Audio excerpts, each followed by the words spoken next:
words, just because grammatically it wasn't making sense to me and I hated it. You So I went had to from fix it. 1,300 words to 10? 1310. Oh, okay. I added 10 more words because Okay. grammatically it sucked. So I needed to fix it. Okay. Fair enough. Okay. So, going to the beginning and welcome to another episode of the Stormcrow Society with the voluntold smartasses. When we last left our adventurers, the party was reeling from the disappearance of one of their own. The party, concerned with the potential for their reckless behavior, consulted and planned for what may happen. The dashing gunslinger Nathan took charge of planning the next steps. The pious cleric Rowan expressed her concerns about potential missteps and the dangers of being unprepared, leading to a tense moment with Nathan. He asked if he had ever given her reason to mistrust her, a question that hung in the air. Thankfully, a resolution was just a short chat away. Meanwhile, the acerbic dragon sorcerer Nina expressed frustration while reeling from her encounter with possession. Nathan approached her and, good golly, he pulled her into a kiss, telling her he had the situation under control. Steamy.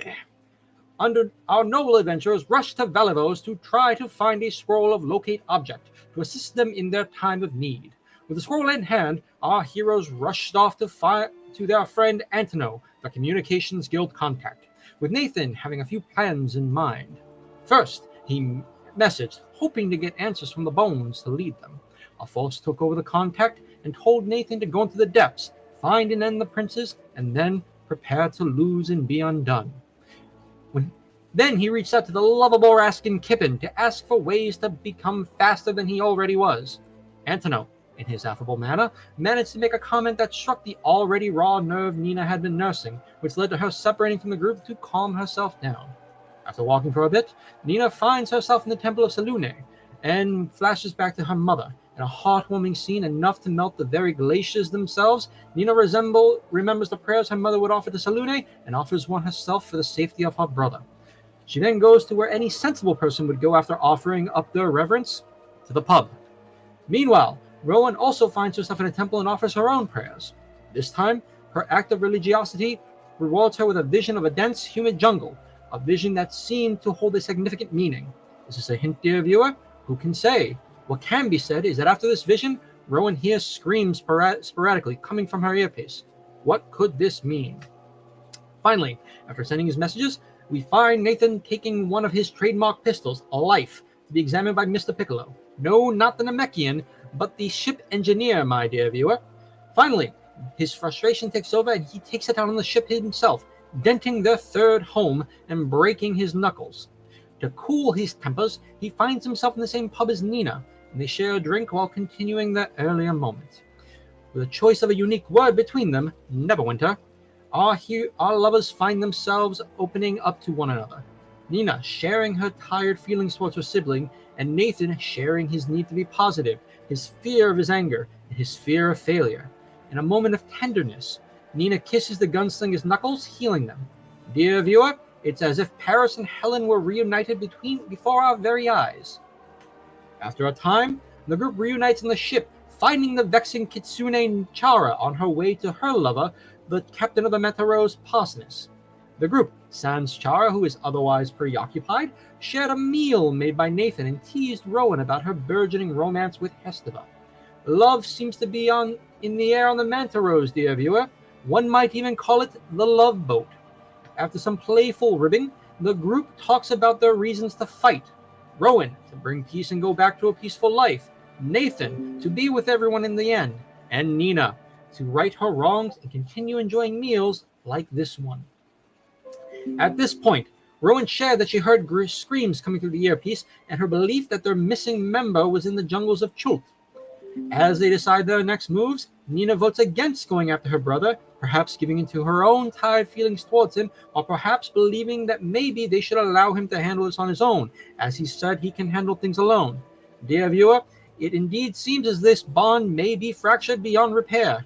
How can they solve this? The group ultimately decides not to fall for the provocation of their shadowy enemy, and instead, after consultation with the divine, plan to go after the cults, the gems being of lesser importance now. Rowan attempts to reach out to the object of her affection, but instead finds Gulliver and gets an update from him about how she has been pushing the recruits to their limits. The party ends their time together, and there is a heartfelt talk between Nathan and Parsonus about how Parsonus is part of their group now and assures him that Chara will be safe. But what of the missing member, viewers? When we last left the rogue, Liam was in the clutches of the gargoyle-like figure Phasar Blue. It seems that, in their attempts to free Nina from the hag, the siblings unleashed corruption and darkness on themselves that cannot be undone. They had also earned the ire of Phasar by depriving him of his contracted aid. In order to resolve this debt, Liam has been sent to the jungles of Chult to find a replacement from the hag Groth's sisters. Accompanying Liam was Phasar's attendant Tavis. After a failed attempt at rapport with Tavis, Liam found himself in the home of the Soon's sisters. Warned that they may take his eye or more, Liam entered and attempted to make deals with the two sisters. After some luck and a play by Liam, he was able to contract the aid of Peggy Deadpills for Phasar, without any loss of limb to himself. A fortunate outcome, viewer. Alas, Liam decided to press his luck as he needed more information. He needed to know what the players in the life of his and his sister were aiming for, and offered his eye in trade. With this offering, he learned the hags are working for another power, one that needs the aborted godling that Phasar has in his possession, and why they chose to work with him. Liam tries to get more information, but find time to get out of losing his eye, but it was for naught. Peggy Deadbills collected her due, leaving Liam to let out an excruciating scream that was heard amongst the earpieces. Once the deals had been resolved, Liam, Peggy Deadbills in tow, reunited with Tavis, who awaited outside while these dark deals were made.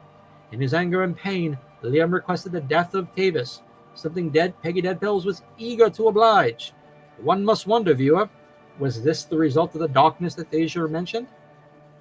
Without Tavis, Peggy was left with bringing Liam back to Phasar, something she relished as she tortured him for blood to open the pathway. Battered and beaten, Liam stood before Phasar, who affirmed that the debt was paid, but confirmed he wasn't done with the siblings before leaving Liam to pass out from his wounds and exhaustion. Upon waking, Liam answered a message from Nina, affirming that he was alive and could do this. Do what? He didn't say, and then removed his earpiece, making any follow-up impossible. Resolved to do something useful, he continued on, battered and broken, to the Temple of Howling Hatred, with the goal of getting as much information as he can. And this, dear viewers, is where we pick up today's session. And remember, drink Ovaltine, full of vitamins and minerals. That's it. Yeah, definitely an inspiration to you, Marco. As that, you earned it. That was incredible.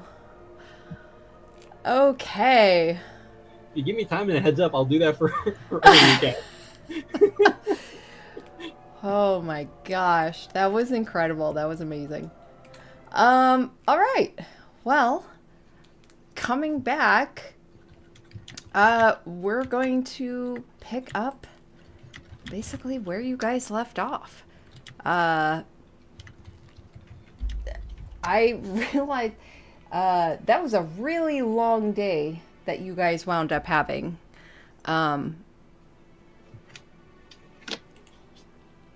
So we're going to say you guys definitely got a long rest.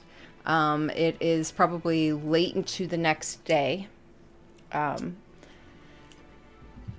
Let's see. It is the... Well, I think really quick. Yeah. We got a long rest last session. Okay. So after Nina and Nathan came back from the tavern, we all went to bed, like after the spaghetti meal, right? We had a long rest after that. And then we woke up and did the divine talking with Peronius at the pond first thing in the morning. So that kind of all happened. That's right. First thing. Okay. So I think, if I remember, we're actually more like midday is where Okay. we ended things. And we were coming back to do Scry, where we get waiting on Chara because she had to... Yeah, one of the things we left off on was we did have a long rest at some point. Mhm. I remember because Liam was allowed to get a long rest, but he had to take a level of exhaustion Right. because of everything. And then we just kind of moved on with the day. So we all rested and everything. Yeah, I think we were going to regroup on the Mana Rose because the ladies have to fill in Nathan and Parsness on what we learned from Heronius about Heronius thinking the cults are more important than the gems, and then we were going to decide what to do next. Okay. So I think it's more of like a regroup, just timeline-wise. If you want to jump ahead, we can totally do that too. But you did not neglect us. We did get our long rest. Yeah, I just didn't add that in because I already had, again, 1,300 words worth of things. No, you're fine. That's By the my way, fault. the creative license I took was the announcer inferring or suppositions for everything. No way was I going to change anything. I just wanted to add more drama. It was fun. I'm glad you yeah. had fun with it. You've been wanting to do that voice for a while, so you got to flex it, which is cool. It makes me want to learn a transatlantic accent. Oh, I yeah. can't do it for like a full character, but I can do it for for recaps. Like seriously, you guys want me to do it? Give me more than a week at a time, and I'll do it. Yeah, go for it, man. All right. You just gotta find some fun voice things for you, and you'll be good. Okay, so ladies then are heading back to the Mana Rose to catch the boys up.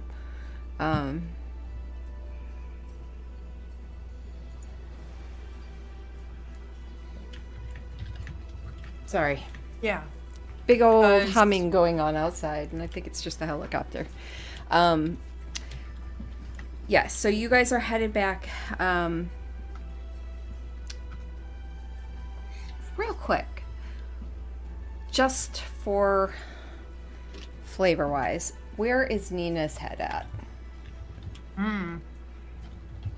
As you're walking back.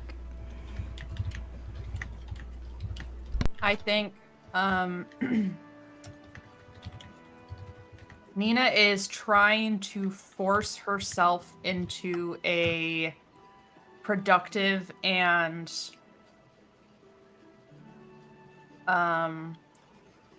prepared headspace. Like she's trying to go along with, we need to come up with a plan. We just can't go running into things. But I also think one of the things she didn't tell Nathan during the whole Neverwinter conversation was that she's still very much like this wouldn't have happened if I was on my own sort of thing. So, the running away, all of that, I think she's still feeling a little bit flighty.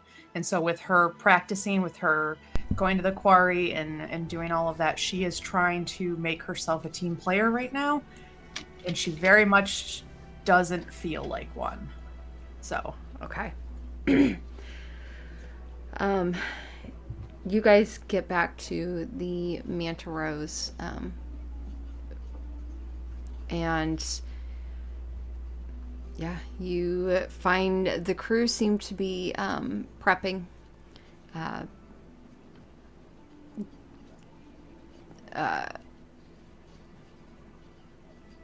That's right. Okay, yeah. Philippe is kind of running back and forth,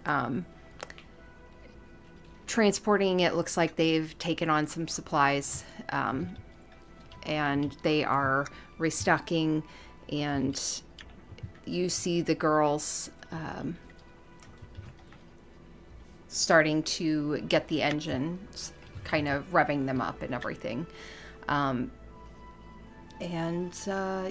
you guys arrive back at the ship. What do you wish to do?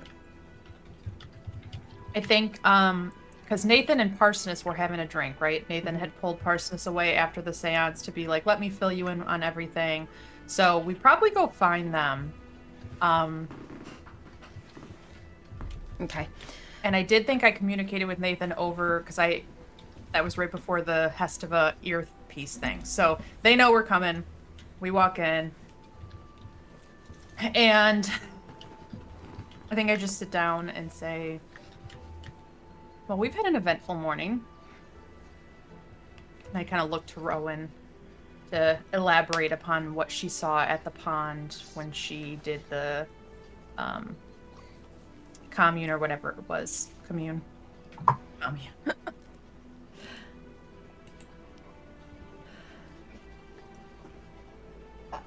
Okay. Yeah, Rowan would also come in and kind of sit down. And I assume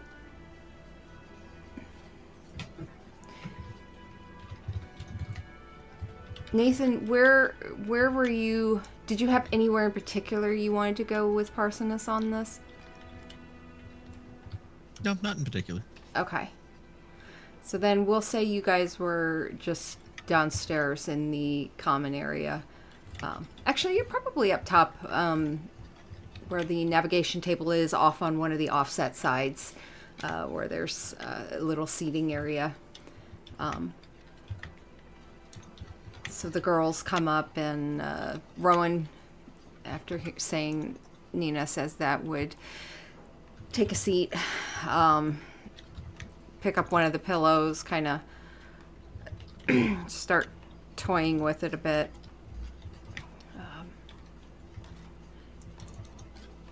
So, yeah, fuck.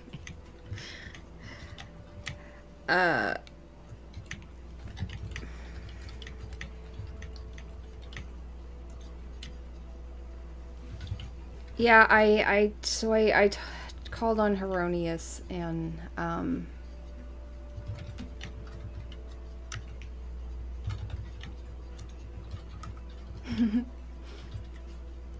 it wasn't as fruitful as I would have hoped. I think you already. We know Liam's and Chult. I got that much. We learned that Heronius doesn't have his gem. But then he also doesn't think we should go after it first.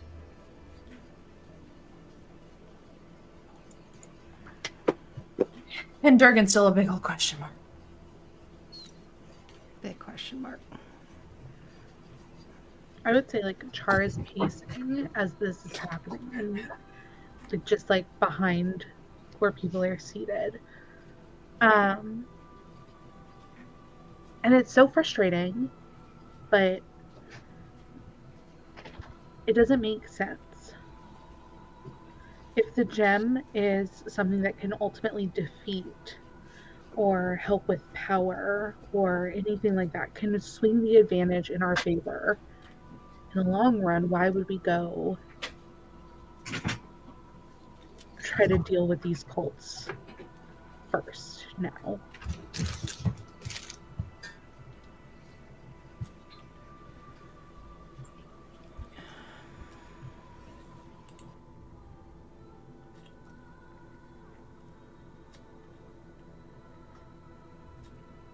I mean, I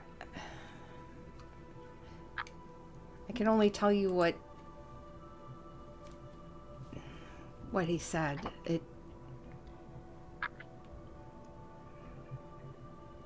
They said.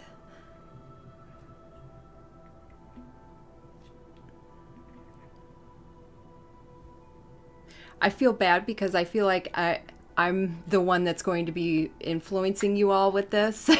Yeah, so we can actually just, if you want, you can just say that like Rowan told us about it, Okay. and then we can talk it out. Like you don't have to feel like you have to keep being Rowan. Yeah. In that decision. All right. She yeah. lays out everything that happened. Yeah. In that time, and I'll let you guys kind of talk it out because I don't want to influence what you guys decide. I can also message Kara really quick and just say, hey, would Rowan vote for gems or cults based on Heronius's thing? And we can at least get her take on that. I'll text her. Okay.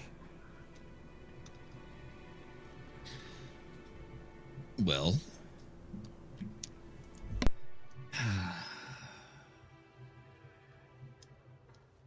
I guess there's a very easy question that I have to ask, actually. Chara wants to go after a gem, right? We have probably not even a god itself or some representative that we don't know telling us not to. Who do we trust more?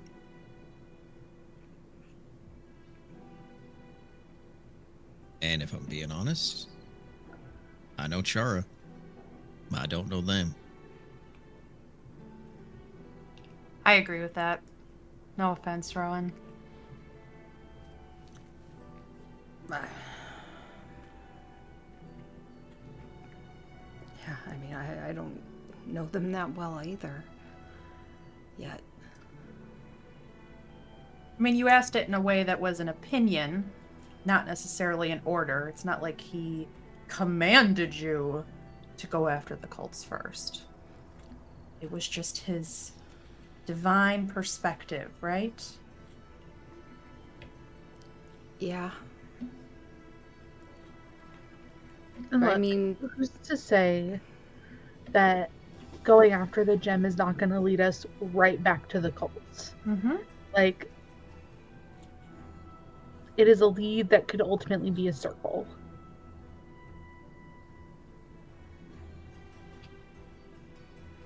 I mean, at the end of the day, they're all pretty tied together, anyways. So, And there's still the chance that Liam messages here and says that he needs an airlift. from Jolt. Hopefully not from Jolt, but if it is, It's a long way. Well, I can get us there if I can get back to Waterdeep for a little bit. we'll figure it out. If he asks, we'll make it work. And if he doesn't, And he didn't ask.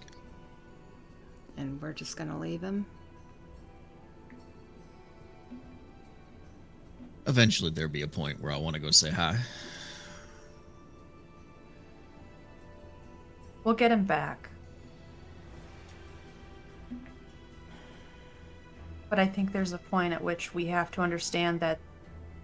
And she kind of like stops for a second. She's almost like giving herself this talk. The only thing keeping us here and together is our willingness to do so. We have to want to be here. We have to want each other's help.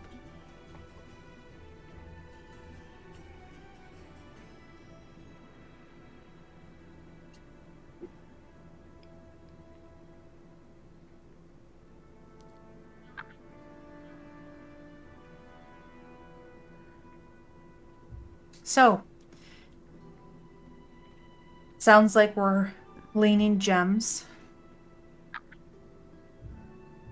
The last known location we have of one is Hellgate Keep, correct? Yeah. Which, correct me if I'm wrong, but that is a cult, anyways, right? No, that's actually a place separate from the Desern Valley. I think it's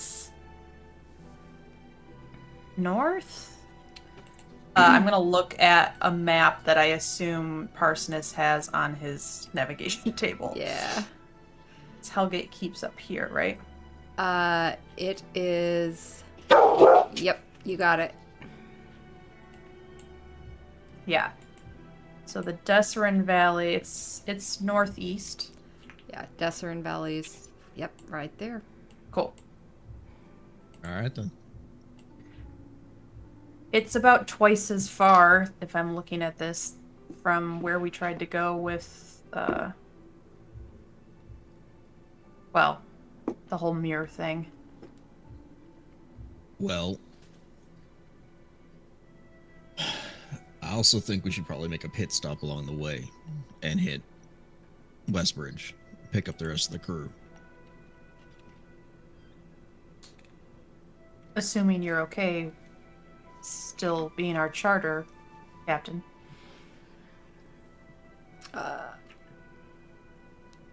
We sorted that out. It's all good.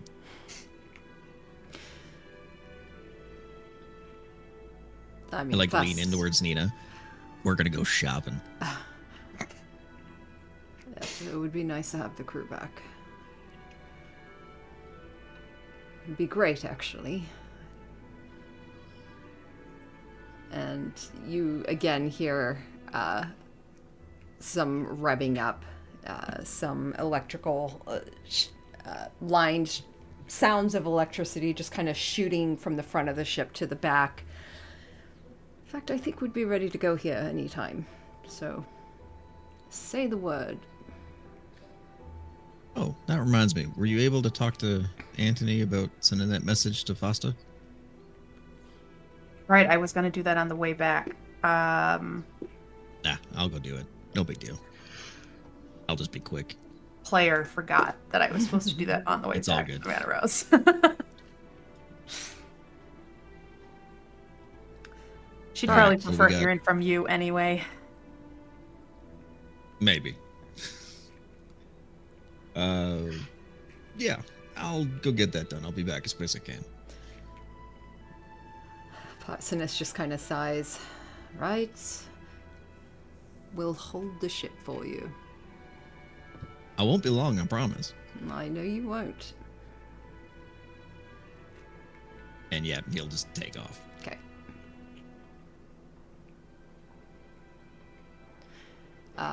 Parsoness would kind of look to you for a second, Chara, and just kind of in a quieter tone would just, "You're doing all right."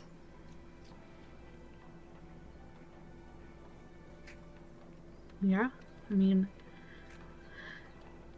as alright as I can be.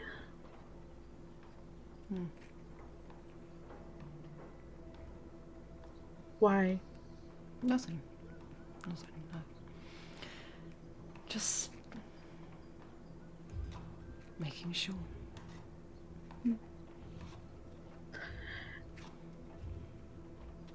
It'll be nice to finally have this. While it wasn't a demand from Heronius that we go to the cults, it was quite the demand from the Fae Queen that I go find her gem. So it'll be kind of nice to no longer have that hanging out over my head. Yes. Yes, the sooner you all can get rid of some of your higher debts, that would be more preferable.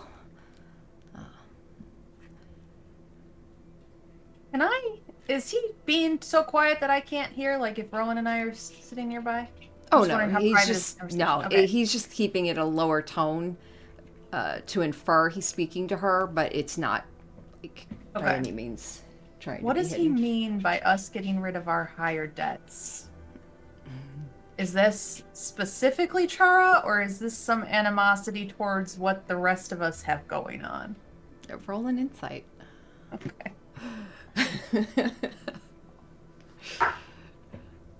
15? You kind of get that there's a little bit of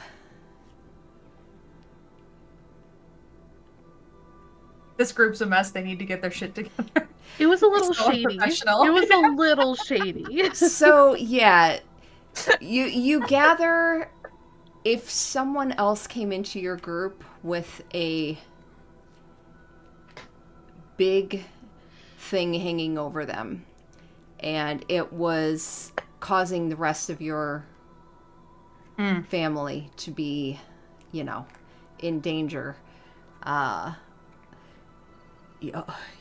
Y'all, a big demon came on board. Yeah. Fucked with their memories and Yeah. left an imprint. Can't wait for Liam to get back with a missing eye and tie to some new hags. This is gonna be great. So yeah, Okay. it's So it was a little bit like a little bit, yeah. snarky or a little bit salty. Yeah. Okay.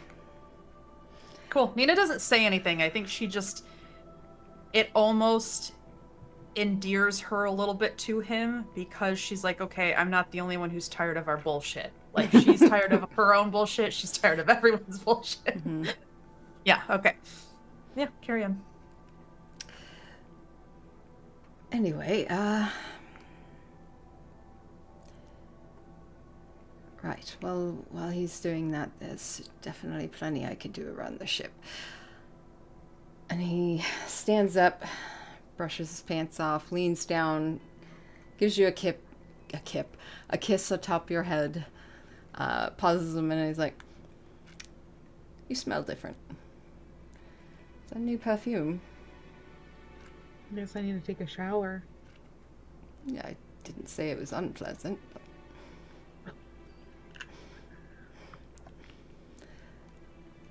Chara sniffs herself as he walks out of the room, Yeah. like very blatantly will like sniff her armpit and it's like, what do you mean I smell different?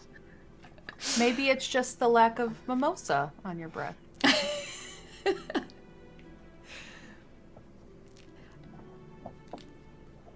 I'm pretty sure you guys had mimosas this morning, didn't you? We literally did. I specifically said I wasn't drinking, and I Oh. rolled a perception check, DM. Oh, and that's you right. messaged me. Mhm, that's right. Yep. So, anyways. I was gonna say we don't need to play out the message per se, but essentially it's just sending a message to Fosta to be like, "Hey, can I hire you and however many like adventurers / warriors you trust to meet us in Westbridge? We need help." Okay. Anthony would send back, or would refer back.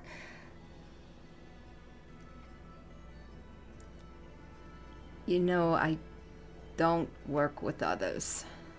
You were the first. However, I do have some connections. I'll see what I can do. Be safe. Don't die. And yeah, you. He turns around and like thanks Antono, and like as he's leaving, he kind of smiles. He's like, "If you only knew what changed," and he runs back towards the ship. All right, you get back to the ship, record time, and ship takes off probably about 20 minutes later, with a heading towards Westbridge, you said? Mm-hmm. Okay, so heading north. Let's see. I think, man. Oh wait, I think I have a note on that. Didn't I write a quick note on how long it was?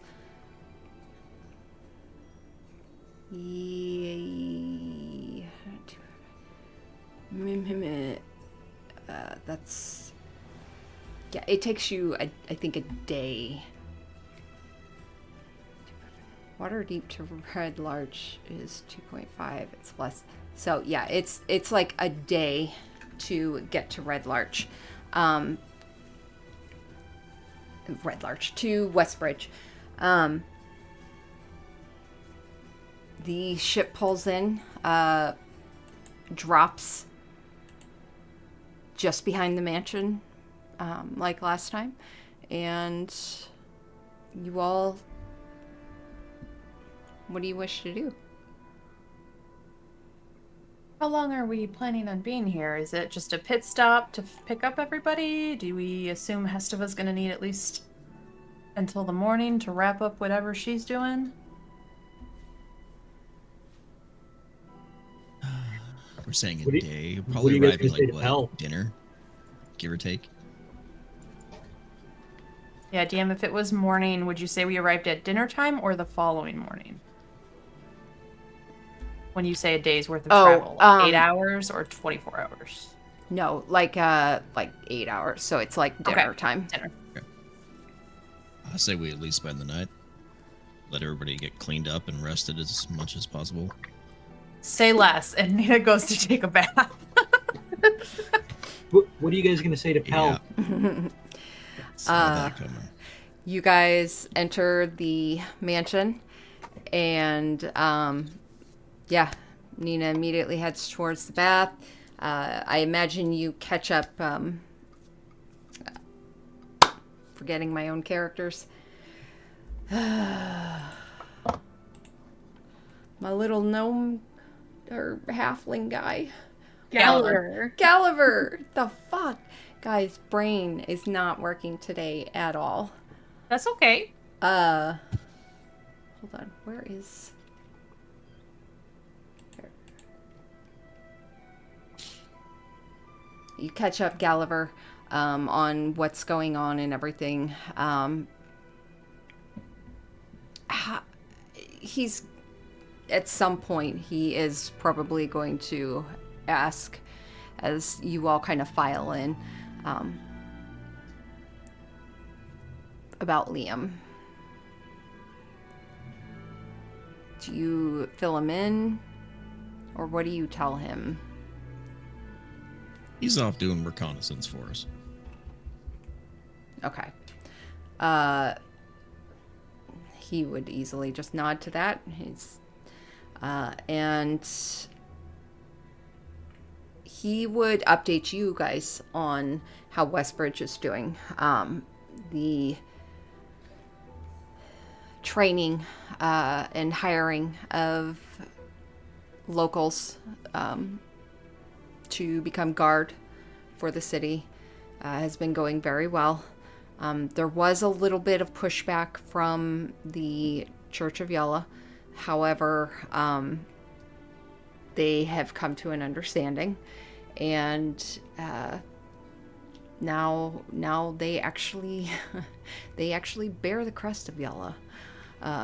It's being kind of the symbols being hammered into their armor and their shields, and yeah, Westbridge has taken on a life of its own. And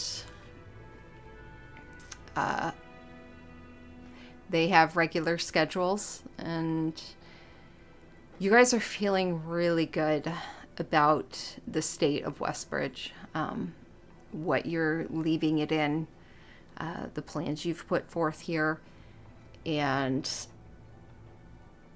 even Gallagher kind of seems to have a little bit of a lightness to him.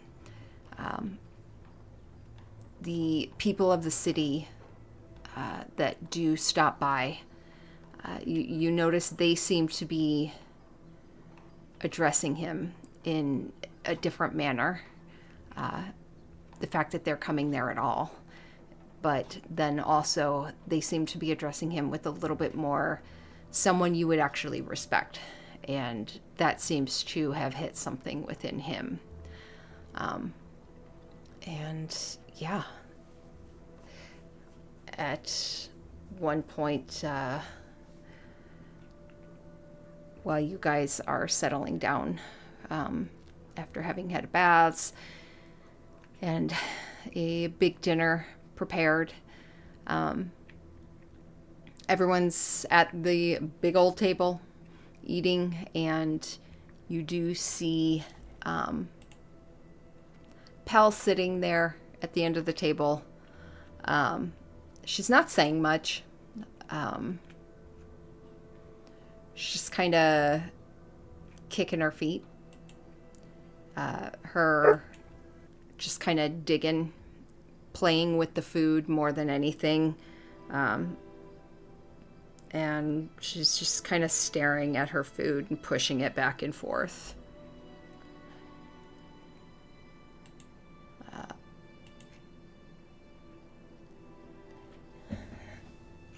And at one point,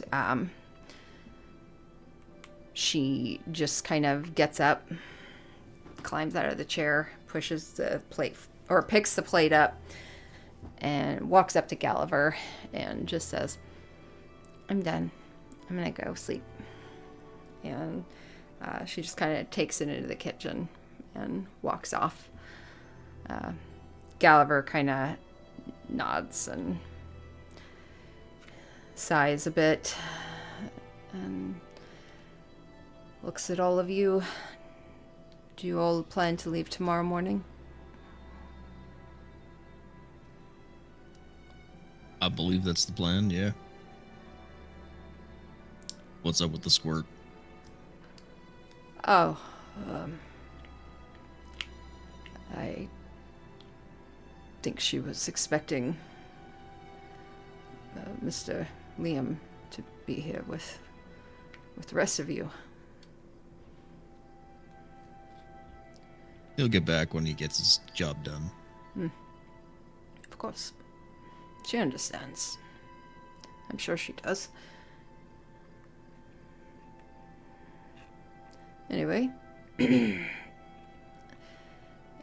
And you guys finish eating, get a long rest, and the next morning you get up and prep the ship. I guess I'd make a pit stop to Kippen. Oh, you are gonna... I'll at least make a pit stop there just to Okay. see what she's heard, done, said, smack some information out of her. You can do that night before or the morning?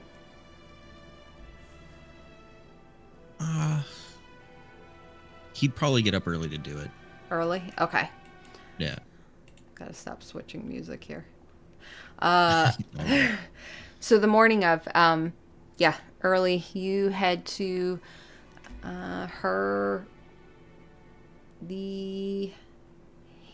nope, that's the Hammer and Nail. The Clang's Call. You head to the Clang's Call. Yep. You see Esme already up. Seems to have some breakfast set off to the side, half eaten, and she's already got the forge, seems to be starting it up. And you come in, it's locked up, so you have to knock, and she would come over and open the doors and let you in. Ma'am. Morning. We weren't expecting anyone this early, but come on in. May as well open up. She'll just go ahead and push the kind of curved barn doors open the rest of the way. And sets them so they don't close again. Locks them in place. How's work? It's busy. I bet. Making guard armor. That's right. Really good. It's good for, to have some. It's been good. It's good. Good. Where's Kippen? She's upstairs. Would you like me to go get her? Yes, please. All right. She heads upstairs. A few minutes later, Kippen comes downstairs looking totally dead to the world, tired still. Looks like you might have dragged her out of bed. And she just kind of climbs up onto a stool. Hi. Good morning. Good to see you back. Uh-huh. What? Why you say it like that? She starts So kind of why messing am I with her supposed hair. to stop looking into my memories? I didn't say you were supposed to stop looking into your memories. Yeah, you did. No, I didn't.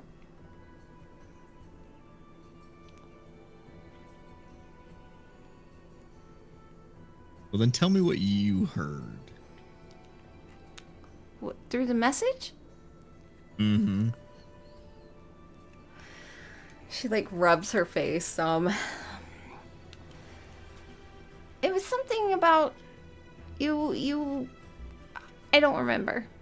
But I wouldn't Were have you said. even paying attention when it showed up? I was in the middle of a very important project, and you just or whoever it was, just popped in out of nowhere. I was not prepared.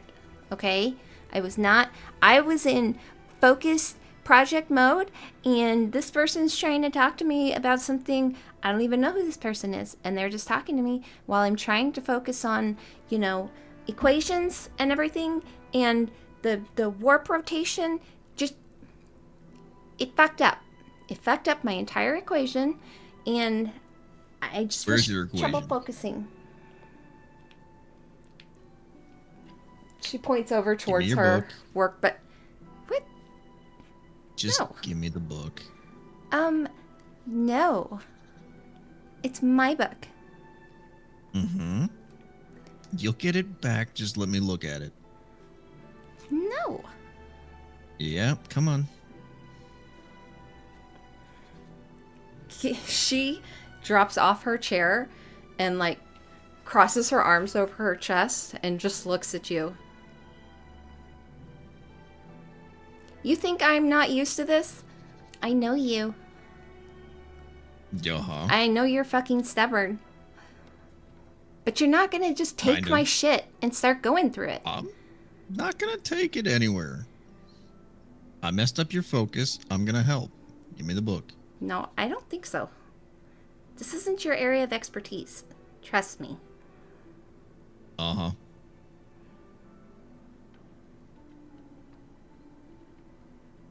Would you Question like a for you. breakfast sausage? Not really. Okay.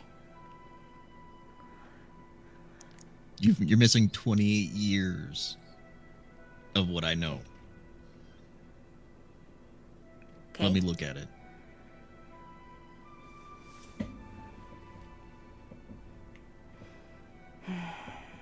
She turns around, goes towards her bench, grabs her book, walks over, and hands it to you. He'll just like open it quickly to where she was. Is this where you were working? Mm-hmm.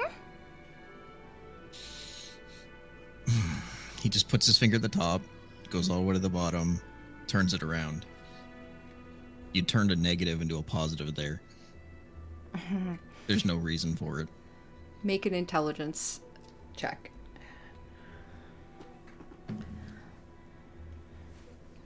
That is a 19 plus whatever my intelligence is. Nothing. Okay.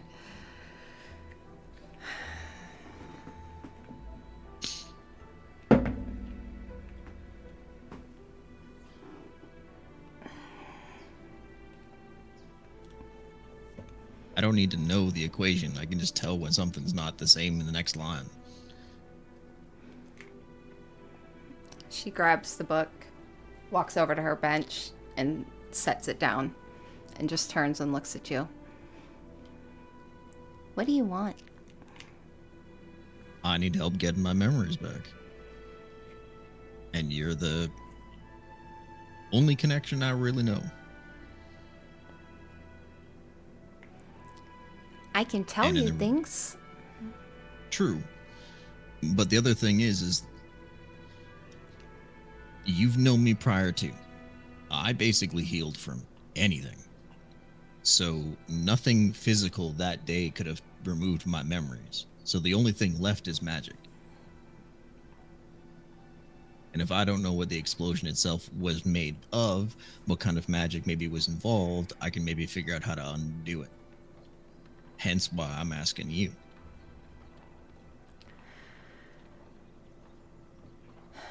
Well, considering we were using the device was specifically made for transportation, Right. plus it utilized celestial blood. That's...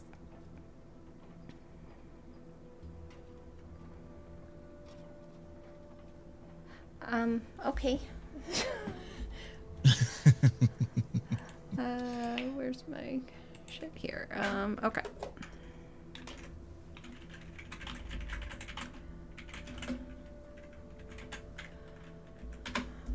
Let's see. Need to see what kind of... My least favorite thing is having to remember what the schools of magic are and what I they hate School of Magic. Mhm. I think it's transmutation, it's- right? The changing of states of things, like changing Text. celestial blood into energy of some kind, right? Teleport. Conjuration. Oh. Okay.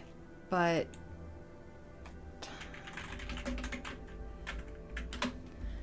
But... Mixed with that...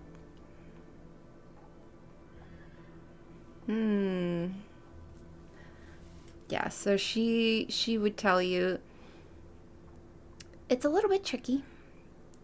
There's a little bit of science, a little bit of magic. Actually, Okay. a lot Can you of pull out this notebook and science, start writing? a lot of magic. Definitely conjuration. There's also some alteration that occurs as well, but that's mostly once you introduce the celestial blood. So you also got to tie in a little bit of the divine. Gotcha. It's kind of a concoction. That makes sense. I mean, Yep. especially if you're using machinery that's going to be going from fuel to an ignition to a output source, you're going to have multiple different versions of magic. Mm-hmm. I like making things.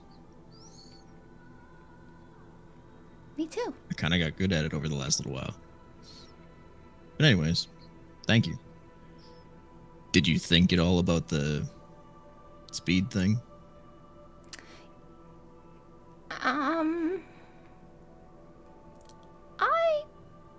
Yep. No. That doesn't sound positive. No, I forgot. Fair enough. Well, if you get some time to put your brain on it, it would be appreciated. But it's all good. Thank you for the help. Or the information, I guess. Mm-hmm. Are you happy here?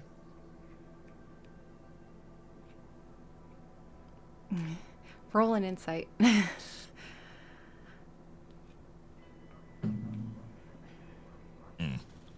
17. Oh.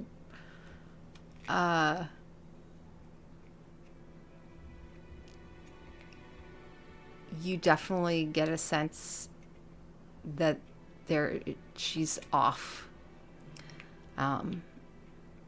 You would assume, just your best guess, that the answer is no. There's something that seems to be kind of weighing her down. But she just kind of tilts her head and looks at you. I'm good.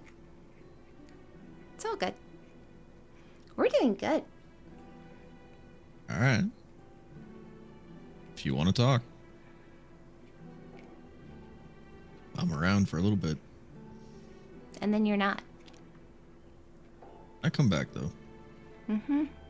Sadly, I gotta stop something from killing existence. So, Yeah.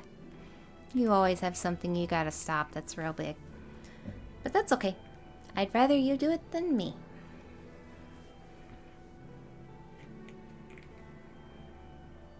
fair enough. It's not because I don't care about you. It's just my skills lay elsewhere, you know? Like on an airship?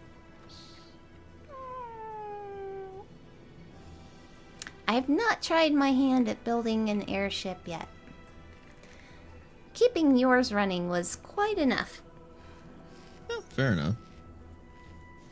What if I told you there was another one? You built another one? Or you bought another one? I have access to another one. Really? It's here? I haven't seen an airship since yours exploded. Oh man. If I remembered it, I'm sure I'd feel sad. It was pretty.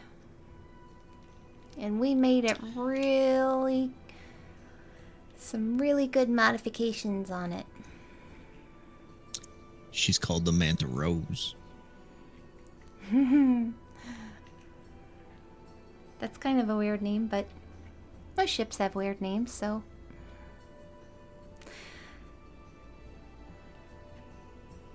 It's behind the manor if you ever want to come say hi. Yeah, I'll have to check it out. Maybe I can upgrade it some. You'd have to talk to the captain. You're not the captain? No, not this time. Okay.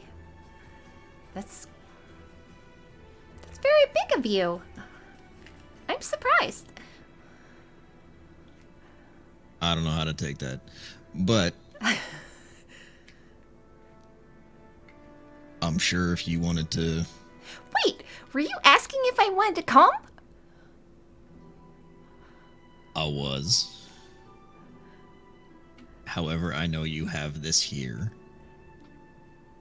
Yep. And arms and all. Huh? Yep. Yep. But we come back often enough. All right, Chief. Well, go save the world. All right, kid. Keep safe. I'm not a kid. I'm not a kid. I'm a fucking old Guarantee you I'm older than you. person. That doesn't matter. I'm still not a kid. Just because you're older doesn't make everyone around you a child. Anybody smaller, most times. Oh my god, you're just the worst. You're the most arrogant prick in the world. It's a good thing I love you. I am fun, though. Alright, go away. Leave me to All my right. work.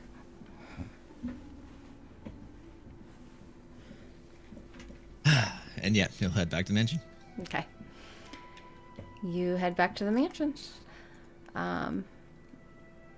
Anyone else have anything they want to do? No? Okay. You all board the Manta Rose. And it lifts off. You guys are heading towards Hellgate Keep. I'm sorry, what keep? Hellgate. Let's see. Oh, you know what I need? So I have a really cool map that actually has the Faerun map with distances. Freaking love it. Okay. And then this way.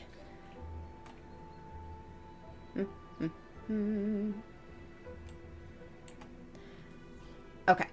To Hellgate. You guys are in Westbridge, so you are here. I need that off. Let's do calculated distance.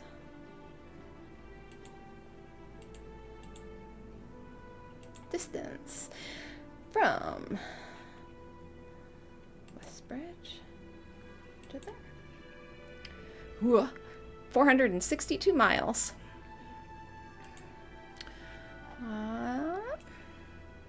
Which at your speed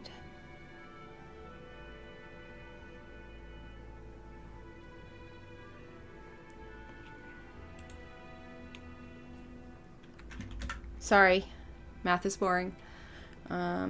You're good. Take your time.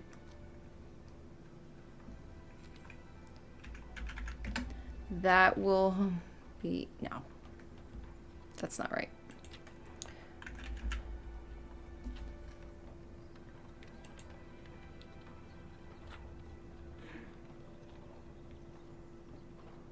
I'm gonna go get some water. I'll be right back. But I Okay. can still hear. I'm just really proud of you, DM, for doing math because I just would have made up a number. So. Hold on. What are your numbers? 42. 462 miles. So you guys are, it's How fast do we move a day? 30, I think, for, what is it, riding? Here we go. Wait. For a fast pace is 4 miles. 4 miles a day. So How fast does the airship move a day? That's what I'm trying to... It's double that, so 8. There's no way it's going to take you guys out. Oh, I'm sorry. That's an hour. Okay. 462. 30 miles. And then it was going to be... It's like, what, 2 days, 2.5 days? Oh, no, it's about 7.7 days. So Okay. a week. Just a little over a week. Okay.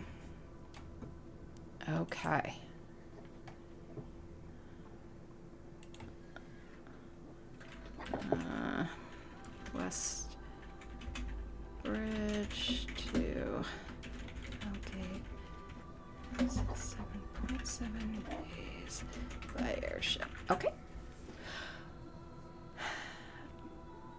You guys...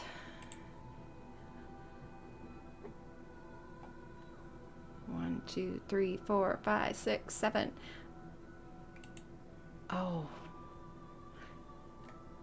Nope, that's all right. Sorry. 1, 2, 3, 4, 5, 6, 7. You guys arrive at over Hellgate Dell. Arrive at on the 27th of Uktar.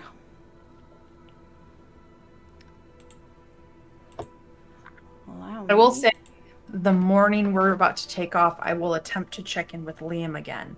Okay. Yeah, let's go ahead. We'll do that then here first. Right as Marco took a big old bite. I did it on purpose. No, I'm just kidding. All right. And then... Thing is, I've been wanting to take a bite for a while, but I was like, I'm going to get called on something if I do it. I thought I was relatively safe. Fucking hell. Sibling energy.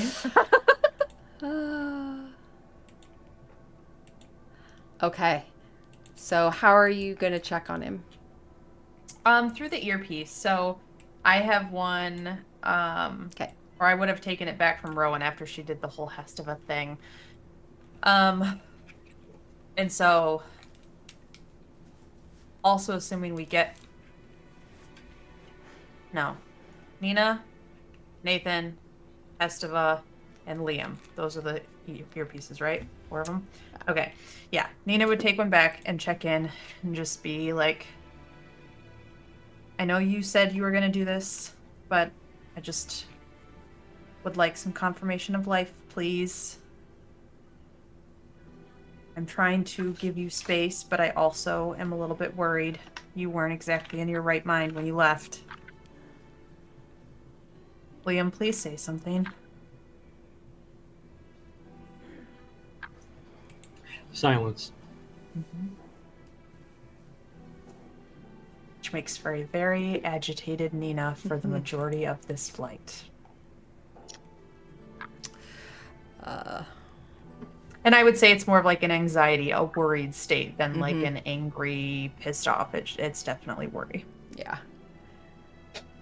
Okay.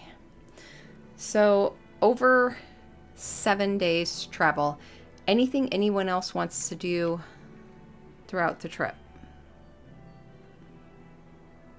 In particular. If not, we'll just... Did I... This is like half alley, like just like me going back and making sure I did the things that I was gonna do at some point. Did I ever actually sign this magical contract that appeared in my hands at any given point?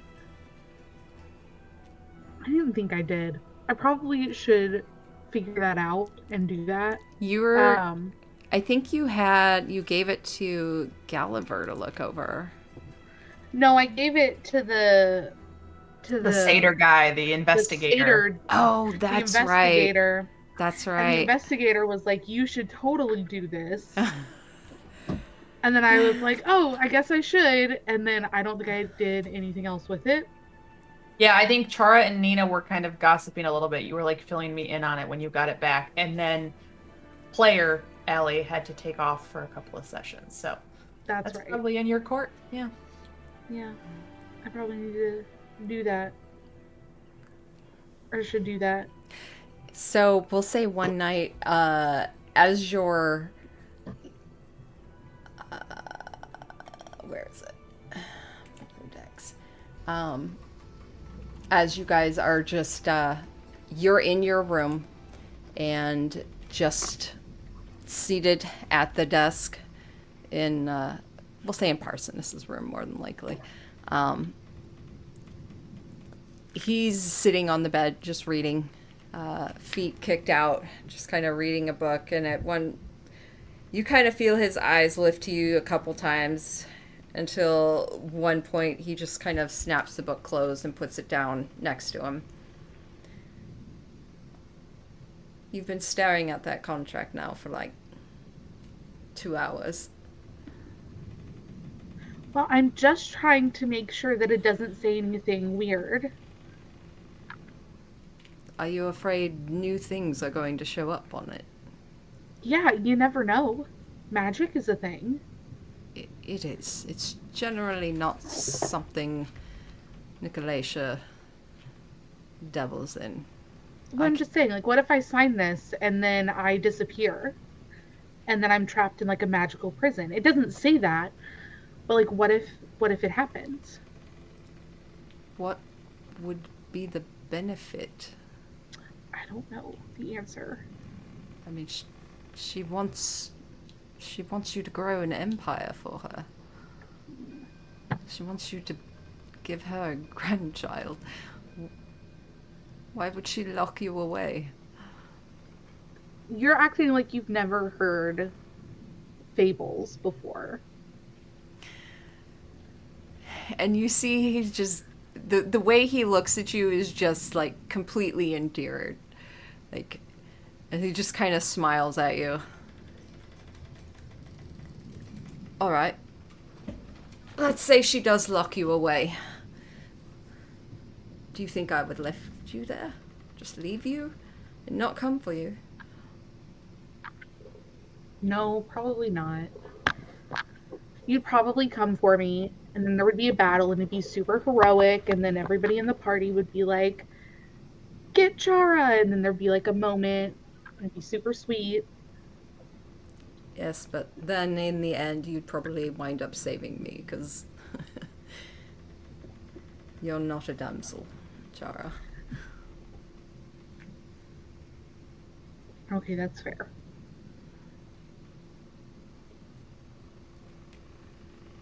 Okay, perfect. And then Chara will grab a quill. And then, now that we've figured out the worst parts of it,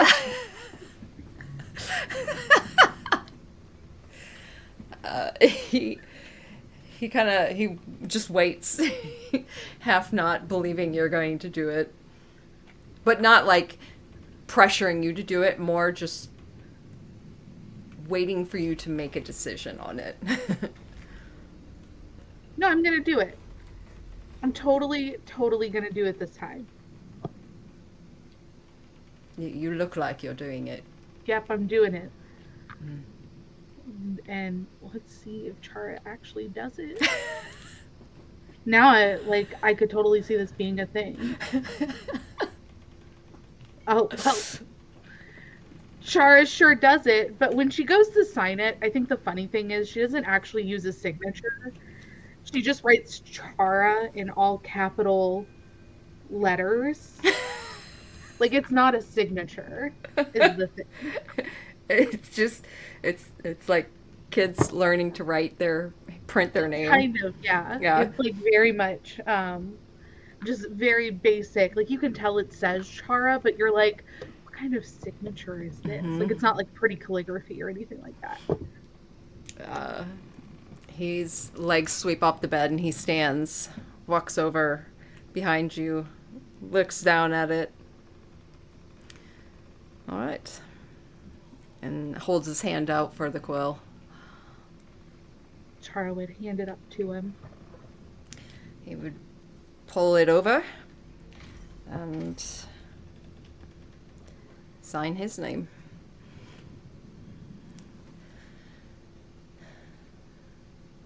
It's your choice. Cool. and the contract rolls up and disappears. Oh, See magic. magic. Yeah. All right, I'm going back to my book, and he'll sit down. Okay. Burden off your chest there. Going down the checklist. Yeah. Contract. Fey Queen Gem. Cults. Fraser Blue. Like, I got some shit to deal with. You guys make it after a week's travel. Some of it a little tense, with Nina being a little Wound tightly, yeah. I Wound was going to tightly. say she would be taking advantage of Rowan wanting to spar as well. So Nina is actually down in the storage unit, or the storage area, without magic, using physicality to fight with Rowan. No weapons, just fists and stuff like that. But I think you would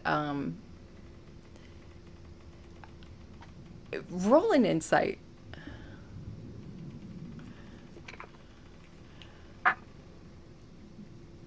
16?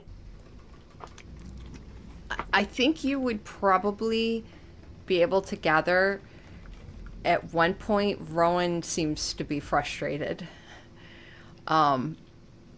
As she stops for a minute, she's like, "Oh, that was great. You good?" No. And she's just like, we're going to go again. Get some water. Nathan would also be there for the watching. Yeah, you could just tell Rowan 100% would rather be doing this with someone else that's on board. But she kind of shoulders drop. What were you going to say, Nathan? Oh, he's just there Okay. watching. For Rowan. some- If Hestava came down, Nina would like give Rowan and Hestava their space.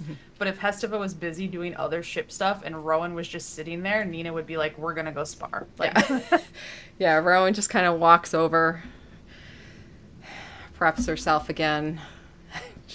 Like, okay. Yep. And you guys go at it. And the other thing is that is increasingly obvious, Nina no longer sleeps in. She is up with the sun, meditating first thing in the morning and doing her thing. So. Okay. Excellent. Okay. You guys arrive near the end of, it's been a week, and then probably around, we'll say around 3 p.m. On day 8. You all see Hellgate Keep come into view. And what you immediately notice is you've been traveling over high forest for the last couple days. And it's just been forest upon forest upon forest with big old mountains in the back, far, far background. As you kept getting closer to these mountains and they started to get bigger, you finally see the end of this forest where it tapers off at the northeast point of it. And you see what looks like what used to be the first mountain outside of this forest and a row of them behind. But this mountaintop looks to have been sheared off, almost at a downward angle. And you see in the middle of it, there is this almost triangular shape that is just a triangular crater. inside this thing. You see a big old waterfall where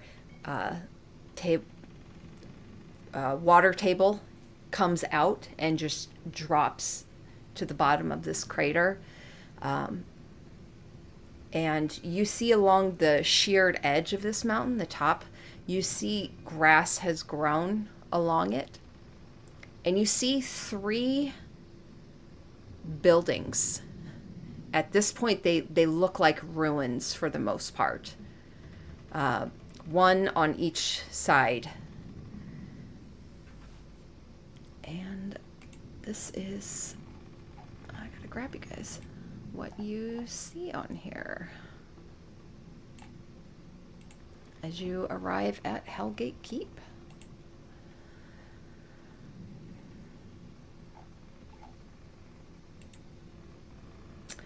That's creepy. Seems in line with what we've been seeing, though. Oops.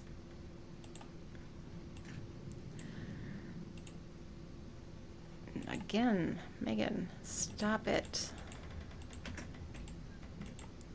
Uh-oh. There we go. Okay.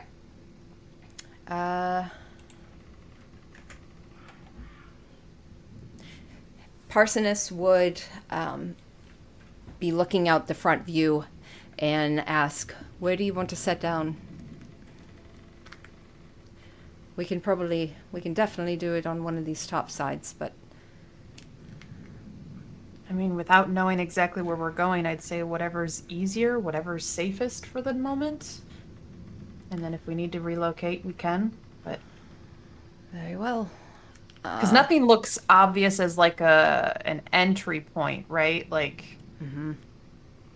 Yeah. So... We'll do this.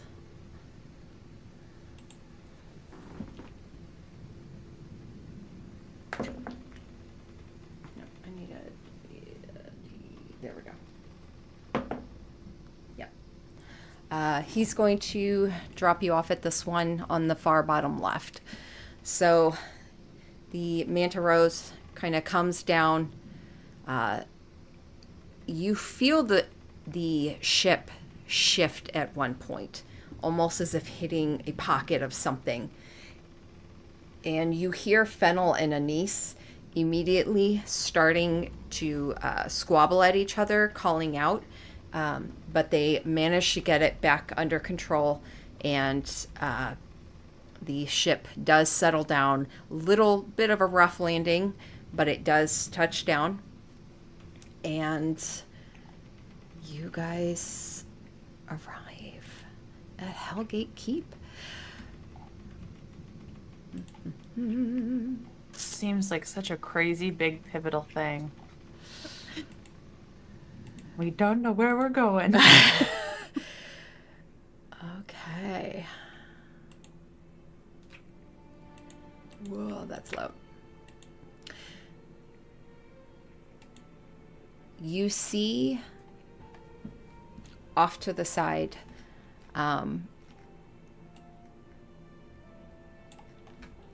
a tower.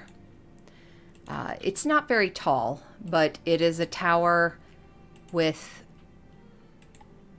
Hold on. I'm sorry. My notes keep jumping all over the place here. Let's do that. There we go.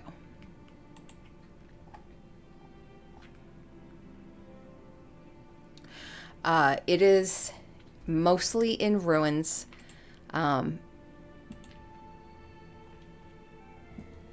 There is an entrance. The main wall of the tower and a section of the rest of it seems to still be there. But the interior is just empty and destroyed. Lots of rock rubble.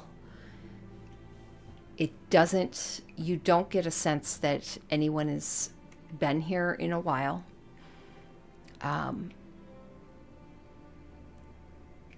Roll me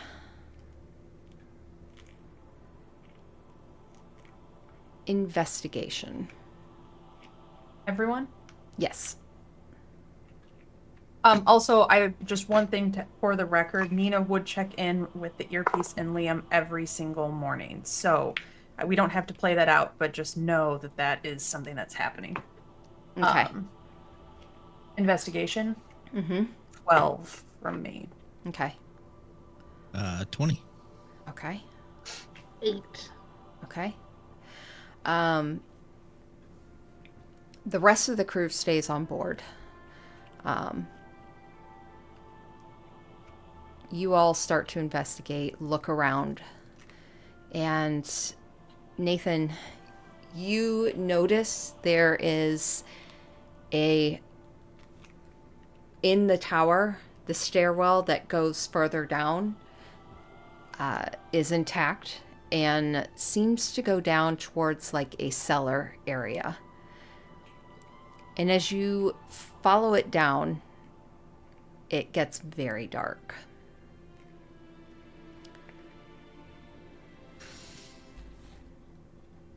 I just let everybody know that, yeah, found a cellar that looks like or a stairwell that looks like it goes down to something. Chara, do you want to do your lights, or do we want a less obvious approach?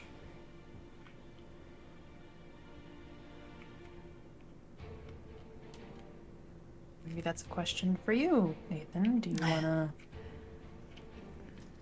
see what it is in the dark?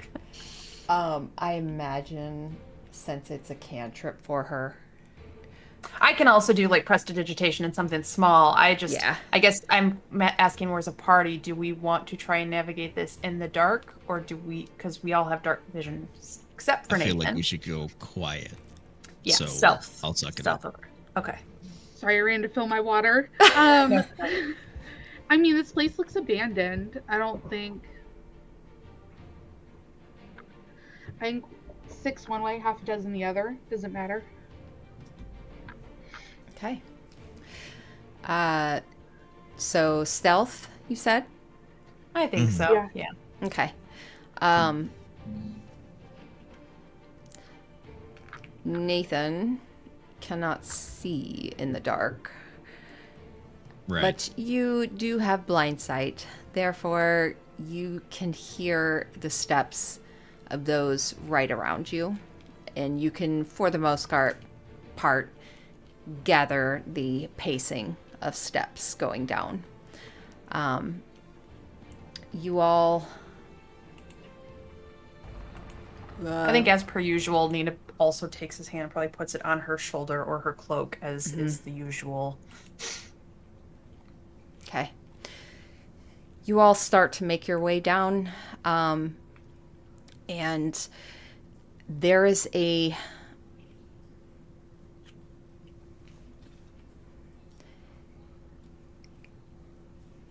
It goes down quite a ways, straight down. The ever-curling stairwell. You hear what sounds like crumbling rock at some points. And the air is somewhat stale. It seems like there has been quite a bit of... For a place that something clearly tragic happened here, there is quite a bit of airflow. You would expect a place that had been devastated to be a little bit more stale. But yeah, you guys continue downward. How long do you... You've probably been going for about 30 minutes. Wow. Okay. Yeah. Damn. At some point, I think Nina just goes, "Okay, what are we doing? We don't even know if this is the right direction." Nope, we do not. Roll me... Do you have another idea? Well, didn't you get that scroll of locate object or something? Like, isn't... Yeah. Do you want to use Do it? we want to do it in the middle of this dark stairwell? Well, no, but I mean, we need to do something. I'm not going to continue walking down the stairs. Okay. Let me see. We can Hold on. fly. Would that make you feel better? Yeah, it would actually. Yeah, then let's fly if that would make you feel better. Wasabi. But my question still remains. Are we going to continue going down, or do we want to scope out the other 3 towers first? I mean, if we don't go all the way down, did we actually scope this one out? And I mean, I would love to use the scroll to locate object or item, object, whatever, but I don't know what these gems look like. Do you? I look at Chara pointedly. I mean, I know.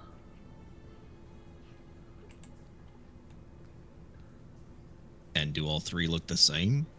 Because Well, I if we know look for the one that Chara knows of and it ends up not being this one, then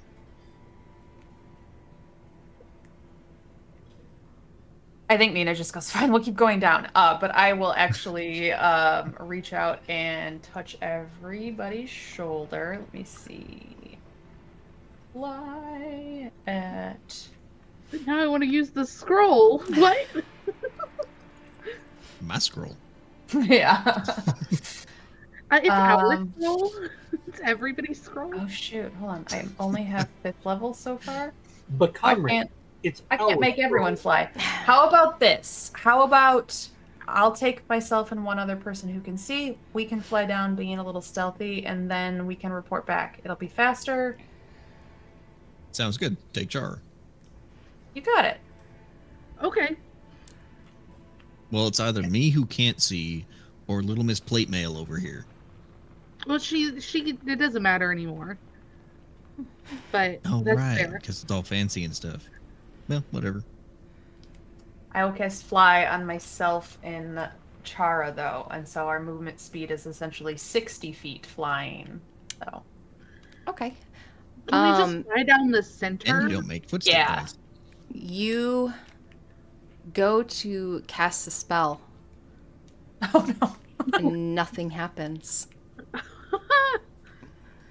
That's awesome. Problem? You don't even feel a connection to the magic. You guys, I'm broken.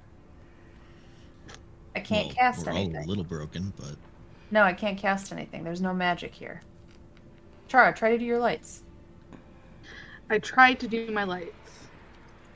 Nothing. Oh shit. so does that mean we're on the right path or the wrong path? We're definitely on a path.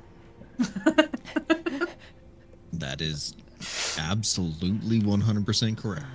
Yep. In this that we've been walking down, is there any runes on the wall? Any sign of anything? Like old It's tapestries that are completely rotted and destroyed or anything? Like, is there... What are so the walls like? yeah, the walls are mostly cleared. You passed a couple what looked like they at one time had been entrances to another area, but they had been completely Caved in. blocked, caved in. And there's any. It's funny, the with the cave in, you would expect to see a lot more rubble, and the stairs are clear.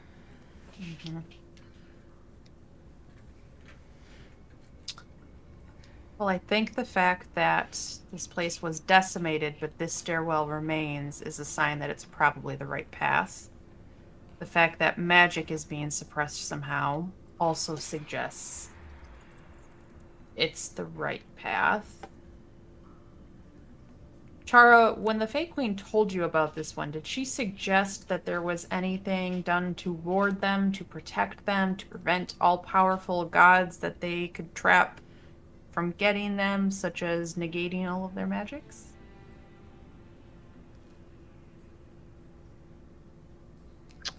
So I know that they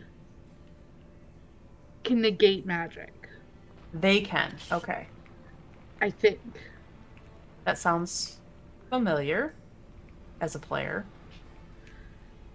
Yeah, I think when the three were combined, they could negate, and that's how we wanted to release the Unchained one or something like that. Yeah. But I'm trying to remember. I don't remember. Can she do some kind of like history check and then see what DM can give her hints about? Yeah, go for it. Sorry. Oh, that's you're really okay. funny. I mean, we'd all do it, but we didn't actually hear from the fake queen, so I don't think it Yeah. makes sense for us to roll. Ooh, that was a 21. So On a that's not history for bad. Charo. Nice. I know. Yeah, so you remember her telling you when combined, they were used to trap something very powerful. To negate its power long enough to be able to trap it. It also created pockets, huge pockets of wild magic as these gems were pulsing and they struggled to keep control of them. These wizards that used them. And yeah, she didn't give you like the whole history of what happened with it, but you do definitely recall magic negation and wild magic was definitely involved. And those that can wield it can make some things happen. I have a follow-up question, if that's okay. Is it the impression that each of the gems individually can negate magic, but combined they are power enough to negate like that big bad's magic? Like you'll need all three to trap something big, but each one is a little bit of a...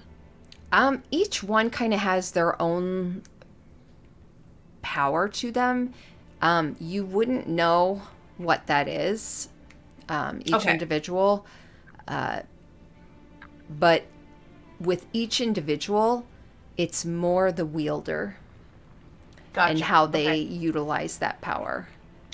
It's when they come together that it becomes destructive, or the wielder does. Yeah, okay.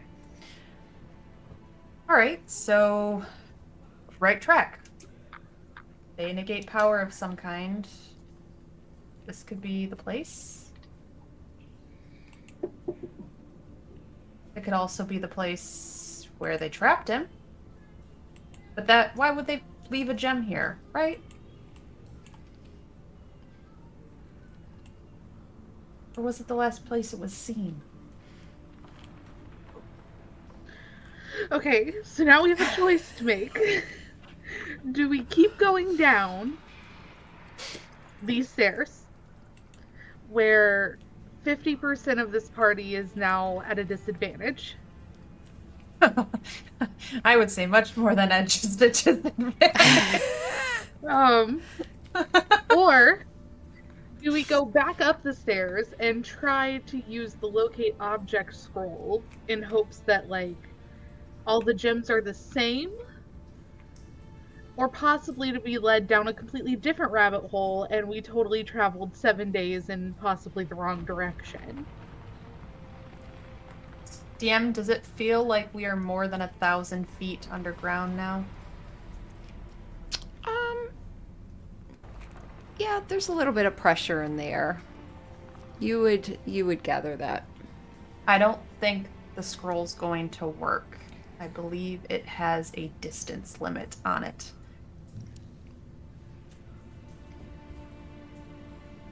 Just I hear don't like know. a mutter in the darkness of just like, this is my scroll. All right, it's your scroll. Can't use it. I'm just kidding if we need it. I can As always a find new player, one. I'm really curious about what's further down. I'm not. But at the same time, if magic negated, the scroll would probably be useless. Yeah. Well, no, hold on.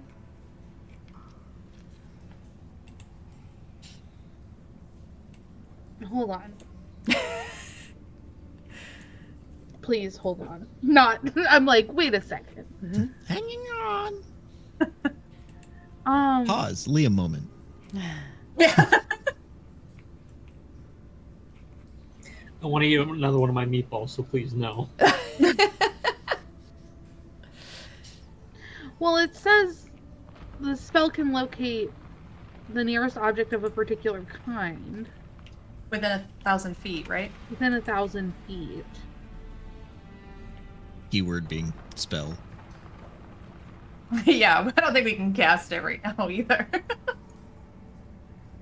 Well, yeah, we would have to leave where we're currently at.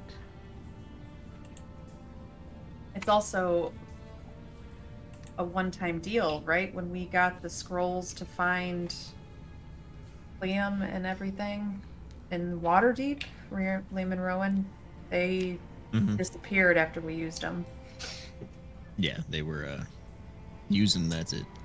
So I think we need to be more certain that we are in the area of which it might be. And I think that we are getting there, but I think if, and she points up, the ship is more than 1,000 feet, there's a good chance we could still be 1,000 more feet above where we're going. Well, we can definitely just keep going down. I know this is gonna sound crazy, and I know you all hate it when I do this, but I could go ahead by myself.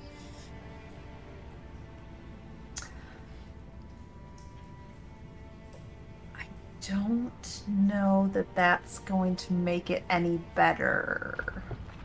I can get back up the stairs faster.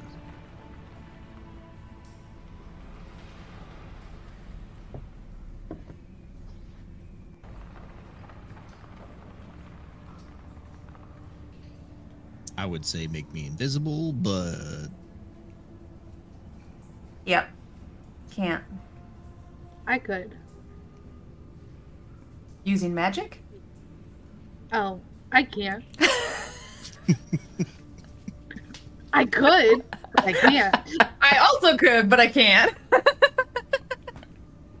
I'm not against it. I think Nina is a little bit silent now and grumpy, but she doesn't say yay or nay to it. question for the DM. Mm-hmm. Does a potion count as magic? Mm-hmm. Okay. Well, I mean, yeah, because Does it? It's a magical item. yeah, I guess. But technically the spell or enchantment's already been cast, so I don't know. in this case, it would not work. Okay. Okay, sounds good. I say we all go together. And then if we run into trouble, then we send Nathan to go alert that we're in trouble.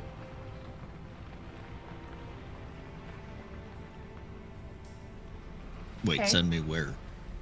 Back up the stairs. Oh, hell no. First two people going up the stairs are you and Nina. Are you kidding?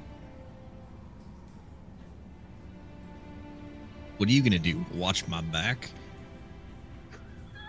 Gonna, you know. I mean, at See least in the we'd be able dark. to see. When has that ever stopped him from being effective before? I guess that's true. And I on don't know, top of that, he like reaches into his jacket and pulls out like a half torch. I can just light a fire. Do this the old-fashioned way, like our ancestors. None of our ancestors, but okay. I'm for going further down. I I think we need to see this through. Like Nathan said, if we don't go all the way down, did we really scope this place out? Right. And I vote we go down together. I vote we go down together. All right. Well, let's keep going. All right. Party continues to descend. You descend. I will check the earpiece really quick though. Does Gulliver have it or does Hestava have it now? But whoever has it, I'll just go. Is this working? Does it work? Yeah. Because Dead I have silence. Silence. Okay. Okay. That's real unlucky then. Yeah, you all continue heading down about probably another 15 minutes.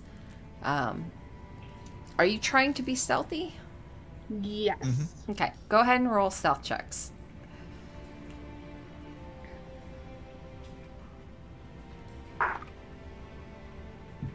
Oof. 9. Matt? 14? Okay. 13. Okay. Rowan rolled a 7. Even without disadvantage anymore. Okay. You guys you can hear your own footsteps echoing off of the walls as you're going further down.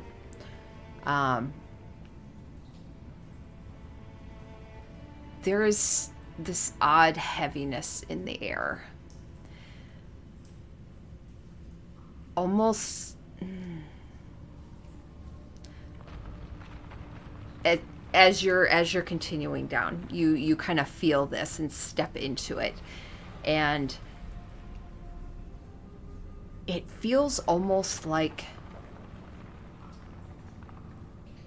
an emotional echo, something left over, and it feels a bit like sadness.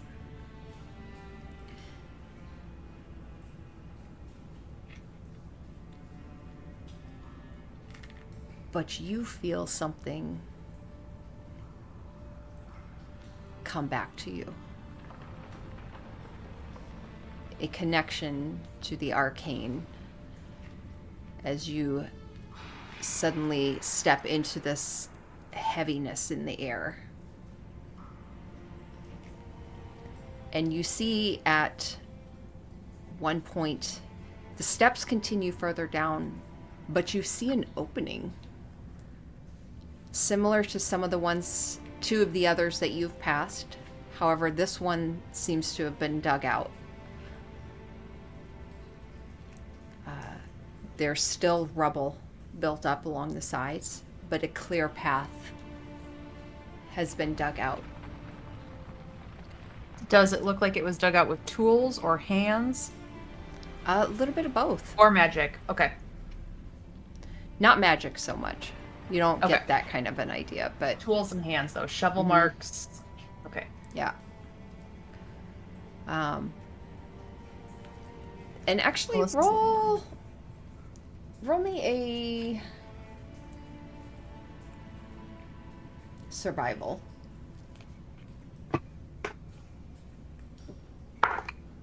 God, 8's my number tonight, but that is 9. Okay. 16. Okay. Also 16. All right. Chara and Nathan, you both, in seeing how this rubble's been cleared out, you each get the idea that a trained hand did this, or hands.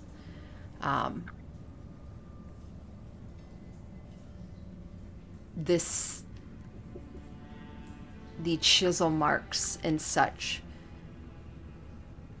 are in such a manner that they look like, almost like they were trying to create decorative design into the wall. And as you continue further down, you get your first glimpse of the devastation. You walk into a room. It's a long room, very wide. There are columns. Some of them are broken, but you can see where it looks like someone's been trying to patch them up. There's candlelight,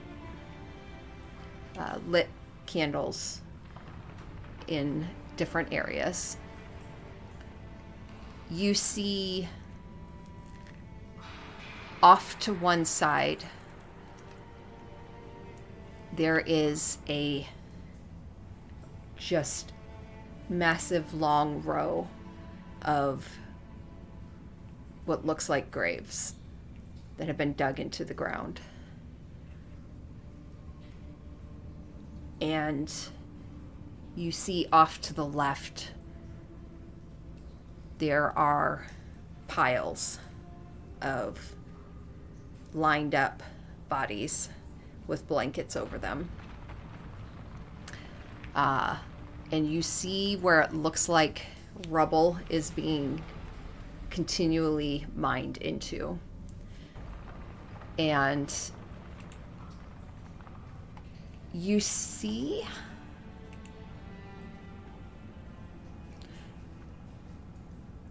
a form come around the corner. You hear just some grumbling, some huffing noises. And you see this about 4'5" stout individual walk around the corner, stop, look at all of you, and look about as equally surprised as you are. Dark brown, kind of wavy hair, dark beard, bushy mustache, bushy eyebrows. This individual stands there looking at you.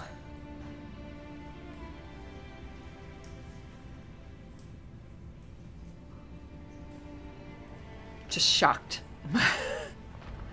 But he doesn't seem aggressive. It's just like a You see him slowly kind of reaching for something at his side.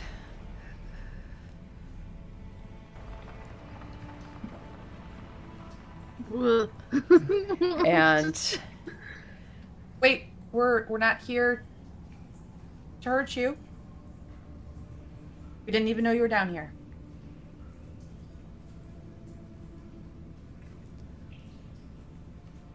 What are you doing down here? Super long story. But You grave diggers?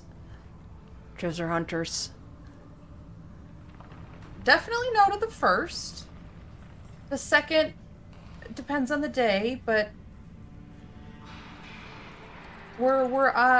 we've been given a task. Just looking into what kind the of area. task? Again, a long story. We're the Voluntold's. I'm Nina. What's your name? Halgil. Halgil Darkbender. And he would take a few steps forward and let go of an axe at his side, a hand axe, and hold a hand out. Okay. I'd step forward and shake it. Any insignia or anything on him? Like, is there any obvious affiliation with any guild, religion, god, deity, anything like that? You don't see anything like that on him. Okay. The room that you're in looks to be though it's in it looks like you can tell he's been trying to repair. It is in a state of vast disrepair. Like, Sure. and you can see where he's been digging and pulling out. In fact, you can see where there is an area where he was just digging. You see a pickaxe kind of wedged into a rock, and you see a half revealed, like, upper portion of a skeleton. The arm just kind of hanging out. And Halgil would kind of follow your eyes towards it and look back at you. Trying to clean the area up, give these people a proper burial. It's a very honorable endeavor. Well, my kind left this place a long time ago. Everyone told me not to come back. It's old, Halgil. It's dead. Don't go. Don't go back. Just get in trouble. But, well, here I am. And here you are. Yeah. You say you're kind, you mean... Oh, my clan's... Is he Dwarven? Mhm. Okay. Ah, okay. That makes sense. As for why we're down here, consider us amateur historians at the moment. Looking into what happened and something that was, I don't know, left behind. Well, if you're historians, you're free to look around.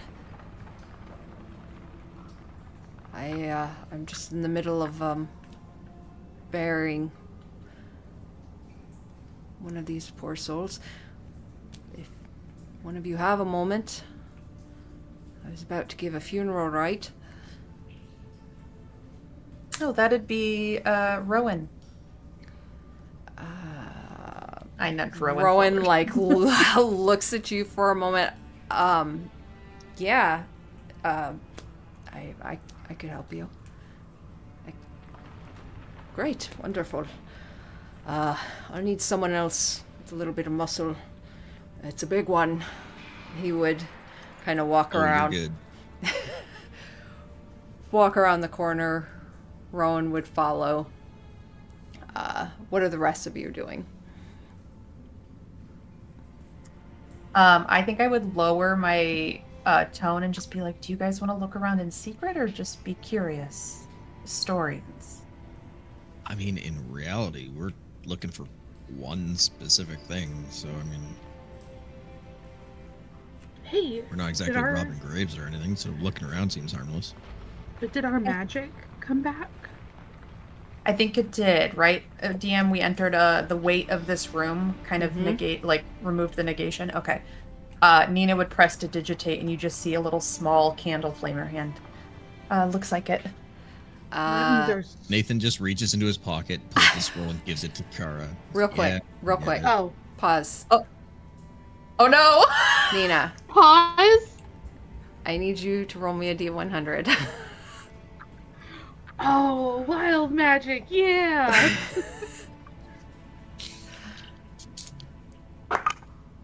84. Okay. Ooh. Roll me a D10.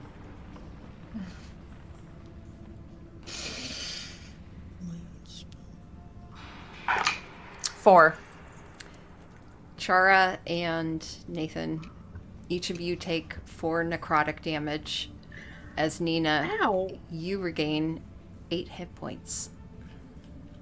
And if you're already at max, that's you don't really gain anything, but you feel almost like something swell within you. Ooh. Sorry, did I do that? I was just trying to make a flame.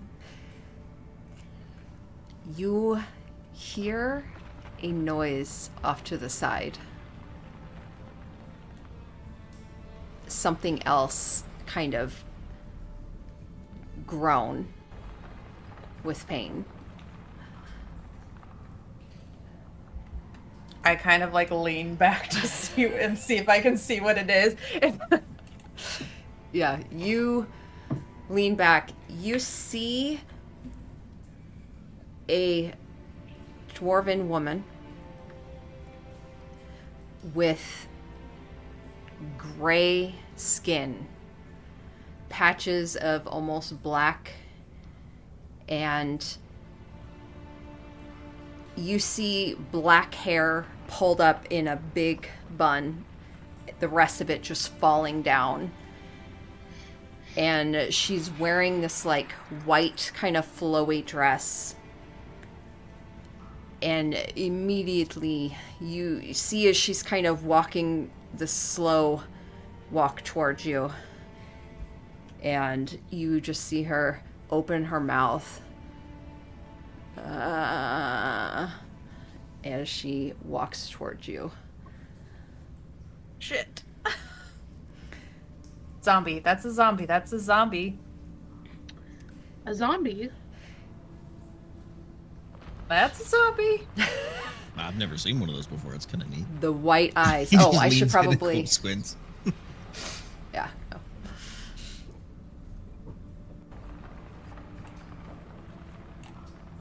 I think I would call out Rowan. I fucked up. Rowan comes running around the corner, and she looks around, sees the zombie, pulls out dissonance. What do you? Jill, Where? are any of these alive? Halgiel, you hear a clatter, like something dropping, before you hear the quick footsteps, and you see him come around the corner, and immediately he pulls out his hand axe and runs up in between the two of you, and he looks to all of you and holds a hand up. Don't. It's all right. It's all right. And he turns and looks at the zombie woman. It's all right, Nori. Come on, you can help. And he'll kind of look at all of you, making sure you're not going to do anything before he holds a hand out, and the zombie just kind of lifts it, rests it in his hand. And he takes it and leads her on.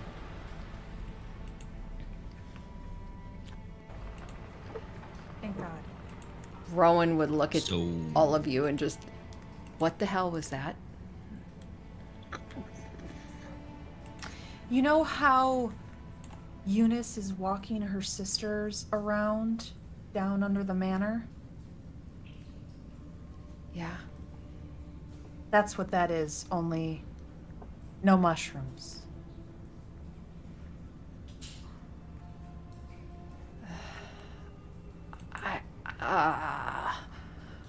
Just breathe through it. We don't know if it's good or bad yet. Okay. She looks at her sword for a moment before she puts it away. Yeah. Walks back over towards Halgiel. So do you have any more friends that we should be aware of? And are they hostile? Oh. No. No. Allow me to introduce.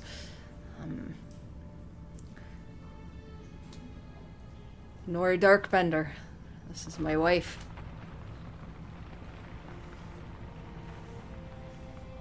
Pleasure, Nori. So great to meet you.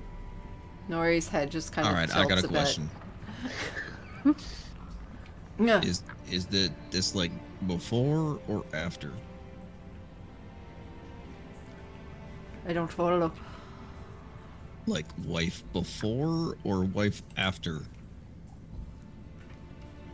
Oh, after. I didn't meet her till I came down here. Right. Most people take offense, so thank you for being all right with it. I Hey, purposely you stand live in your front of life. Rowan's face, so Rowan's expression is hidden. I just sidestep into Oh yeah, here, I can show you her too.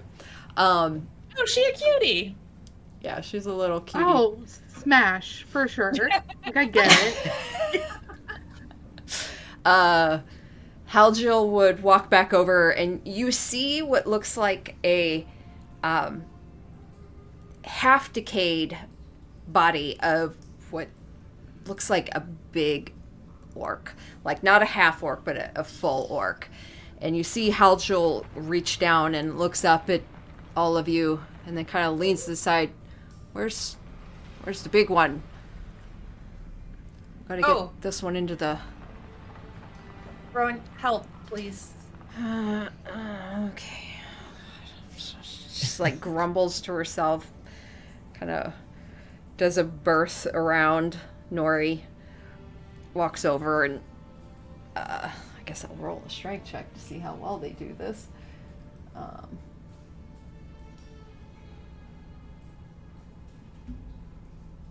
Whoops. Yeah. Oh. Rowan is far too concerned about the zombie wife over here. You see Halgil's doing most of the dragon, and you like see his veins like popping as he's like. Can I rush in and try to help? You Make a check. Yeah, a strength check. 13 at least. Okay. Between the three of you, very little help from Rowan though, you're able to kind of get this body into the grave. And you see Halgil dust his pants off. You see Nori kind of walk to one end of the opposite end along the long side of it and stand there.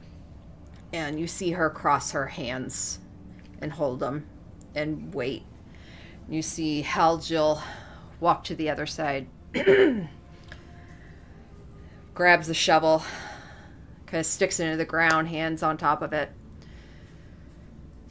and gestures to all of you to kind of file in. I sure. kind of lean into Rowan. At the first sign that this is some sort of necromancy ritual, though, please don't try to cut his hands off, okay? Like, we're gonna ask questions first. That was But then I weird. file in. Rowan's like this. Oh, she has so many things she wants to say. Yeah, he. You see him, kind of as you all kind of file around. You see him clear his voice, and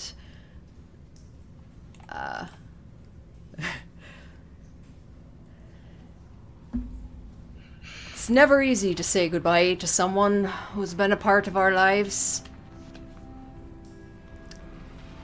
When that person is gone, there's a hole where he or she used to be in your life. And that's what many of us here are feeling today. Some of you knew this poor soul better than others, but you're here because they had an impact on your life, and you want to honor that. And because they did affect you in some way, it's not going to be easy to say goodbye. Judging by the size of this here's axe and the stains upon the blade, I feel it's safe to assume that they were the kind of individual that would come through for you, should you find yourself in a dangerous situation. Admirable quality. Amen. To face death head on. One could only hope to achieve such bravery, even if it killed them in the end. It's always hard to lose someone you know, to let go of them and move on. But how truly blessed this poor soul was to be surrounded by loved ones here at the end, as they untether from this world. It brings me great comfort to see a soul wished well into eternity by those left behind. May he be remembered in the annals of the All-Father. And you see Nori make like a symbol, and she kind of kicks some dirt. Halgil nods his head.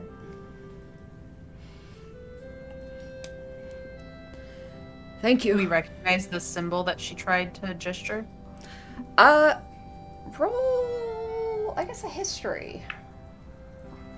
The amateur historian that I am. That's a nat 20. Oh! Nice. Quick question before you go, though. When he mentions Allfather, I'm going to assume... I shouldn't say I'm going to assume.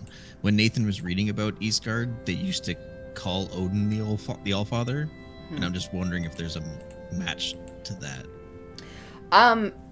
Or if this is something else and just random talk. You, will roll a history check for yours as well. Chara wipes a tear from her eyes. She's the bard in her is so proud of this. This is so Just so 17. moving. 17. You do recall that that he is known as that. However,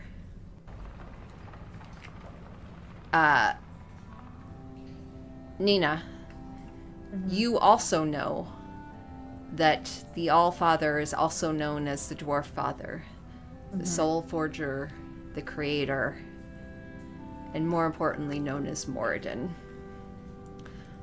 the god of the dwarves.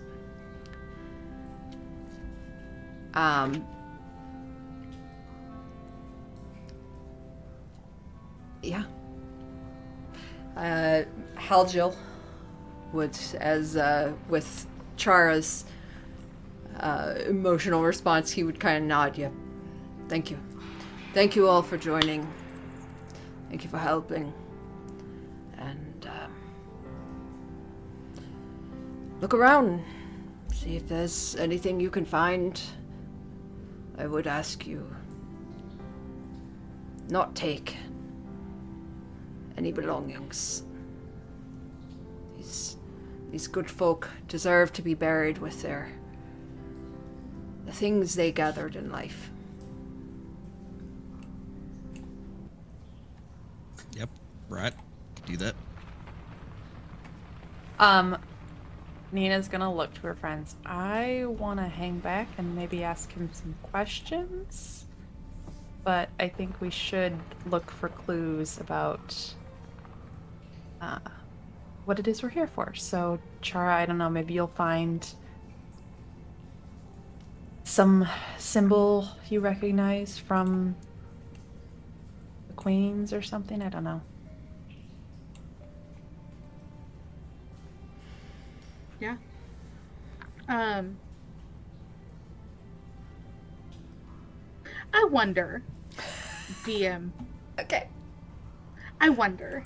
Uh-huh. Since what we're chasing is a very magical object, and I'm making an assumption that it's influencing the space around us. Uh-huh. And so I recognize that's an assumption. But could I, not unlike a bloodhound, sniff out the direction in which the magic seems to be greatest from? Yeah, roll an Arcana check. Okay.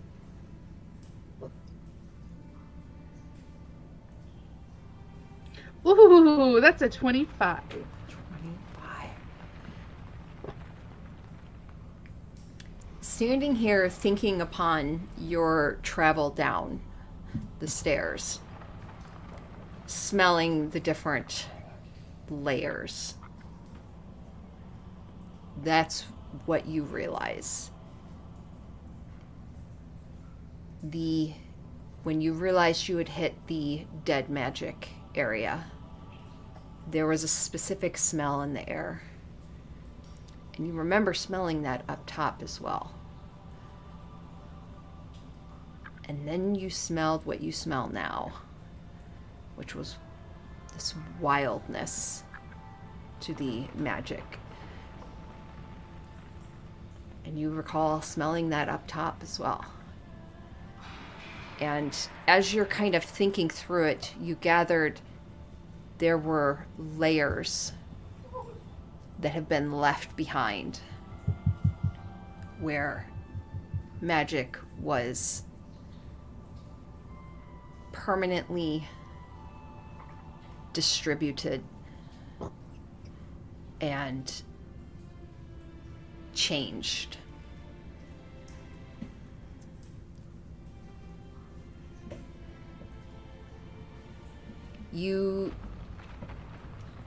Moving forward, you absolutely get the sense that you could tell what layers you go into easily. Now that you've kind of gained the sniffer for it. Perfect.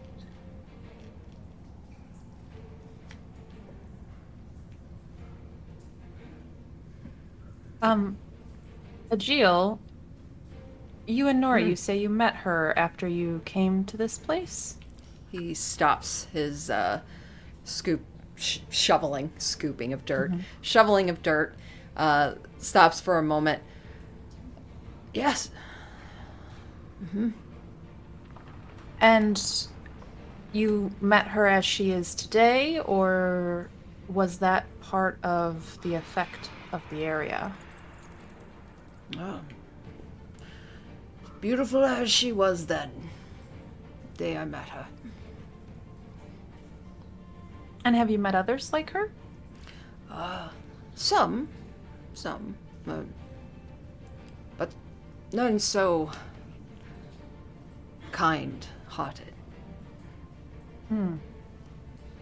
The others I had to kill the others. Okay. So I wasn't wrong in worrying about that. Okay.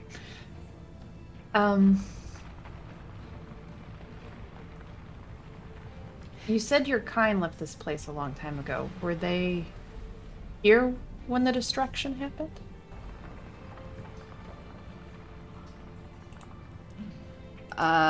Say that one more time. Was your kind here when the destruction happened? You said they left a long time ago. Oh, no. Well, yes. They sort of. Those that tended to the garrisons or to the towers. Some were wizards, but Right. it wasn't primarily a dwarven hold. It was more of a wizard's hold. Right. And they did some pretty powerful magic here, yes? So they say.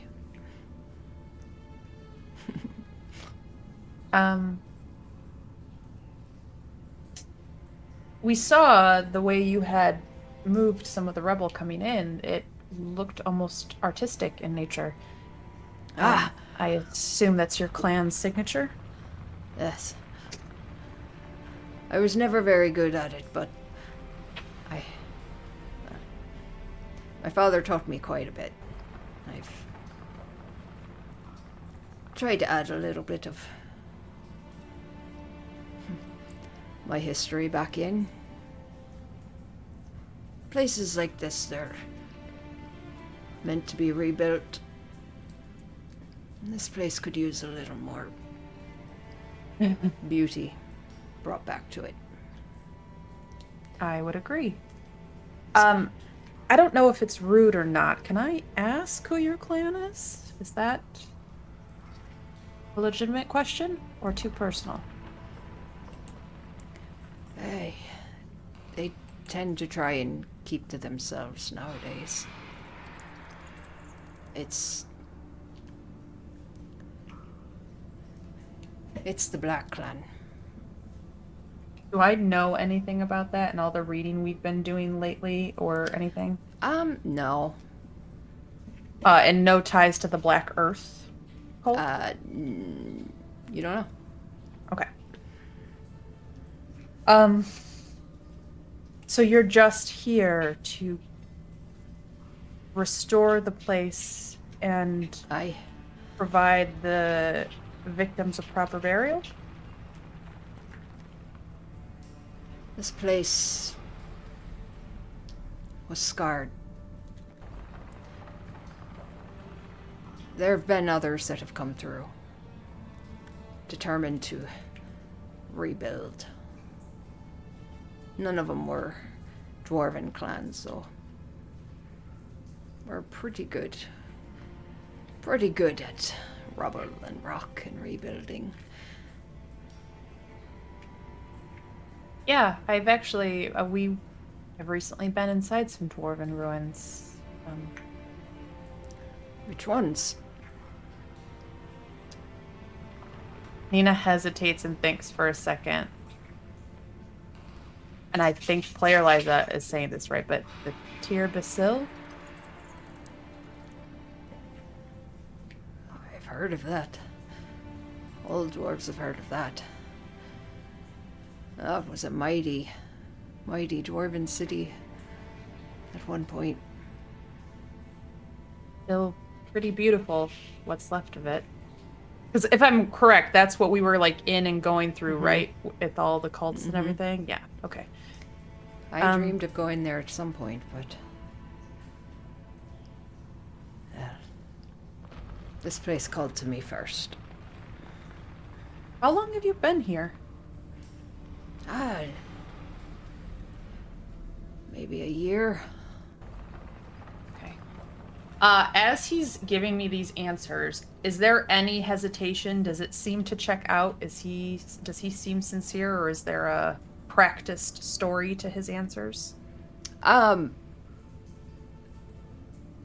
you have a passive insight? 15. 15, okay, yeah. Yeah, absolutely. He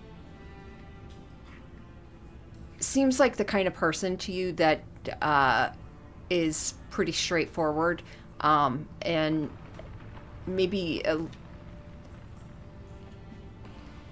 Nina in particular, your immediate thought is this person's a little dim-witted.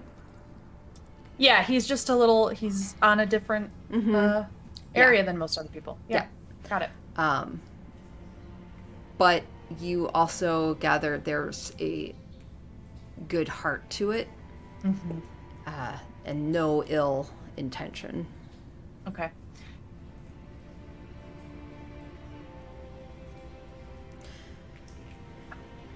Goes back I will to look scooping. around to see what the rest of my party is doing before I continue with my questions.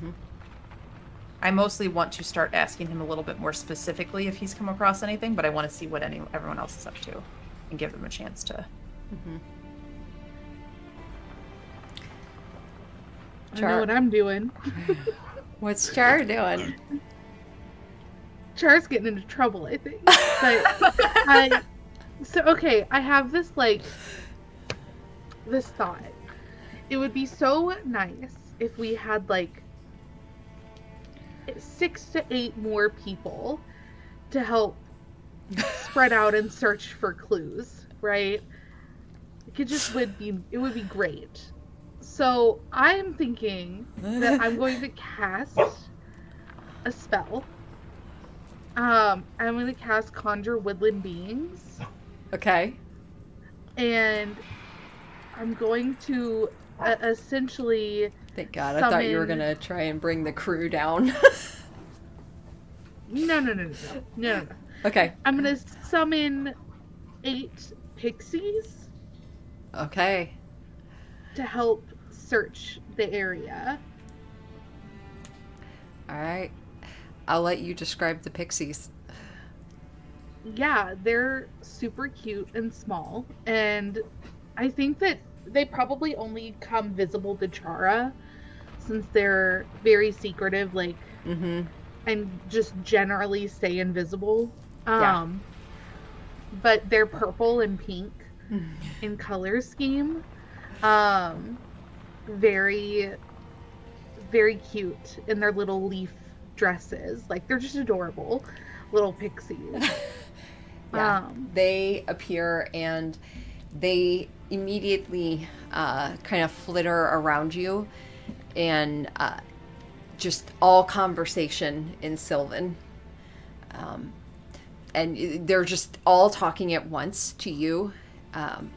And you just hear, oh, wow, look at this place. Oh, how did we get here? You know, and just all these kind of things. What are we going to do here? And, you know, just all around you. Constant. Perfect. And then Chara would start talking in Sylvan to these pixies and be like, well, there's really cool magical items down here. And the Fae Queen wants us to find one of them. You see them all kind of hover to a stop. And they all seem very interested. And I want you to help me find the item. For the Fae Queen. Yes.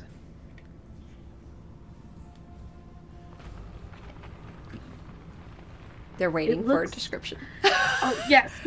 It looks like a gem. Think like a diamond thing.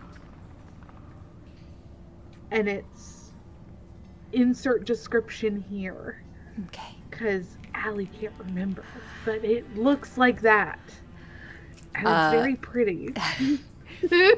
You actually, with your previous history roll, would recall one of the gems, the one that was taken from Titania, or the Fae Queen, used to be on the end of her wand. That's right. It was on the, like, it was on the top of her thingy. And so, Yeah. all Fae creatures know of Titania. And they have seen, if not her in the flesh, they have seen pictures. They have heard tales of her and her items and everything. You tell them this piece has been missing, was taken, and you see almost a sense of pride coming over these little pixies. And they all kind of give you a salute and off we go! And they all fly off and start looking and searching. I would also like you to roll me a D100. Okay.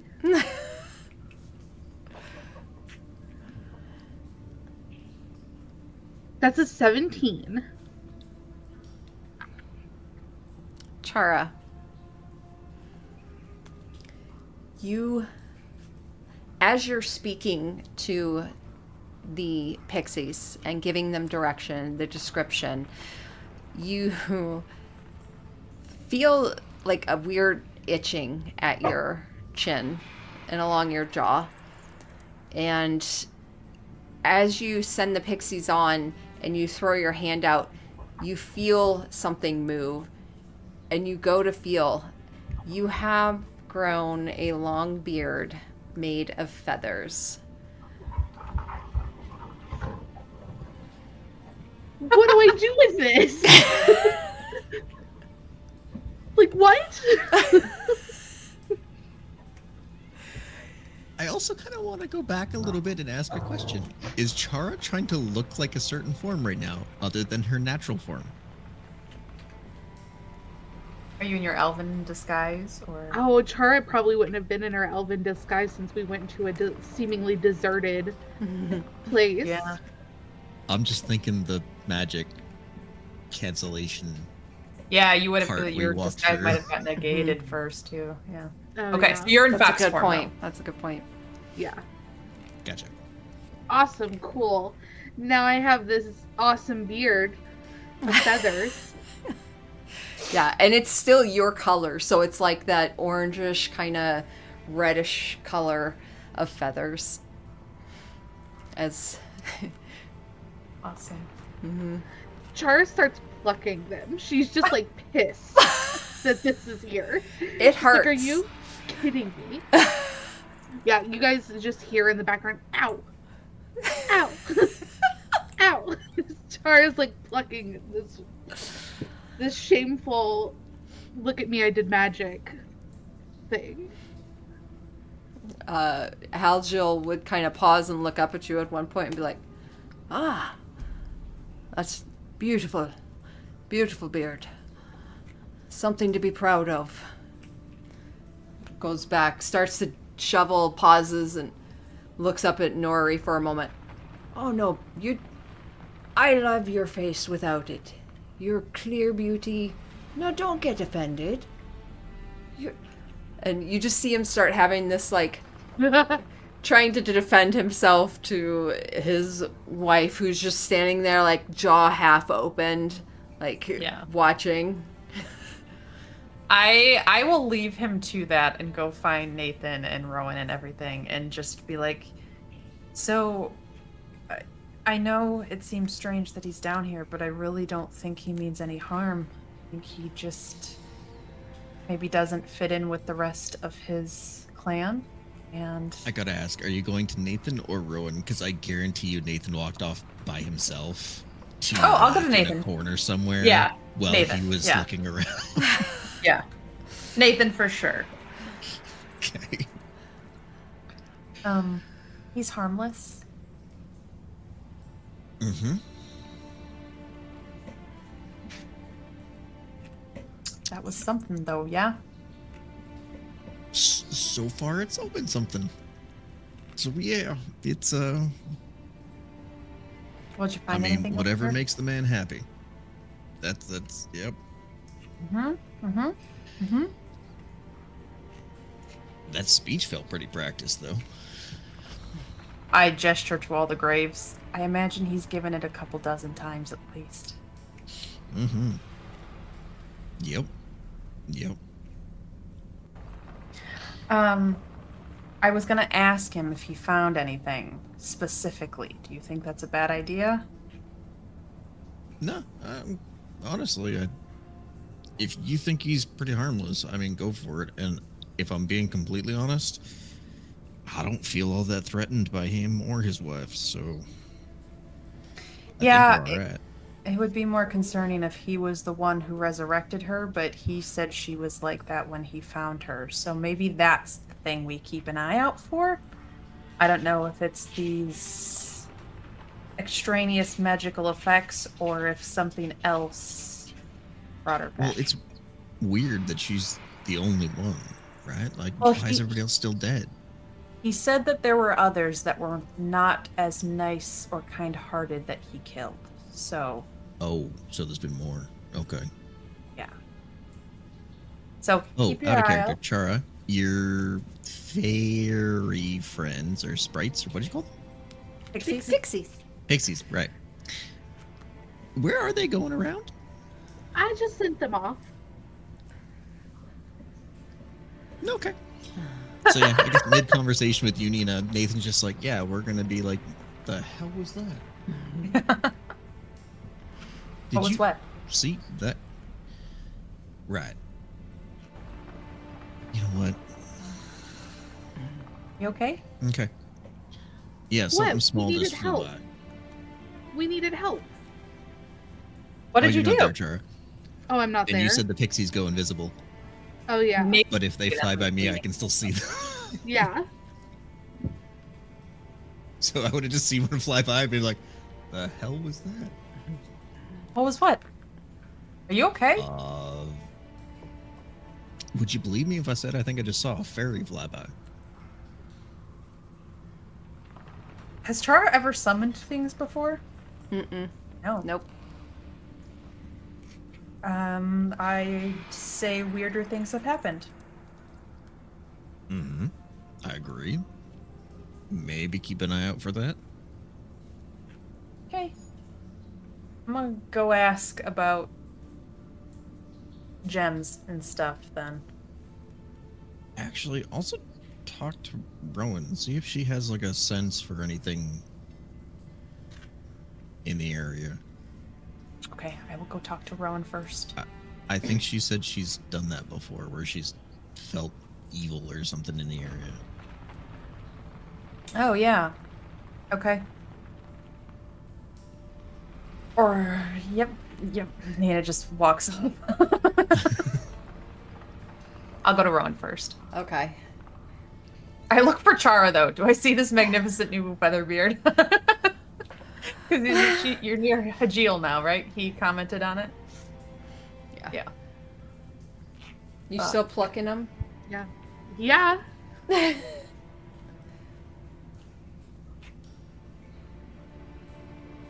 Rowan, I fill Rowan in, and basically what I just told Nathan as well. But can you do maybe your vibe check thing that you do? Sensing if there's evil in the area? If he didn't resurrect Nori, something did, and I just want to make sure we know how many. Yeah. Is it... Do you think it's safe? I mean, I think he's harmless, but I wouldn't say safe is the right word. We are in a scarred place of death, so... That's what I'm saying. No offense. Oh, you but mean to, I like, don't really cast- want, you know. Oh, right. I didn't know if that was a spell or if that was just something your god gave you. I can't remember what it is she actually used to detect the aberration behind the doors when we were in at Catla. Was it sense or She's got...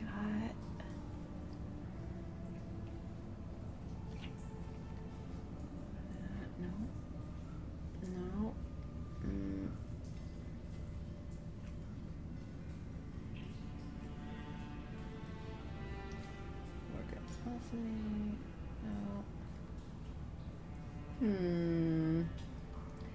I wonder if she actually had... maybe she'd prepared something? I think she probably had, detect good or evil actually prepared. Yeah, and that's okay. Alright, so you can't do it. That's fine. I mean, if we stay here overnight, I could, but... Oh god, I don't want to stay over here Me overnight. either. That's... Okay, I'm gonna go ask him about the gems specifically. Okay.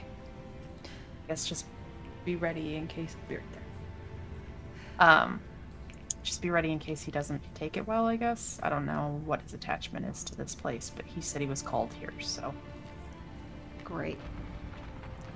She kind of steps to the side, just kind of takes up a stance, trying to look trying to look cool, you know, Yeah. with it, but you know, it's Rowan. It's very awkward. And I think that's probably a good place. Let's take a quick 10-minute break. Cool. And then we'll be back at 7:51. Cool. All right.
playing, not a damn thing. Yeah.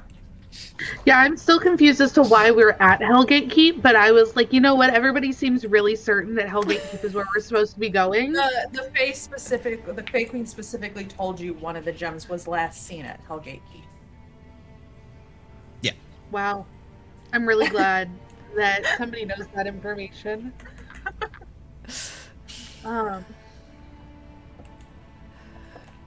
That was the only location that we knew of, other than Baronius has one. One was last seen at Hellgate Keep, and the Fae Queen's was stolen. So we actually don't know if it's here. We don't know what happened here. And to clarify, because I'm still kind of unclear, the power negation and the wild magic, that happens around the gems or in places they have been used. Yeah.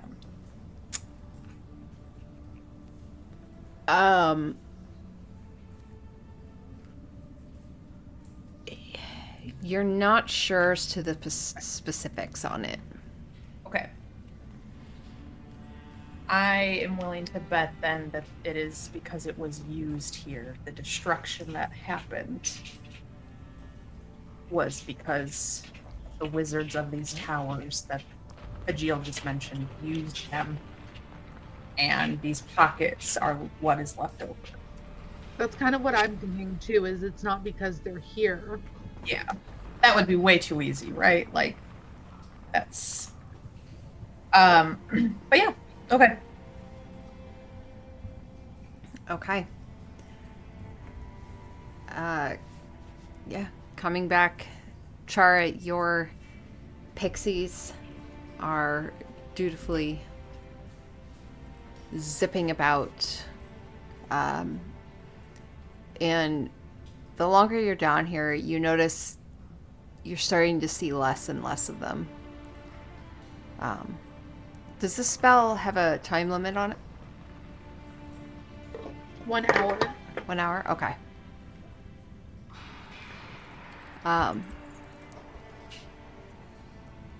Nearing the end of it, you see 2 of the pixies come back. They flutter up to you. Yeah, we didn't find it. We didn't find anything. And then another one kind of trailing a little bit behind, half flying. You see one of its wings is like half tattered, and they're kind of covered in just dirt and such. I didn't find anything either. But I got caught under some rocks. But I'm okay. It's fine. But we lost Jerry. Not Jerry! Damn. I know, right? In Sylvan, they're just like, they all start like kind of crying, and then they're like, Oh, but it's fine. and you know, the others don't get back in time. But you gather that they didn't find anything either, as the pixies and just kind of pop out. Okay. So, Wasabi. Sorry. Perfect. Cool. So the pixies didn't find anything. They didn't I think find the that gem. further supports our theory. Yeah. Yeah.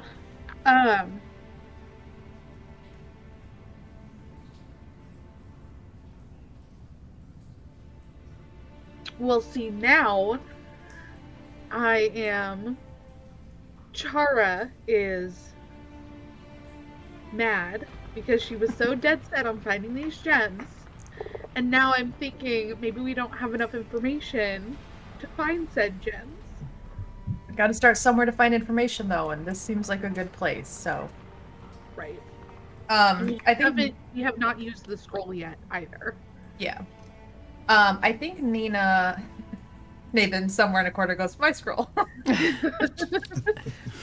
I grab a shovel. I'm helping Hajil dig a grave right now, just Okay. quietly for a little bit. Yeah. Real quick, Char, roll me a Constitution saving throw.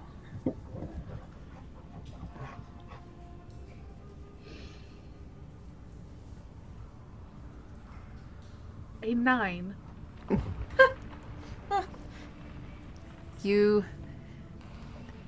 The feathers that, even though you have been pulling them and plucking them, they continue to grow back.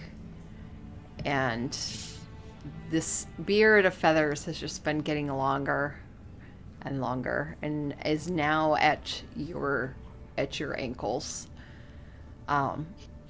And you feel it starting to, the edges of it up here, almost like a mullet, are starting to kind of curl up some. And as you're kind of gathering it and walking with it, it kind of tickles your nose a bit. And with a 9 saving throw, you sneeze and the feathers scatter and fly off your face. And they do not grow back. Oh, thank goodness. Thank goodness for that. But you do still have a couple spots that you're bleeding on the face where you had plucked. Ouch. While I'm digging after, because her spell lasts for like a half an hour, so like 30 minutes in, I'm just digging quietly with Hajil, and I go, so since we're here to kind of look into the past that happened at Hellgate, what is it that your people have told you other than death and nothingness? Like, why is it like this? Why are these bodies all here? Why do you have to do this? Well, this was an elven stronghold a long time ago. And wizards, you said, yeah? Yeah. Well, wizards came later. They came later. From what I heard, it was overrun by demons at one point. And using the gems was the last-ditch effort to stop them. The gems. Yes, the gatekeeper crystals, the gatekeeper gems. The famed gems that destroyed Hellgate Keep. He kind of gestures around. Right. They're responsible for this, then. Aye. Have you been deeper? Oh, go ahead. Yeah, he would kind of point, kind of gesture up top, and then he pause a moment. Look at you. You've never been down here before? Mm-mm. Come with me. And he would stab the shovel into the ground, and start to make his way down this to the far end of one of these rooms. And he would follow a hallway. The longer he walks you down, and you get the sense this is almost like a garrison kind of area. The farther he walks you down, you see more destruction. And there's a couple times you really have to squeeze to get through some rubble and such. And he would tell you, guide you, where to put your feet at some points, what not to touch. And Nori would just kind of follow behind you, Nina. And you see light coming from the end.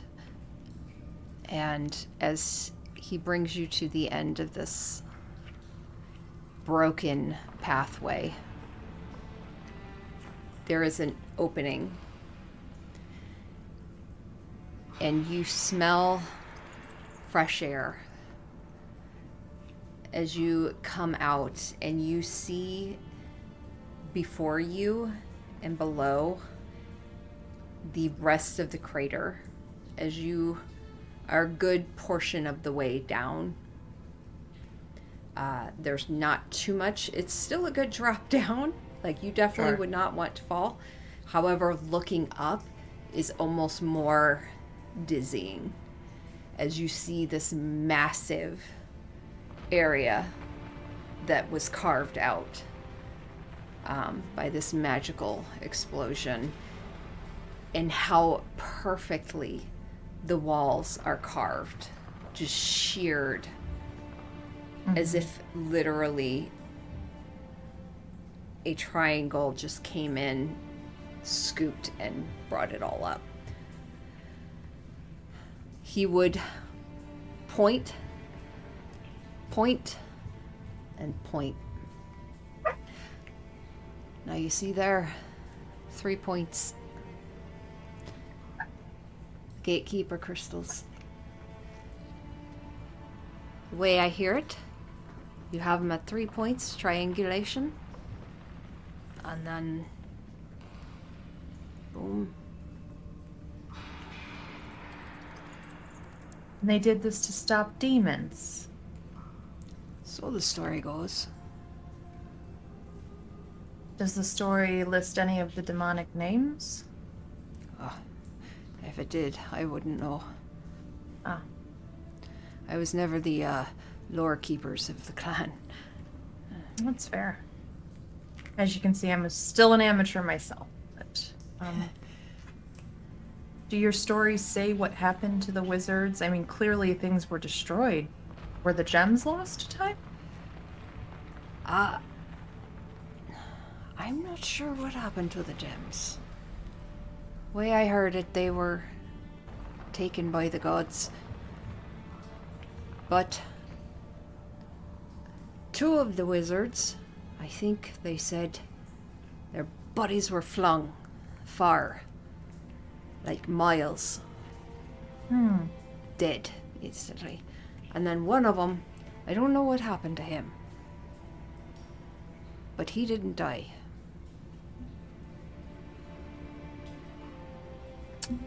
At least that's the legend.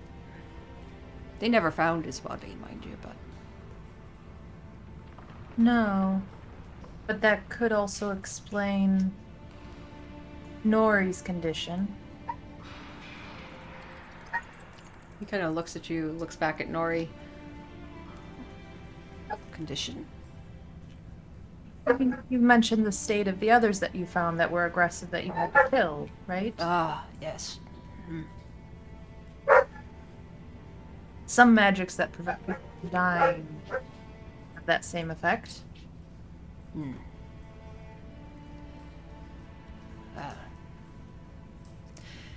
He looks back at Nori. Well,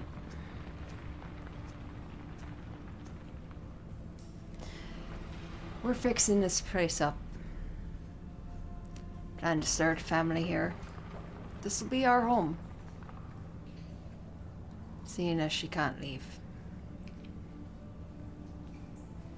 What happens if she tries to leave? I've never tried it. I wouldn't let her. But if she goes up through the negation, I followed one once. And he hit the level and just dropped. Dead body. okay. But that's alright. He kind of reaches out a hand for her again. She takes it and comes to his, shuffles to his side.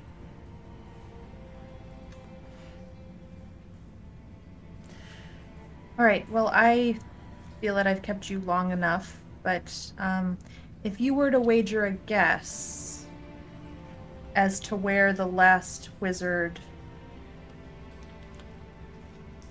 You said 2 of them were flung, 1 of them you don't know what happened to. Do you happen to know which tower was his? Oh, this one right here. The one we're in. Mm-hmm. Cool. No doubt. How did all of you get past? How did you get down here? Past. We just walked. I must be mighty stealthy. I would have thought the tree ants would have gotten you. Tree ants in the forest. Yeah, there's quite a few. They've put up guards. Okay, well, that's because we didn't come through the forest. We came from the sky. Can't say I know what that means. I know how to fly. Really? Hmm. You Anyway. see him kind of look longingly up at this massive just opening. Yeah. Just dreaming about it. Tell you what, Helgiel, if you ever find yourself alone here and you are in need of a different scenery, I have a friend that you might get along with. How do you feel about mushrooms? Really good in soups. Well, if you're ever through Westbridge, just ask for Nina, okay? He gives a nod. Very kind of you. But kind of shakes Nori's hand a bit. I don't think we'll be leaving here for quite a while. Understood. Just in case. All right. Now, come on, I'll help you finish that grave. You guys head back. While I'm out here, can I try to communicate to the ship really fast and see if it works and just let them know we're okay? Yeah, you try and use the communicate. And you feel it work. But it doesn't go through. You can't seem to get a response. Okay. Do For I science. hear anything? Mm-hmm.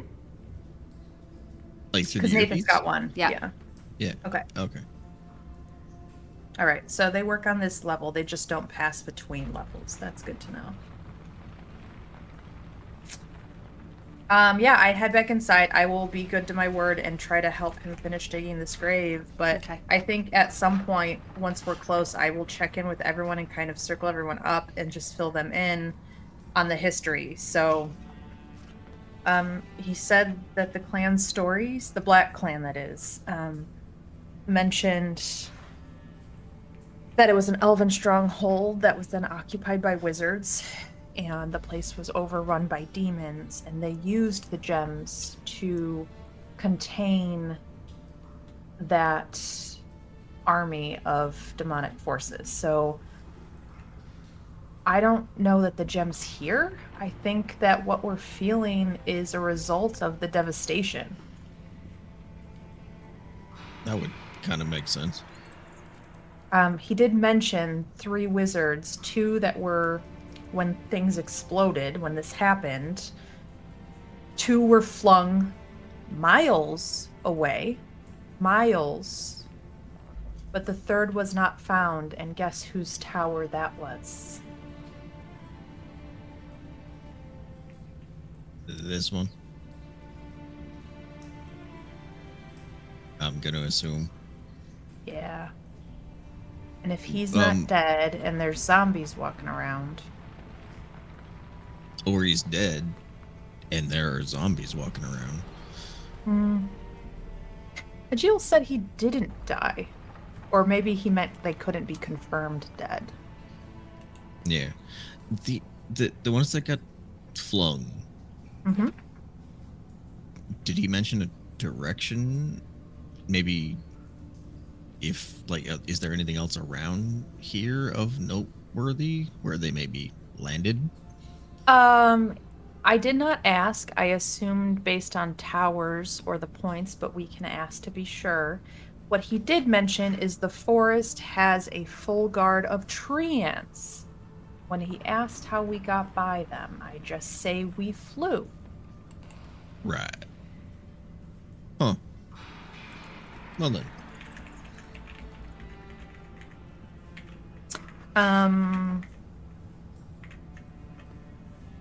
Yeah, said that there's 3 points to the gems. You use them in a formation of triangulation, and that's what created the crater. So, weapon of mass destruction indeed. Hmm. Do you want me to ask if they were flung in specific directions, or do we want to maybe head further down and see if we can't maybe find this missing mage? I mean, both? I don't know. I was just wondering if there's like a weird cave somewhere close by where, weird things are happening. I don't know. I'm probably grasping at straws. We can go down lower. Hajil said he's been here for a year, but he didn't mention anything like that. Fair enough.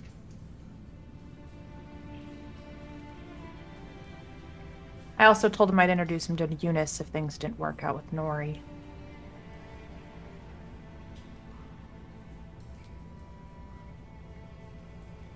Yeah, I can see that. So if he shows up in Westbridge, that's on me. Fair enough. All right. Char, what happened to your face? I was picking at it. I grew a beard.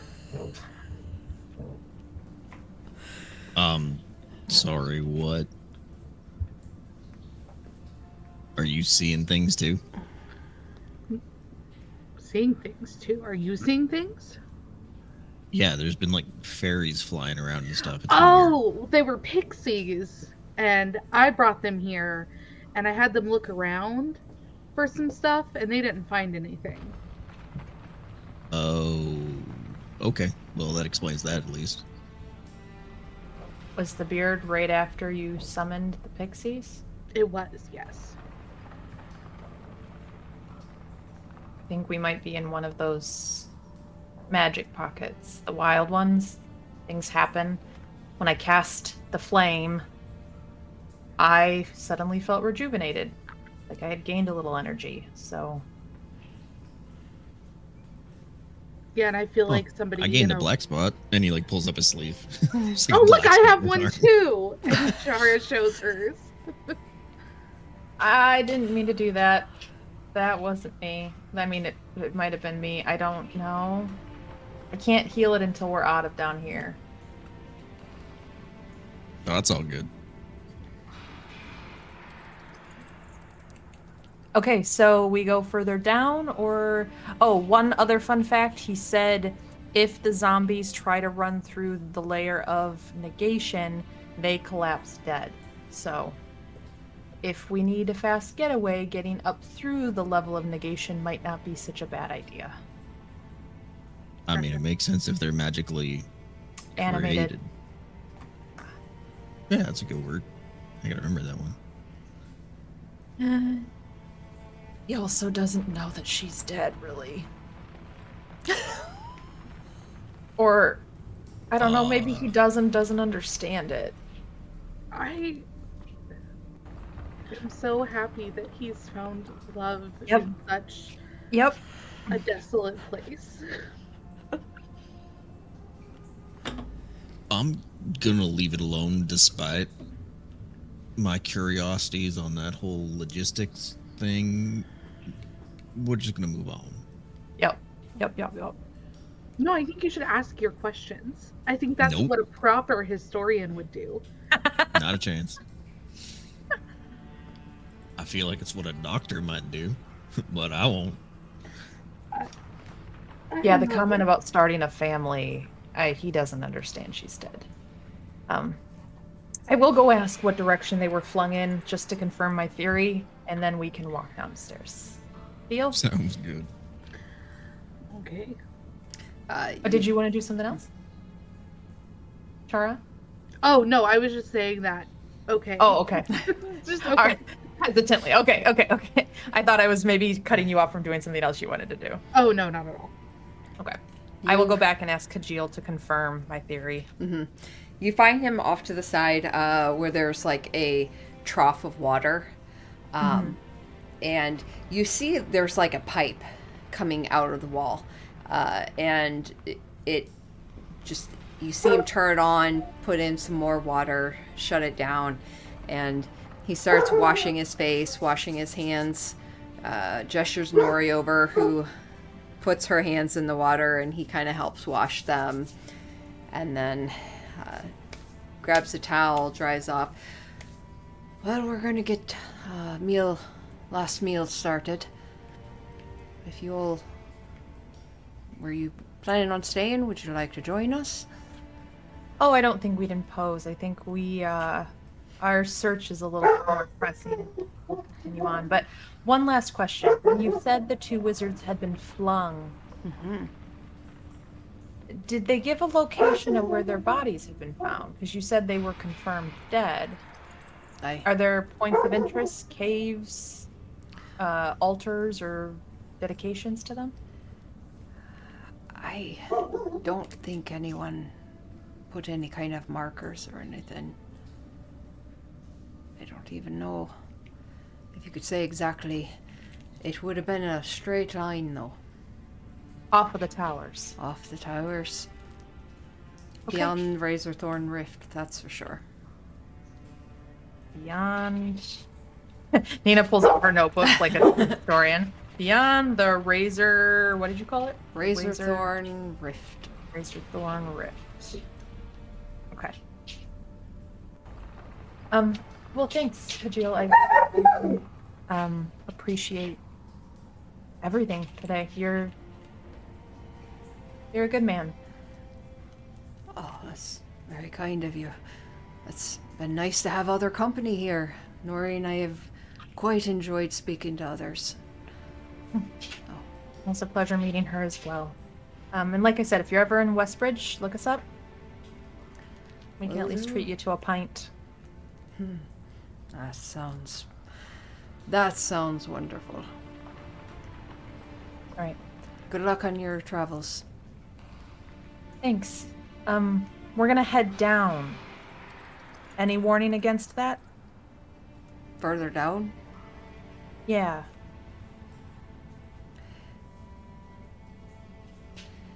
There's another garrison further down. Okay. I did wall it off. Okay. Have you ever been all the way down? The tunnels extend quite a ways. There's areas that have broken through to the Underdark. Oh, I had to wall it off. yeah.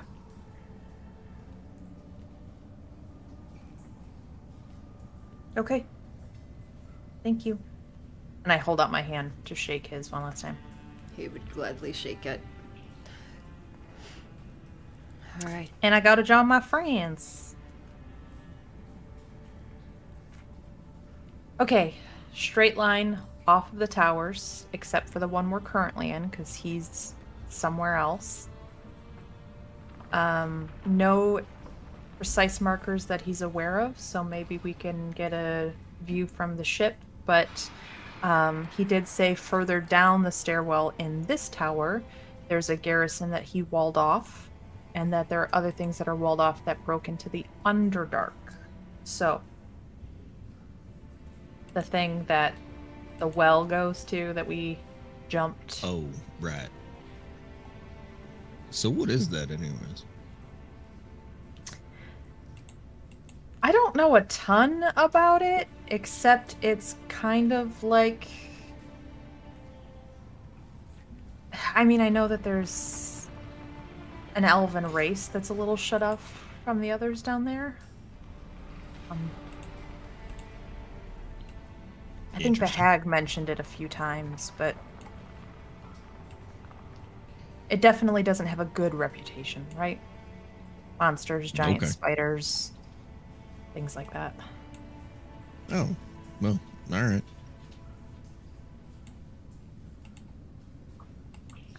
Well, I guess we're just continuing down for now. Mm-hmm. I think so. But we want to keep going down to the spiders and the monsters and the... Well, don't you want to make sure that you don't sense the gem or anything?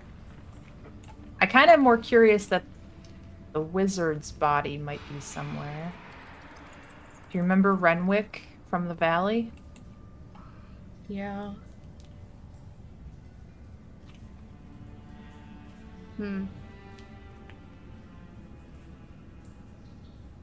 You don't think Renwick is that wizard, right?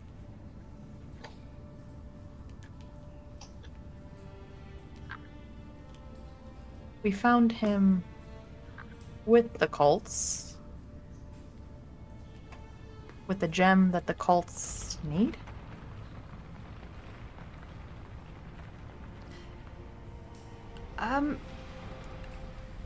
Roll.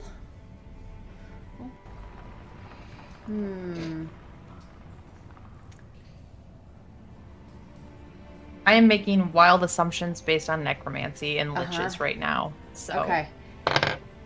So you can either roll intelligence, or if you're basing it more on like what you know, or just wild like guess in the dark, you can do either intelligence or charisma. well, obviously I'm gonna do charisma. Oh, Shot Can in I the make dark. that I will go wildly guessing based on my internal instincts, and that's a charisma. So I have a 20 in charisma. This is my jam. Oh, hopefully it's my jam. can I roll That's two a or no? nat 1. Since I had like I'm lots of I'm gonna interaction. use inspiration for this Okay. one though. That's a dirty 20. Okay. And I am saying all this out loud if Chara would like to do the same. It's a shot in the dark, Okay. but it's a pretty damn good one. And you feel pretty good about that. Okay. You guys, I think we gotta go back to that lich. Assuming he hasn't left. Oh, I Let can me reach know out what- to him. You could. I could. Can we do that outside of here, please? I think we might have to. We'll have to be above the negation level because I tried to contact Parsonus and couldn't get through. Oh, okay. So, long walk back up the never-ending staircase? Yeah, sure. I think I like this plan. Sounds like a At least we don't have to be plan. slow and stealthy about it. You guys start the long walk back up. Everyone believed me so quickly that was the thing we have to do. Rowan's ready to get out of here. Okay, everyone just This wants is to leave weirding this her creepy out. place. Yeah, you guys start the trek back up. As you're What do you girls want? you get to the surface of the tower. Finally. And it's starting to get dark. There's still plenty of light where you are, because even though this mountain has been sheared off, it's still higher elevation as the sun is starting to set, though. As you pass up past the last stair and make your way forward, Nina, you start hearing static in your ear. Ow. Oh. And you hear brief breaking in and out. And it sounds like Parsonus's voice. And it's just a broken of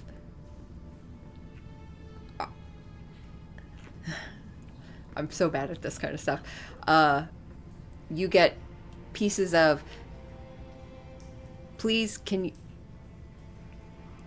just and then you hear him almost as if he's still got the thing depressed but is talking to someone else. And you just hear, get it off the ground. And that's it.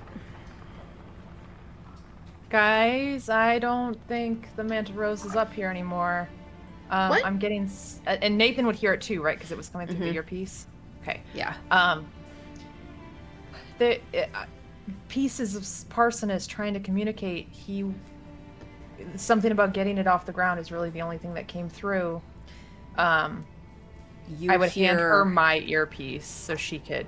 You hear a loud boom, and you feel the ground shake. And it's at that moment you see the Manta Rose moving off and around the side. You see it through like this open wall of this tower, and you see it starting to fly off to the side. And as the group of you kind of come to the middle, you see it drift past, and you hear another loud boom sound, and a portion of the wall just caves in, like explodes inwards, as you watch this huge boulder smash into the wall and break, and it just goes right past all of you. As you duck down, you see the Manta Rose all of a sudden coming back into view, and it lowers just enough, and you see the side hatch open up, and you see Parsonus standing there, and he is just yelling towards you and gesturing you to come. Yeah, I imagine we all take off running for it. If need be, I will cast Fly on 2 people at a time to get them over any sort of gap that there is and up into there. And as soon as like the first set is in, I will drop concentration and cast it again on the remaining 2, like myself and whoever else stays with me. As the Manta Rose starts to lower again, and you all start to run, you hear what sounds like a droning sound, like a very loud creaking, and probably Chara, you happen to turn and look, and you see a large tree-like figure, hands curling around, just these wooden fingers curl around, and you see this face almost like disfigured into this old ancient looking tree that moves into view, and you see it bring up its other hand as it gathers a rock. Yep. Nope. Nope, that's not good. And it throws it at all of you. I need all of you to make dexterity saving throws for me. Oh no, that's a 7. 11. That's not great. 8 total. Oh boy! Oh boy! Okay. Where am I? Oh. You motherfuckers. So that's only 8 bludgeoning damage as the boulder smashes across the ground. You're able to dodge, but pieces of debris that it smashes into as it goes past you just smack and hit you guys, and the boulder kind of rolls to a stop, and as you continue running and you make your way up onto the Manta Rose, Parsonus would immediately, the second he sees all of you in, he immediately makes his way back down the plank, running and calling orders out as you watch the manta rose start to rise. You see a better view now of about 25 of these tree ants climbing their way across the top. Are you saying tree ants or tree ants? Sorry. Because I've been hearing ants the whole time, so this is I know, like... I'm my inflection on it's horrible. The tree ants. Tree. Okay. Perfect. The creatures. I mean, I'm cool with like an army of tiny little trees. Tiny ants, yeah. No, these are large trees, very old, as they are just surrounding the top of this now. Some of them are mid-climb up. You watch as one of them like has a arm extended as it's half hanging down this cliff, and the roots are just growing upwards and pulling it then upwards. As the manta rose continues to rise and starts to drift off. I'm sorry we couldn't warn you. There's a level of negation magic happening that was cutting off communication. Nothing was getting through. Yes, I know. I couldn't get through to you either. But it'll be all right. Yes. Good. Get over here. Good. And we found a direction, so that's good. Which way? Back to the Desrin Valley, as it were, but, All right. this, and she'll point down to what's kind of disappearing behind us, you know, of the crater and everything. This is what those gems do. So we have to stop it from happening and being used elsewhere again. You see him kind of take in, looking down at through the viewing window at the massive destruction, and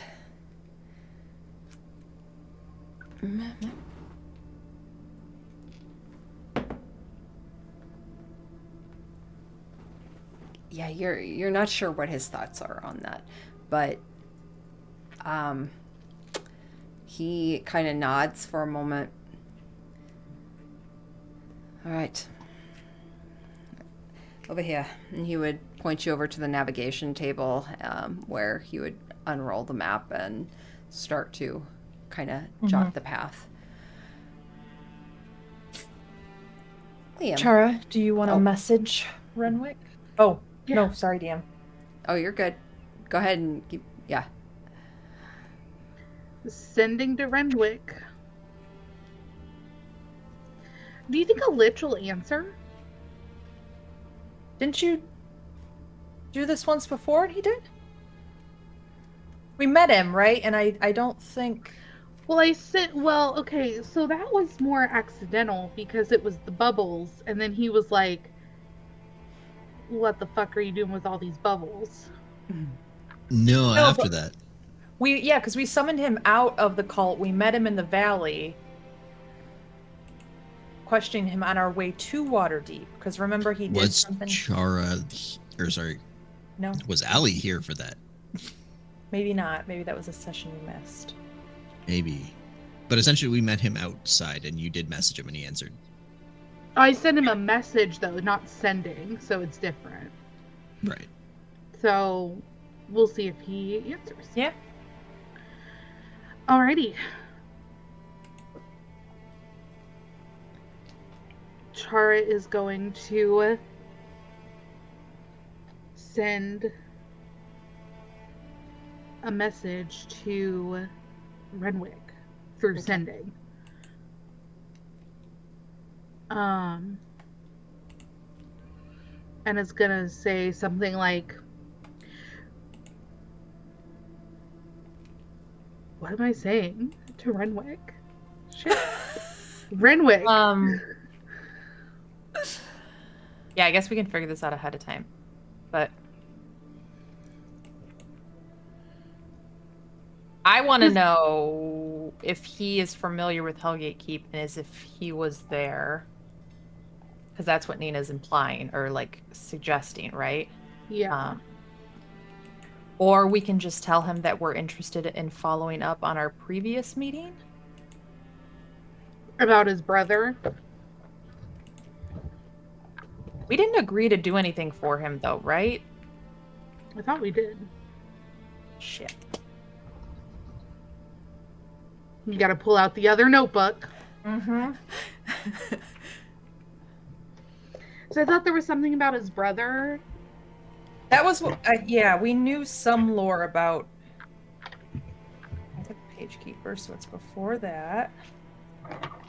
Okay, here it is.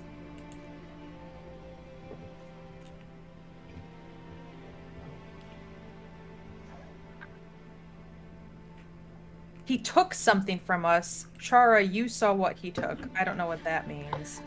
But Rowan thinks of him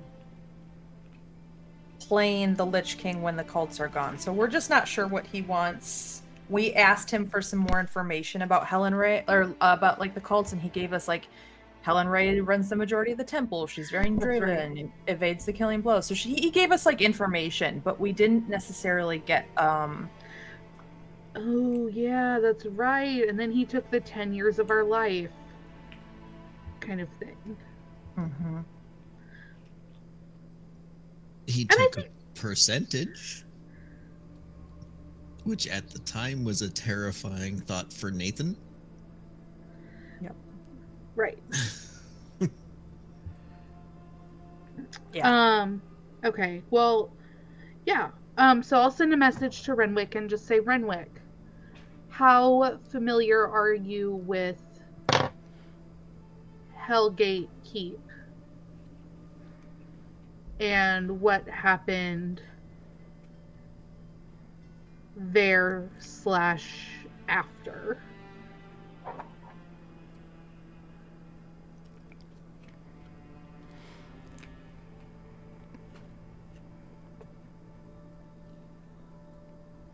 You're at Hellgate Keep. Interesting.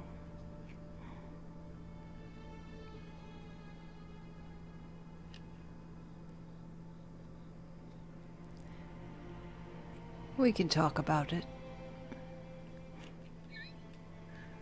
Come meet me. We'll discuss terms. Fuck.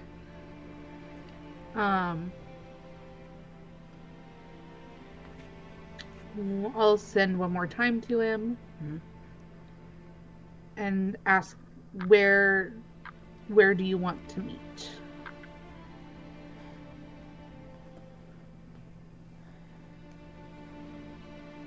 You know where I live?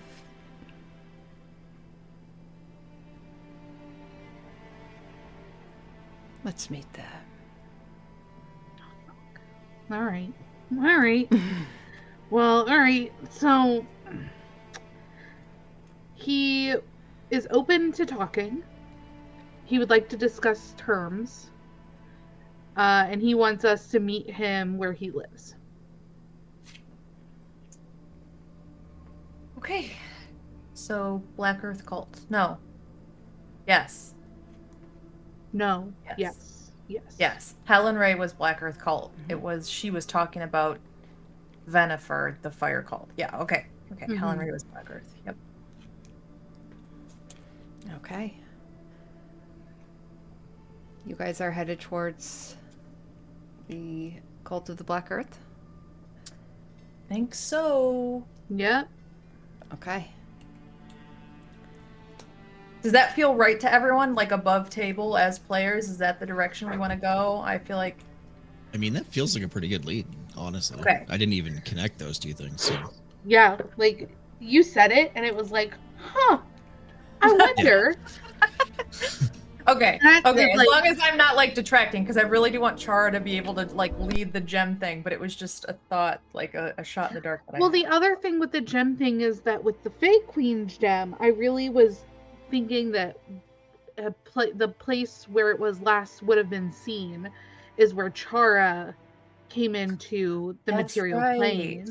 Okay. So that's like a whole different place, and I cannot remember where it is. / Okay. never assigned it a place. So that's not Okay.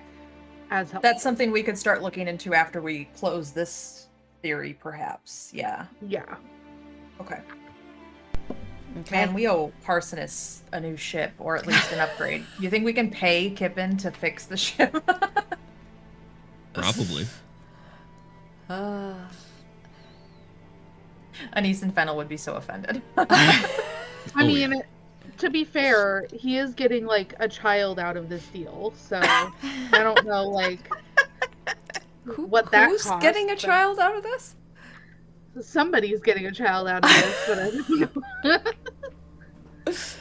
Parsonus is donating his half of a child to the Listen, we don't know if it's a boy child. Who knows? Yeah, that's true. All right. And that will cut across then to Marco, Liam. how's this 4-hour movie been? Pretty good. Pretty good. Got some of my M&Ms that I got at Costco yesterday that I'm working through. Hell yeah. So, by all means, guys, continue. All I'm right. just making mental notes for the recap next time. Okay. Well, cutting back to you, Liam.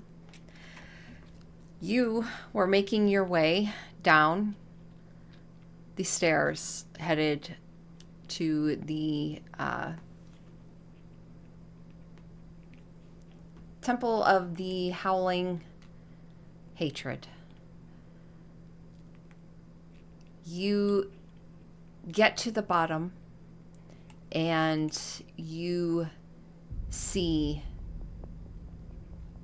the door that you and your party had escaped through previously.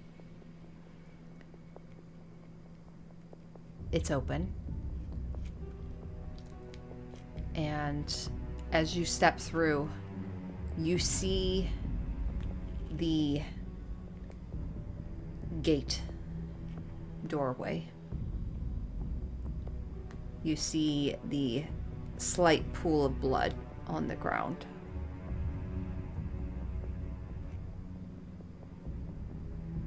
And you see the door leading beyond where you know that zigzag hallway is. Do you wish to continue forward? You kind of got low there. Did you ask if I wanted to push forward? Yeah.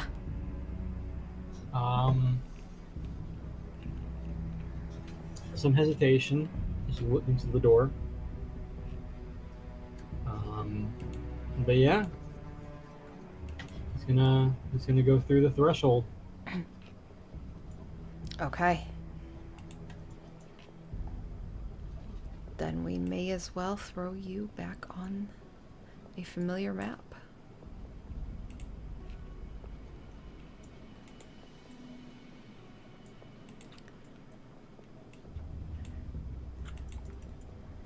Zoomies.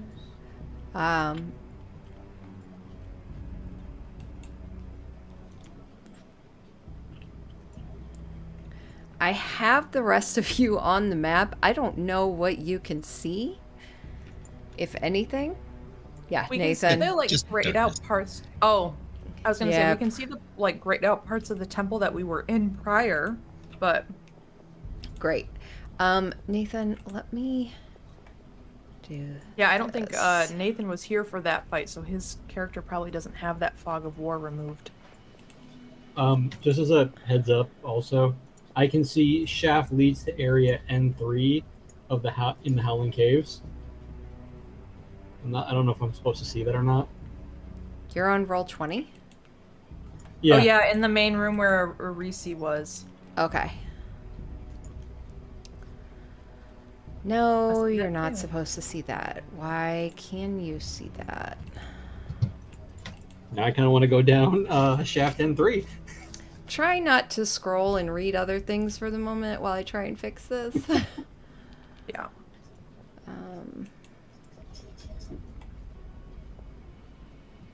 We do know that that shaft goes very far down into some very dark things. We've seen that shaft. That's where we killed a Reese and got.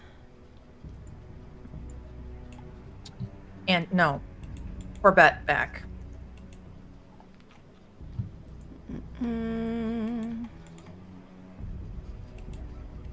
Okay. Okay, I think those are fixed now. Sorry. Okay. Just a technical question that's kind of been on my mind for a little while now. A good number of days have passed since we left things off.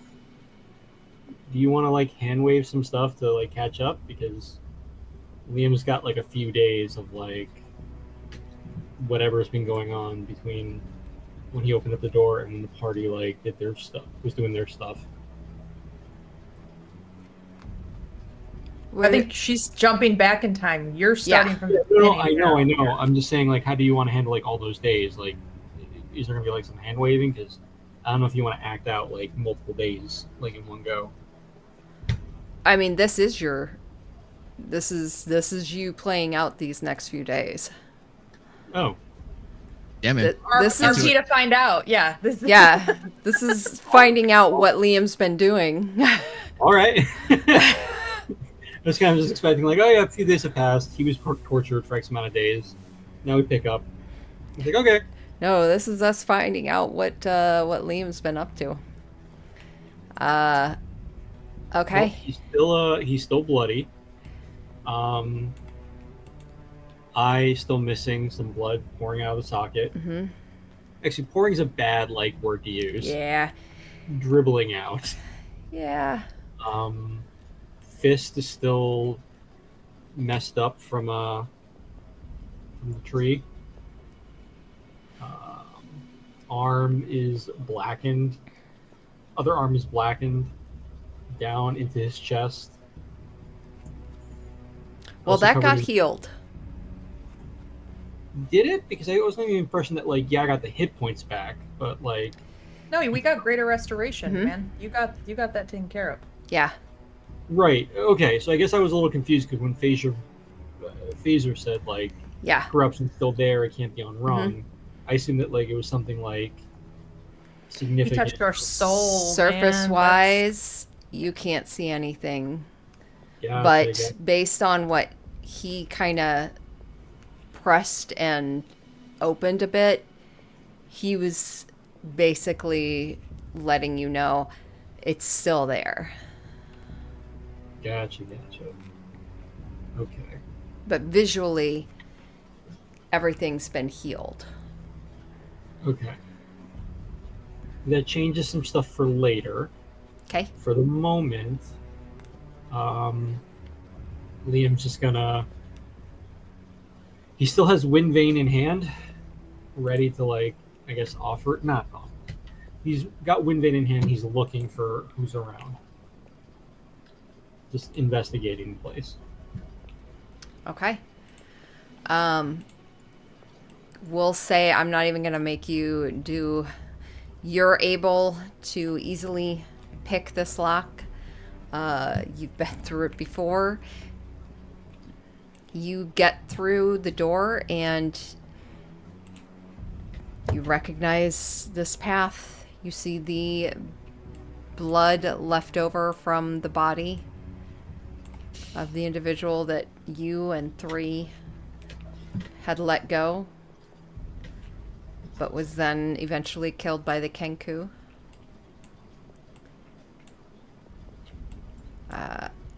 You get through to the other side, and I'm gonna let you control your character. Wherever you would like to start to head. Well, I do see a good number of black spaces, so I guess we didn't investigate everything. I like I'd like Liam to check out this room right here. It's a wall. This entire like black section. Yeah, that's just stone. Oh, so it's like a load bearing thing. Yeah. Gotcha. Okay.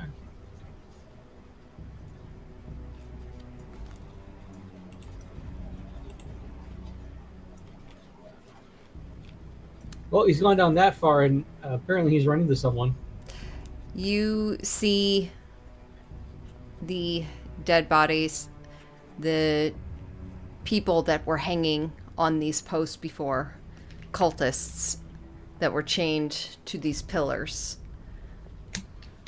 willingly as they starved themselves to the brink of needing nothing but just air. Unfortunately, these two didn't make the cut. Liam is going to look on at their emaciated forms, or emaciated forms, and he's going to feel a feeling of like he's going to feel disturbed, shaken by looking at what was left, what they essentially left behind. Okay. And he's going to keep going down. Down this way? Yep. Okay. Go ahead and roll me a stealth check. Hey guys, 4 hours in, my first roll.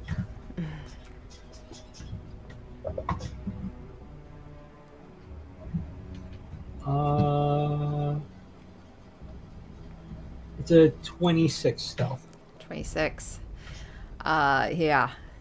Silent. Completely silent. As you sneak your way down. You hear nothing. The halls are silent. It's weird considering previously when you were here, there was the consistent sound of music. And now it's just open air canyon, underground cave.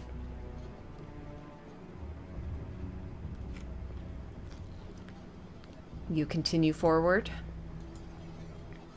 Yeah, I mean, full disclosure, this is probably just because I'm looking at the map and the direction I'm going and seeing the black spaces, but I'm going to go into this room right here. Okay. I'm curious about this room over here. Me as a player, Liam's going to go into that room and figure out what the hell's going on in there. But Okay. You head into the room. It looks like living quarters. They're more or less intact. The furnishings and decorations, they've long since been removed. There are shards of rubble, broken pottery, bits of bone just littering the floor. You head over to this other door and you open it and you see a hallway. And as you head through to the other side, you open the door and you see another living quarter.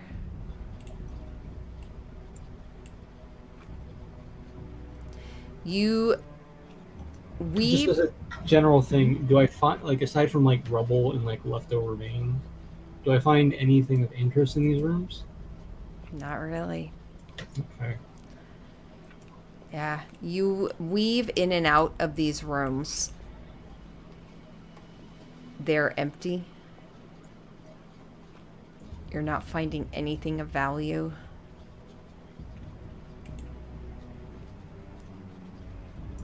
What about this room over here?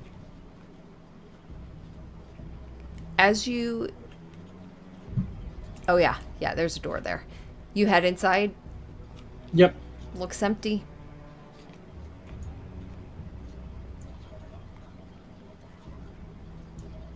Is there anything in the desk? Nope. Okay. The desk is like half broken, kind of sitting almost like it just literally caved in on itself.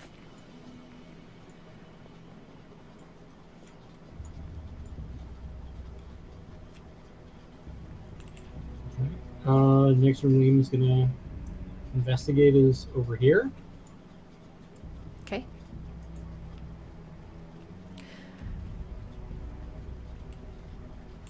You head into that room. You see frescoes that cover 2 walls of this chamber. One depicting the creation of the dwarves by Moradin. The other is a massive battle between orcs and dwarves. The far wall is just pocked and pitted with these holes in the masonry where gemstones once surrounded an altar in the shape of an anvil. But now only the chipped remnants of like garnets and agates remain. In the middle of the room, a 3 bird-headed creatures... Oh, disregard that part. You just see an empty altar in the middle.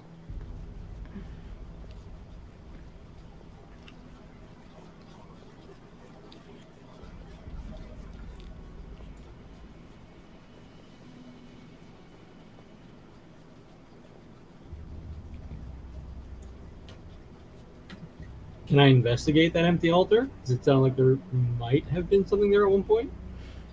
Yeah, I mean, you see blood stains. This is not your first time here. You all fought... you recall fighting Kenku and finding shackled prisoners here.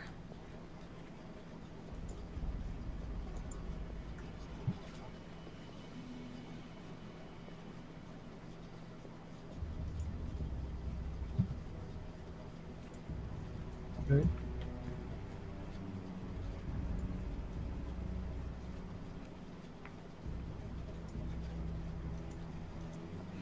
Liam's going to take some of the pieces of paper he has on him of the Valivo's shop. Mm-hmm. Take some of the flint he has in his fire starting kit Okay. and use it to sort of like just scribble notes Okay. about what he's seeing, Okay. like stuff in the room, just so he has like a reminder of what to bring back. Okay. Sorry, I was looking through my inventory to figure out if I had flint to make that, to actually say I can do that. So I got quiet. Oh, you're okay. All right. Just And- to speed along like investigation and stuff. Can Liam go over to this room up near the north with the giant like dwarf statue? Where at? Up north with that giant statue of a dwarf holding a Here? mug of ale. Yeah. Okay. As long Which- as there's nothing in between him and there, I don't want to. Which route do you want to go? Do you want to go the east route or the west one?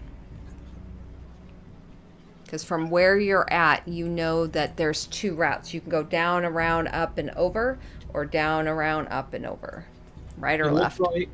It looks like we already went west in the past. So let's go the route he hasn't seen, the east side. Okay. Also, east side. You head out and make your way around. As you come to the end of this corner, you hear rubble clattering and falling. You see cracked flagstones of like this ultramarine marble that pave this plaza. And as you kind of peek around, you see this long avenue bridge almost that ends to your right at this wall of what looks like fallen masonry and stone. And to the west, you see a pillared colonnade that just stretches across a moat, a familiar moat, to a step pyramid. And as you're kind of peering, you hear a crumbling again, and you see bits of rock fall into your view, and you see a large sweeping arm of blue come into your view and then back out.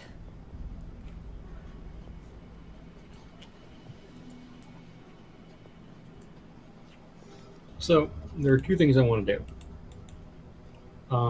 First, I want to check out this room. Okay. So there's a room right there at the end.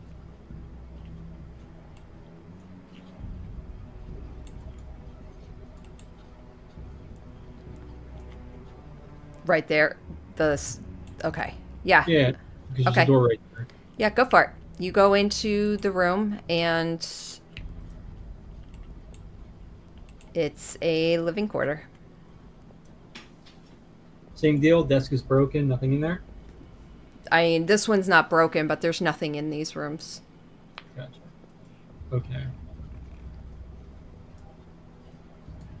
Also, I'm sorry, just because I'm my anxious self. I'm not trying to be like a loot goblin like I was in the past. I'm literally just looking for any leftover pieces of paper information. You're Let's okay. Clarify why I'm doing that. You are getting the sense that there's anything that's been left over has been picked over. Gotcha. Okay.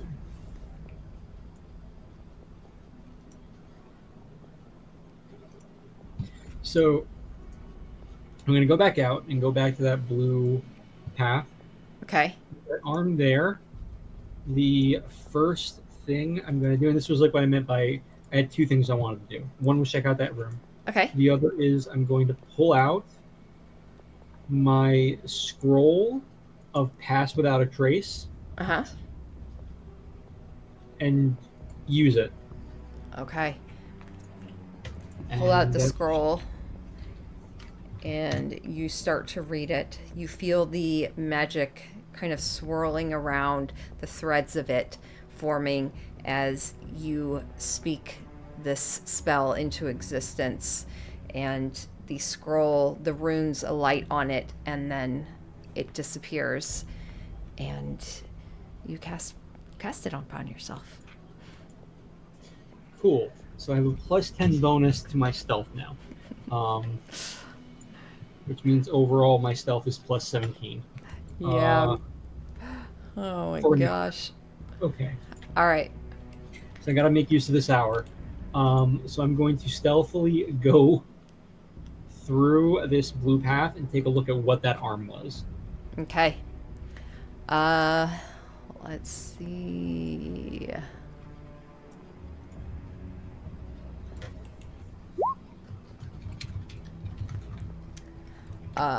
Yeah. You come around the corner, sneaking, and you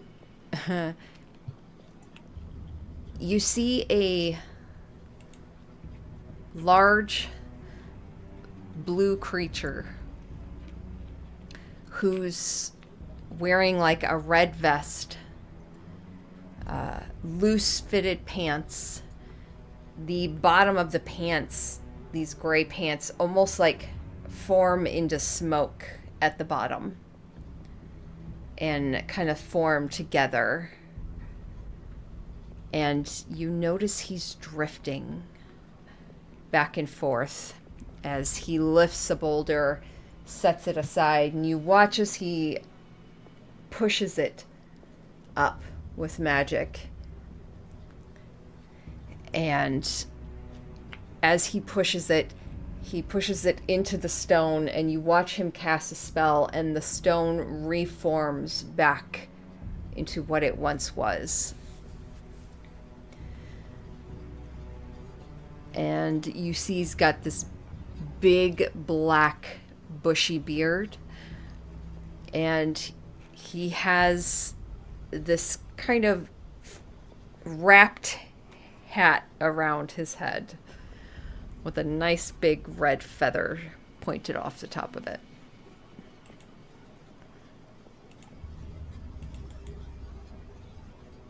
Would Liam recognize what this creature is?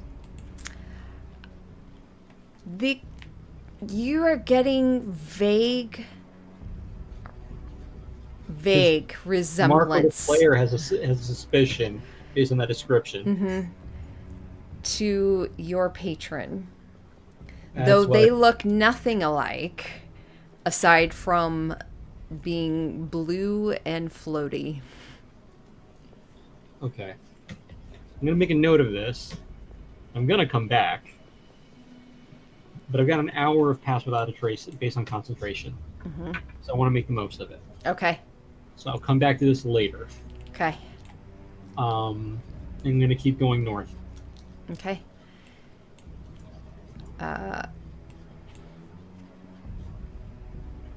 You continue across the bridge. Go ahead and roll me another stealth check. Sure. Quick question. Because Mark, with the player, just had a flash. This is where 3 died at first, isn't it? Uh-huh. 3 lost his arm? Yep. Okay. That's what I thought. It's been a while. Stealth? Yep.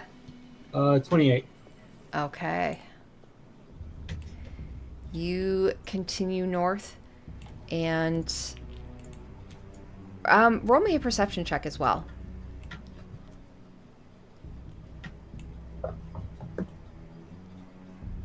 Can I add some flavor before I give my perception? Okay. It's not going to affect my roll. It's just like something that I want, like, for the site. Yeah. He's going to have flashes of, like, 3 that fight. 3 getting pierced through the torso by the wyvern's tail.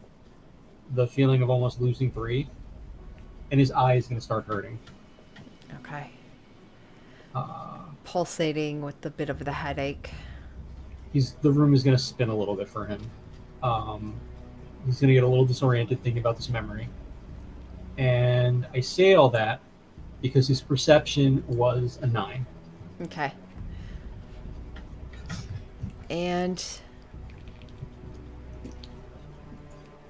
yeah, so you don't perceive anything as you continue on.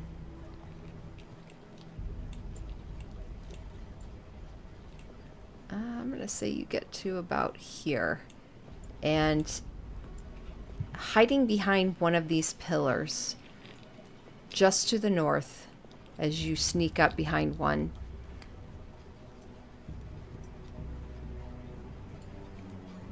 you see... Oh, that's the wrong one. Hold on.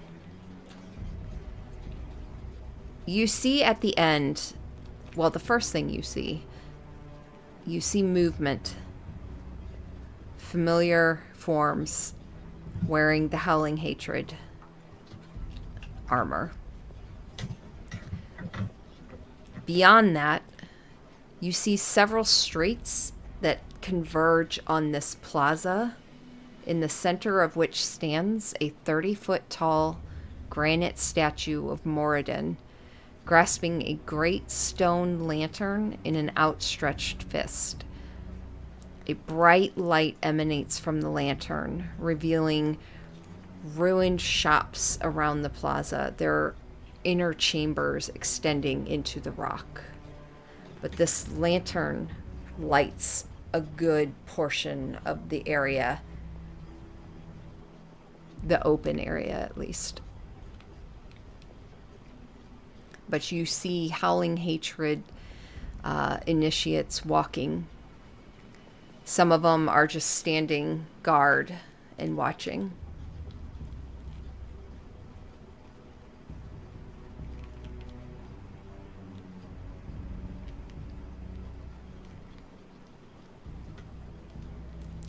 What's Liam gonna do?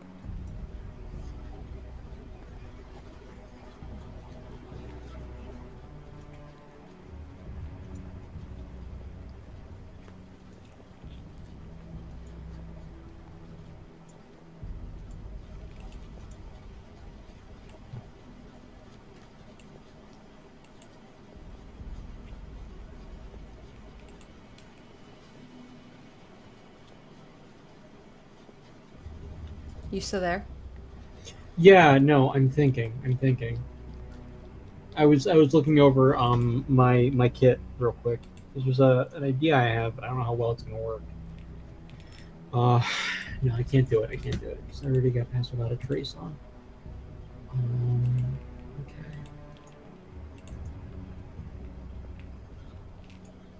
Liam is going to crouch down Mm-hmm. and stick to the shadows. Whatever's left with that lantern there. There's not a lot left the closer you get to it. He's going to try to get as close as he can to get in there. You want to try and slip past them? I want to get as close as I can to see whether I can hear them. Okay. And then I'll decide whether I want to go or not. Okay. The closest you would feel comfortable getting is behind this closest column. As you kind of sneak around and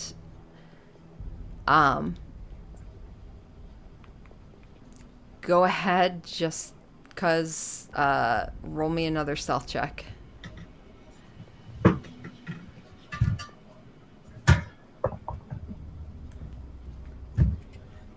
You know what I was thinking to myself just now? Huh. I was thinking to myself, with Pass Without a Trace, my stealth is 7 plus 17, right? Mm-hmm. So it felt like the only conceivable way that things could go wrong for him as he's stealthing is if I rolled a 1. Mm-hmm. And then I rolled a 1. So... Do you want to use luck? That hubris I felt earlier when I was like, I got this. It's a charisma check. This is my jam. And I rolled a 1. It'll get you every time. Things that are running through my head right now. Yeah, I'm going to use luck. Okay. I got those 3 pieces back last time.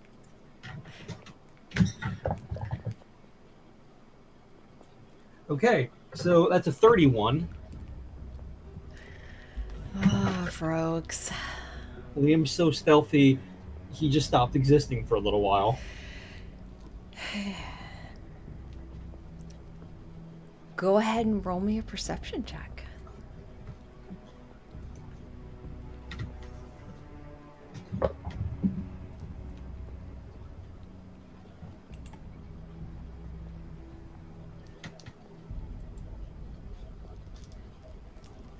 Eight.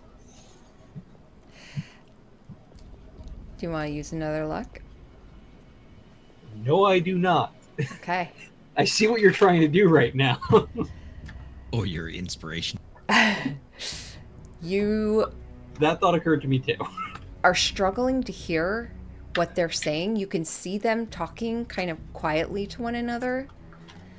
But with the water moving beneath and under this bridge, and then going where you know it drops off a steep cliff, the water picking up as it gets closer and causing a lot of like back mist and such, you're struggling to hear.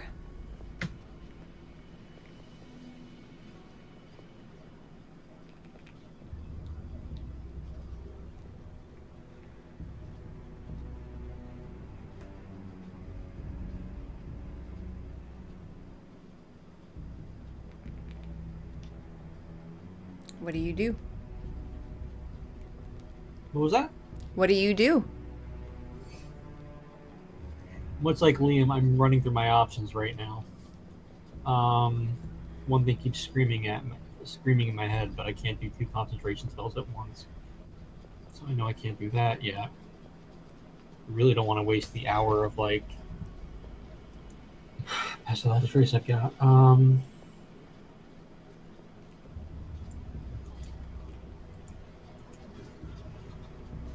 For however long you want to make it, I leave that up to you, DM. Liam's gonna watch their movements, Okay. and then he's gonna try to sneak past them based on their movements. Okay. You spend probably the first 20 minutes and they're not moving. The In those only 20 one In those 20 minutes as he's watching them, can he study one of their faces? Yeah. Okay. The only one you do see moving is you see a robed figure walk into the area, lean in, give some orders to one of them, looks around, kind of checking on the rest of them, and then walks back out of view. Other than that, these guards seem set in their places.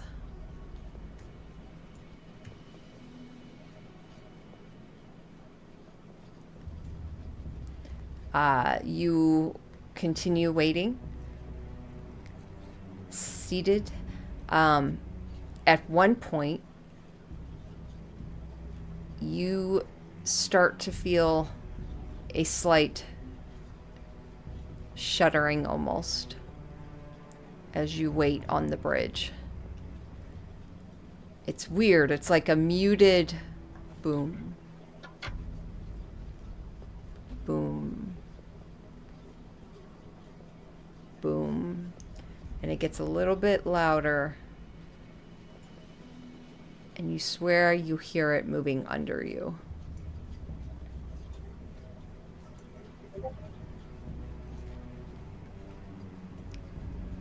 And then it continues and passes on, getting more distant.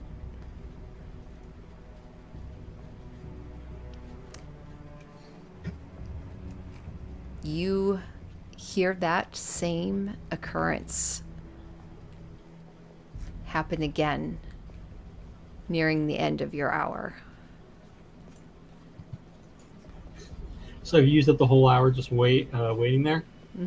What? You said you were going to. No. I'm okay with that. I'm okay. Okay. With that. I wanted to confirm that's what's going on. Yes.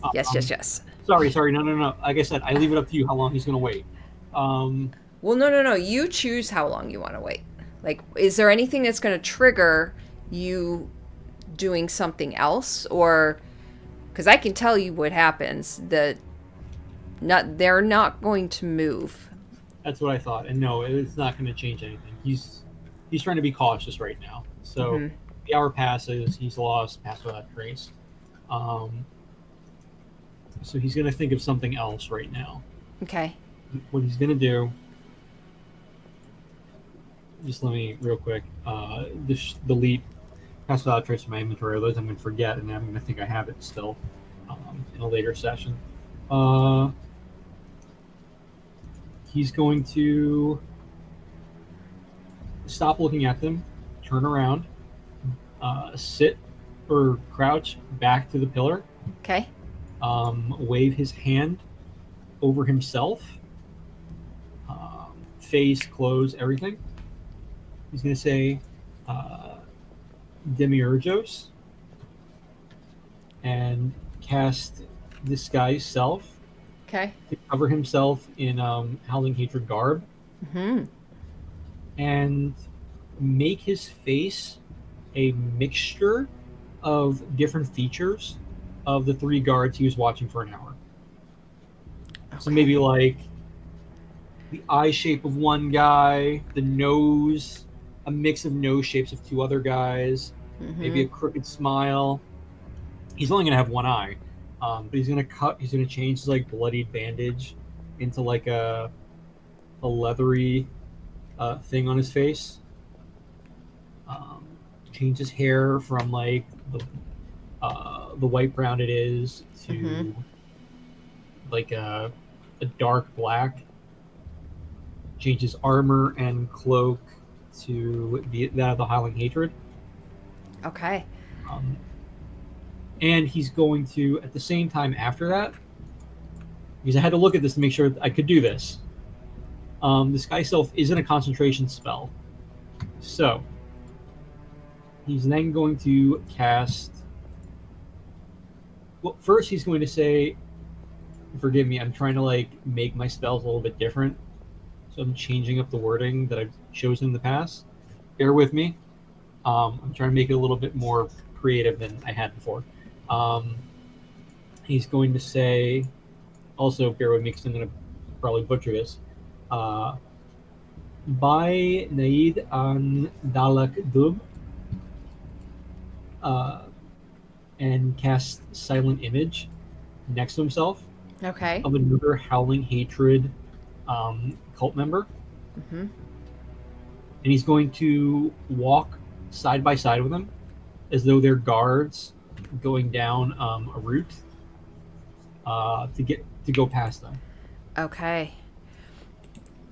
By the way, that spell was Gaelic for illusion. I'm trying to play around with like Gaelic words. I love it. I love it. All right. You stand back up and confidently turn and start to stride down. You get to about here, get about 2 steps, and you see the 2 closest.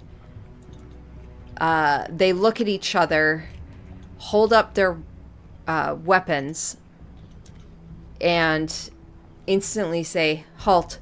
Stop! What are you doing out of your post?" The Jinn requested hands to assist his magic. We're going to get some of the recruits who are perhaps, he's not even going to say it like that. The Jinn wants help. We're going to get some of those lazy assholes who've been sitting on their asses drinking rum to go help them. Roll a persuasion check. Oh, goody.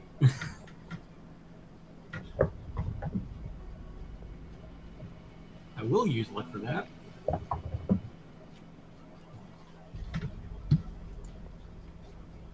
Persuasion.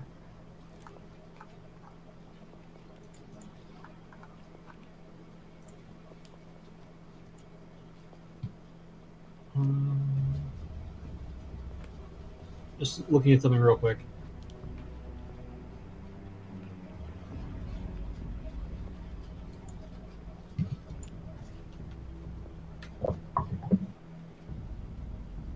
Okay, I also just used my inspiration with my luck. That didn't really help too much, but hey. Persuasion. That's going to be a 15 persuasion. 15. You see the 2 look at each other and they burst out laughing as they look back at you. The Jinn. Really? You mean a Reese's bitch? Who are you? Look, I'm new. From what I understand, and he's going to just ask, I haven't been here for long, but isn't Arisi dead? Like, how can he really still be her bitch? You see the look at each other, kind of eye each other again.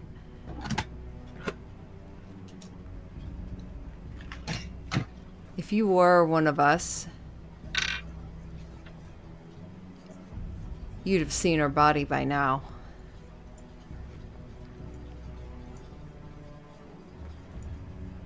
And they pull their weapons out, gesture to each other, the others behind them, and you hear a multitude of weapons being drawn.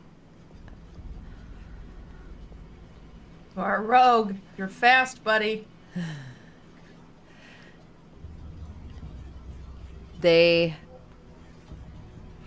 one starts to walk towards you. And he gets up to you, Liam. And holding out his weapon, he says,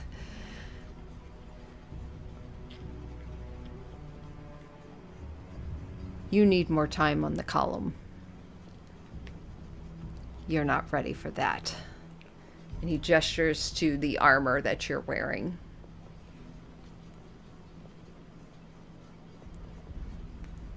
Take it off.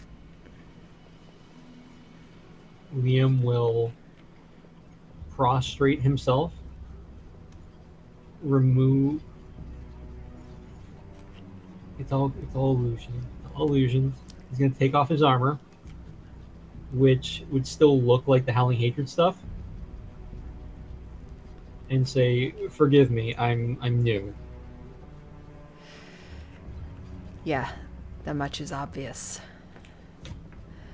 Come on. And he grabs your hands, and the other one comes up next to you, and he's going to make a grab at the other guy. The other guy's gonna make a run. Okay. He goes to reach for him, and the other guy just starts sprinting. And that guy immediately is like, "Oh shit," and he yells after him and starts running after him. The one that's holding you, Liam, you feel his grip tighten, and he pulls out some rope, and he's going to tie your hands. While he's doing that, Uh-huh. can I flick my finger to hopefully subtly get the rope of climbing in the mix of that rope? Sort of like it gets mixed in his like rope tying. Ooh.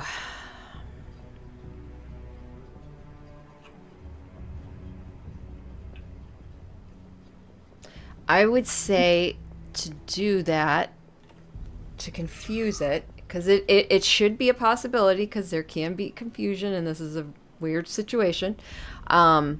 Let's have it be...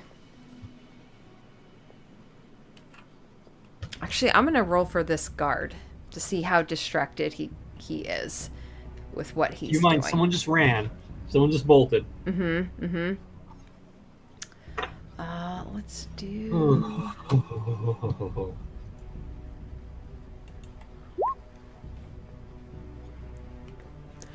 Yeah. He notices nothing as you manage to...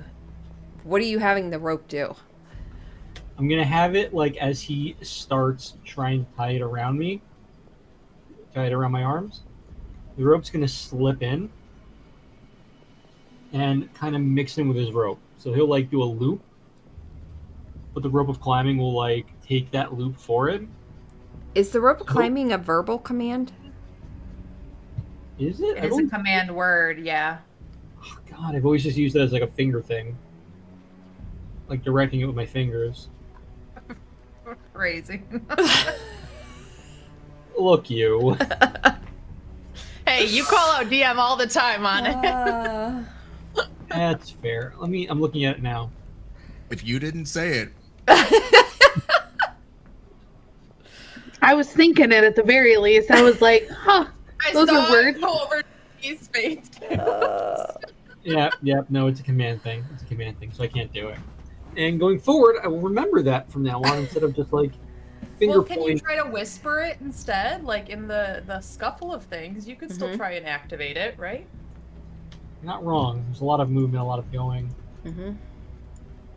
I would say let's make it a sleight of hand check for you to see if you can do it. Yeah.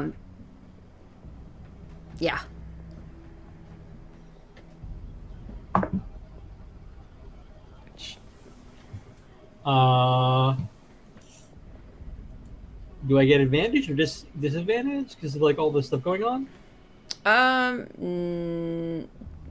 No. Yeah, I was just being greedy. That's an 8. An 8? Okay. I was just being greedy. He, yeah, you, he does not hear you because he rolled super low. However, one of the other guards that is walking up hears something and says, "Stop! He's trying to cast a spell." And he runs up. You are able to cast it.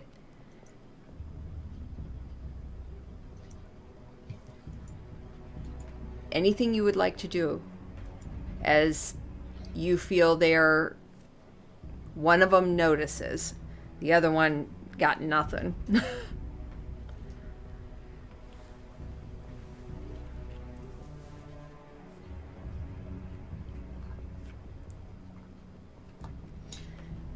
Fuck. I don't like this. But He is binding trying your to- wrists. Yeah, you're trying to just activate your rope of climbing, right? yes. So I think it's like one word, right? Or like a simple command. So if you said it, they noticed you, but it still does the thing. Mm-hmm. So do you just sit there and let it happen and like pretend that you were casting a spell that they caught on and it didn't work? Like they're... That's what I'm thinking. That's what I'm trying to figure out. Because the options are I do that. They come in, they do something to me. The other option is I make a run for it. Because they've already decided, like, I'm casting a spell. This other guy just ran. So Liam's, like, trying to make a quick decision about what he's going to do. That's fair. And the reason why I'm saying I don't like this is because my thought is, and DM, maybe you can chime in about what you're thinking. Me as a player, I'm thinking, if I make a run for it, I just had the rope do this. Oh, he The only rope got is there. probably in this guy's hands now, as he was about to time me with it. If I make a run for it, I'm losing the rope. But the question is then, and this is just me like, this is what's going through my head as I'm figuring this out. Mm-hmm. Mm-hmm. My life or the rope? Well, if you go quietly, I mean, they're just going to tie you to the pillar and you have your rope being what's tying you to the pillar. Theoretically, that was your goal. Am I understanding that right? It was. Thank you for that. You've made me recenter because my plan was if the rope was what was tying me to the pillar, I would just have the rope untie me. Yeah. I Okay. feel like the details you're getting, if you just go quietly at this point, you'll probably still get there. Because DM said, like, they haven't noticed the rope part. They just heard you say something. So. Thank you. Oh, Again, don't panic. Yeah, don't panic. You're good. in a couple different ways. I'm like jumping a few steps ahead. And about this the is time why we had. Liam needs his sister. You could absolutely run. I think you are fast and you could get away with it. I think as a player, you're probably right. You will probably lose the rope or something. You know, it could escalate quickly. Yeah, and I'm trying my best to get information and not die. I think your original plan's a good one. Do whatever it takes to get out of there, to get the information, be useful, and get out of there. Liam's just gonna go to his knees, hands behind his back. I'm like, no, I'm not doing anything. The other one, you feel a dagger come to your neck. Hands to his back. He's just saying, I'm just cursing to myself. I've got no magic. Then be quiet, he says, as the other one finishes tightening it, and then they both kind of lift you up to your feet. I'm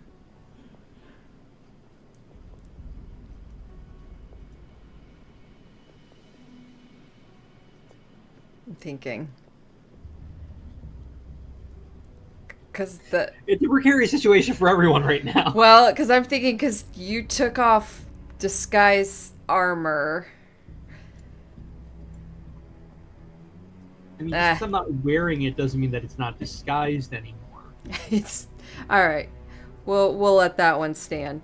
I'm saying, because I'm looking here, it doesn't say anything like it has to be on me to stay disguised. It's just Well, it's disguise self. so as written, and again, I'm reading it as I'm going, but like just the first like sentence. Well, but hold on, because people can reach through it. So it's not physically something that you could take off. It's an illusion. I think that's what Leah, or you were saying, like you took off your actual armor because it was disguised as the Howling Hatred rope. Yeah, Correct? it's not something that like. Oh, you something took off. else- I'm sorry. I did not understand that. You took off your actual armor. Okay. So Liam's down to like his undershirt, his pants. Everything's on the ground. Did you but release theoretically the... still disguised? Okay, so you still... So you have the illusion of the armor on then still? No. I took. This might help clarify it. If I'm invisible and holding on to something, it's invisible. But the moment I put it down, it's no longer invisible. So I think the DM can rule that when you took off your actual armor, it might no longer carry the illusion you were trying to put on it. Which is what I was like starting to get with, like what I was reading in terms of like the spell. Disguise self, you can make yourself, including clothing, armor, weapons, and other belongings on your. Yep, that already answered it because I read the rest of it on my person. It doesn't say anything about like if you take it off, it changes, but like it's on your person. Yeah. Okay. So does that change what you would do? Would you have kept things on? Like, what's the? Are you still wearing the illusioned armor?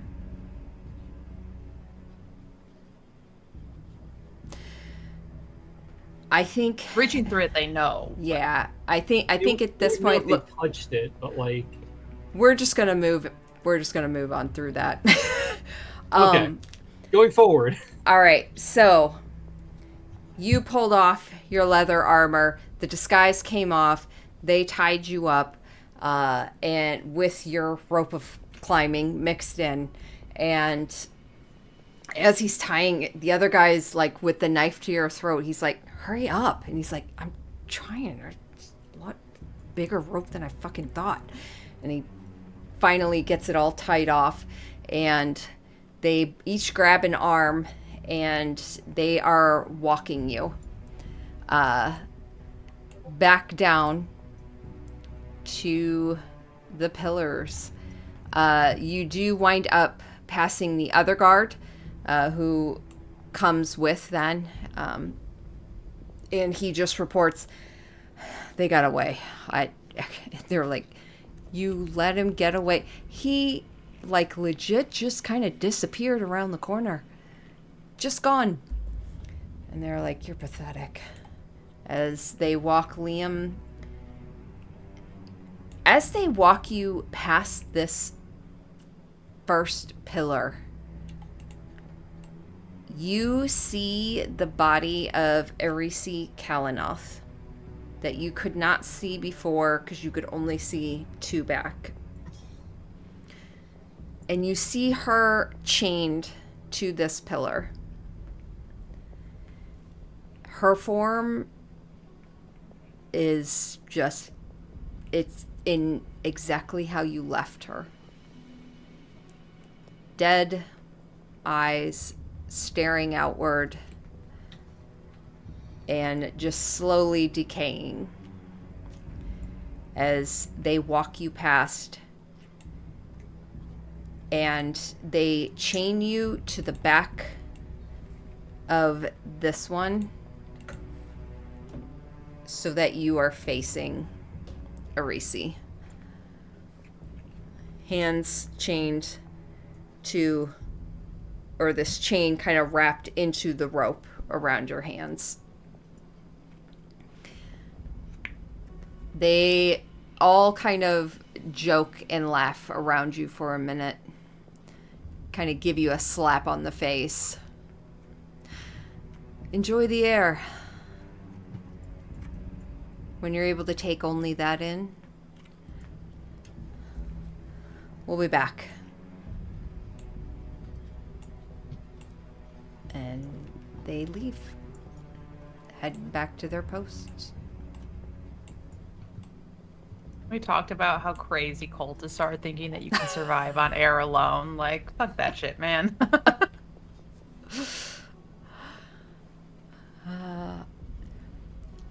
Liam,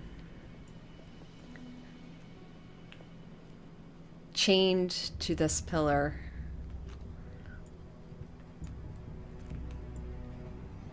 looking at the body of Arisi.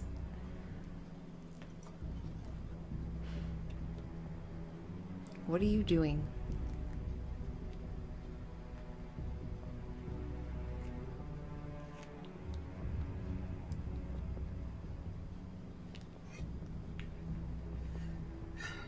The world is going to slow down a little bit for Liam.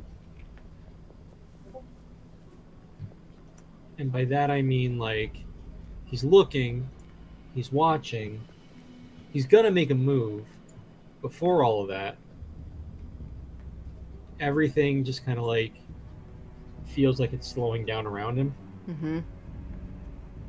He's staring at this dead body, a person that he helped kill. Their decaying form. And this is kind of the first time he's actually had to sit there and like look at his own handiwork, but what he's done. Liam has always just been move forward. Not because he's like whatever happens, happens. It's because he's never had time to slow down and just think about what he's done.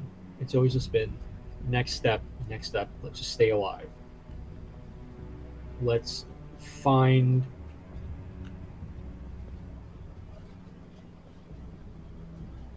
next step, make it to the next day, try to find his family. Whatever it took to get to that next day, it didn't matter. Because if he found his family, if he could make up for what happened when he couldn't protect them in the fire, it would be worth it. He could go back to who he was. He could go back to the life he had. So it didn't matter what he did. It didn't matter the people he killed, the people he kidnapped, the extortions, the thievery, the things he did with the shadow thieves, the monsters he fought. It didn't matter as long as he could get to that goal. Because all of this wasn't real. It was just a means to an end, and the end was worth it. But now he's slowed down. Now he's had to see what he's done. And he sees Arisi's body, knowing now that the triplets are dead, that his relationship with his sister is not what he wanted, not what he expected, not what he was hoping for. Not what he was realizing now that he was pushing on her. And he's seeing what he's actually done. He sees the body, and he thinks about all the other bodies and all the other lives.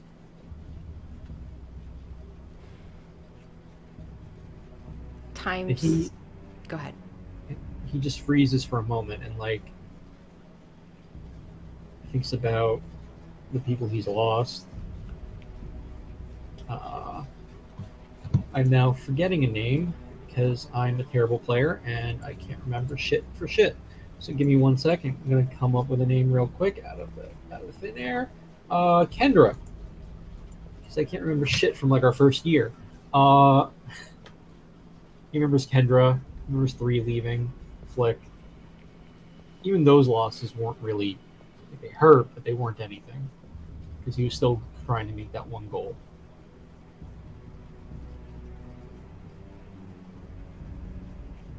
And he realizes that he is not who he thought he was. And with that, he's going to pull the rope out and just let himself fall to the ground.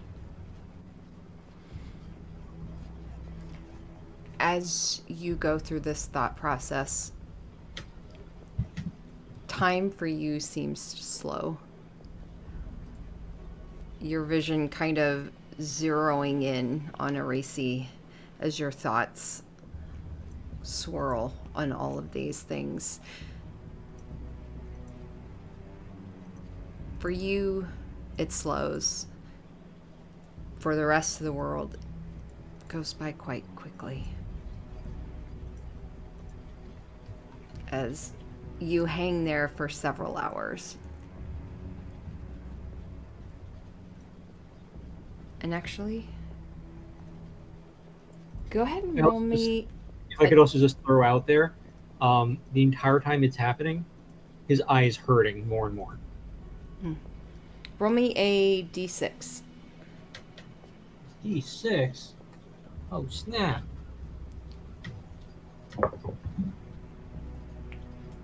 Also, just out of character, some of the stuff that I said is stuff that I'm trying to seed for a later discussion and make it natural. A 3. Yeah, no, we got that. It's great. Sorry, overthinking things. That's a 3. A 3? You hang for about 3 hours. Before I thought you were about to say days. Like I just when he was up here for days. 3 actually. days, that's how we that zoom would- on past it. I was going to say that would work. The introspective look makes sense after 3 days of hanging there. Even though he's had the ability to leave anytime. Mm-hmm.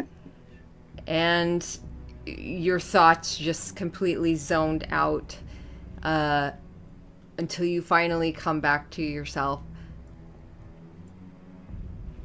And it wasn't you breaking out of your thoughts. It wasn't a completion of thoughts, but rather you hear your sister in the earpiece. I don't have the earpiece in my ear.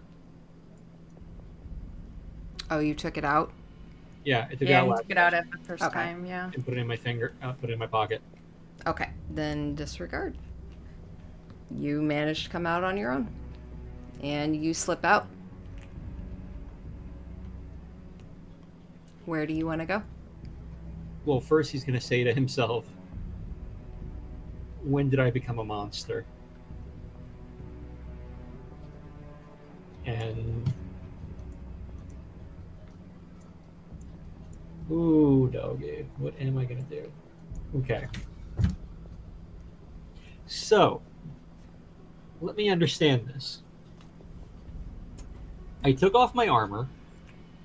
They didn't bring it with me, did they? It's wherever they took it. So that is my mariner studded leather taken away that I just got like a session or two ago. Mm-hmm.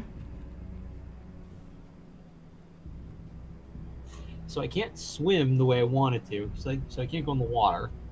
This was something in the water. These options are out. Oh goodness. What to do.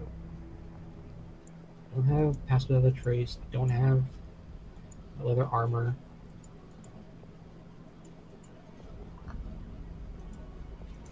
What do you do? What do I have? Got magic.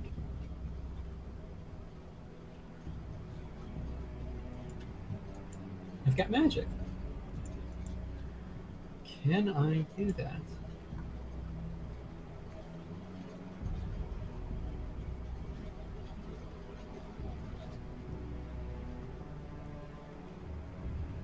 Okay.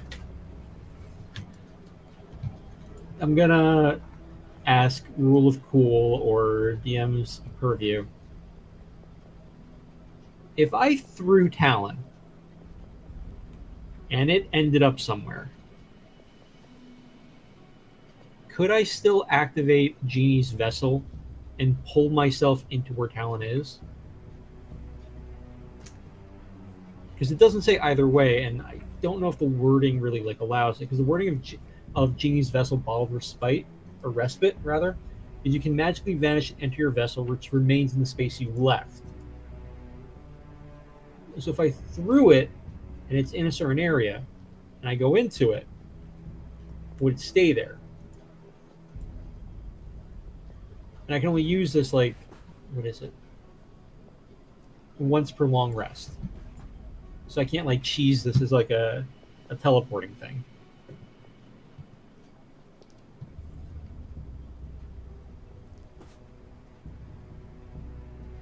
The range.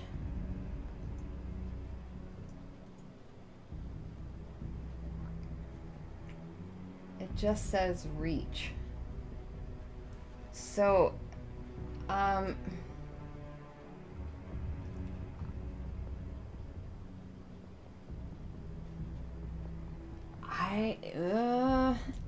because it doesn't give any feet, but it does. May I help as a player? Mm-hmm. If you cast it while you're throwing it, and just as you're letting go, when you get sucked in, will the knife continue to move? I would assume so with the momentum, and it can only go 60 just throwing feet. that out there. It can only go the 60 feet that I can move. Or that you can throw it. Yeah. Okay. Yeah, I would allow that. Cool. I'm now kicking myself for not doing that in the first place. Because I've been thinking about Talon and what Talon can do and what it's written in there. And let me see real quick.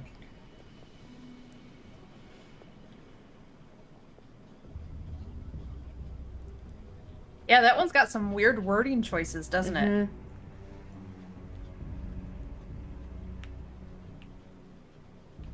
But I like it. It's an interesting flair to it. Yeah. It's kind of like a cheese, like you can cheese like one teleport, like one 60-foot teleport. Okay, so what are we doing? So what I'm going to do is I'm going to go back to those pillars to try to get past that group. Okay. I'm going to throw Talon Okay.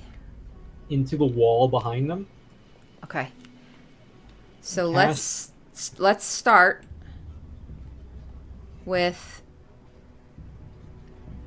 you get to, we'll say here.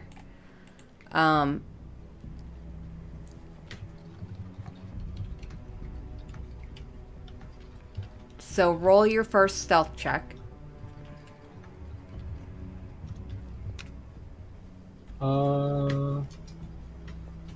Okay, I've still got one luck, so God forbid. And I don't have pass without a trace, so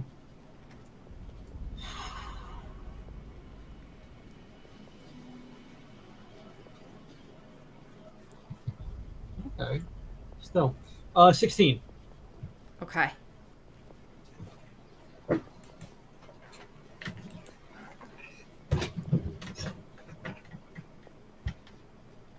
Okay. You make it behind this pillar. You go to throw your knife. Where did you want to throw it? Well, things are a little bit different now, but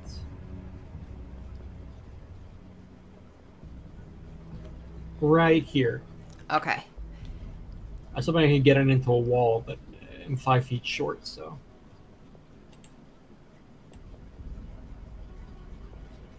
just barely past that statue. All right. Go ahead and go ahead and do a roll on that. So as if you are doing an attack roll with it. Actually, make it a sleight of hand check. 24. Okay. You throw it. It's soaring through the air. Are you going to do something? I'm going to suck myself into it. Okay, you suck yourself into it. It digs into the wall.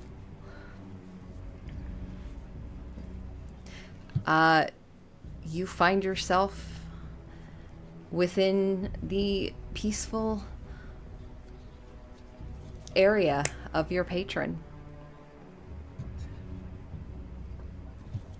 Great. Is Cesare going to comment on something or like? You don't see her at the moment.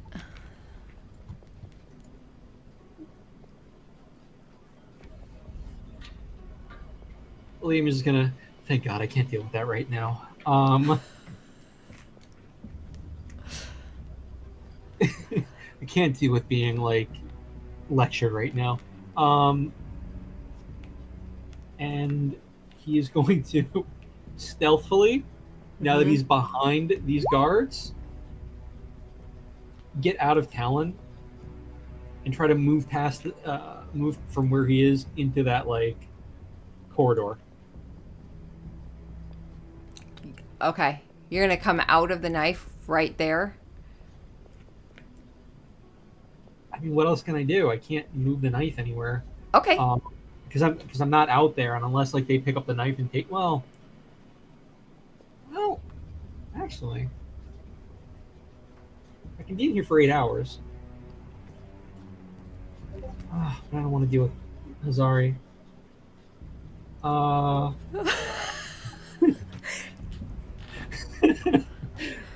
Man. Just that introspective moment for Liam. He can't take that. Fuck. What are the options? He's gonna come out.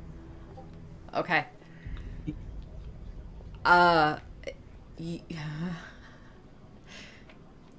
You come out.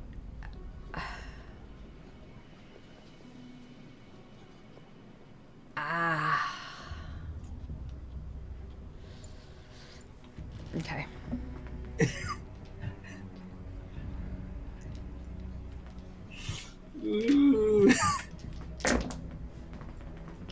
It's saying knowing full well this was my choice.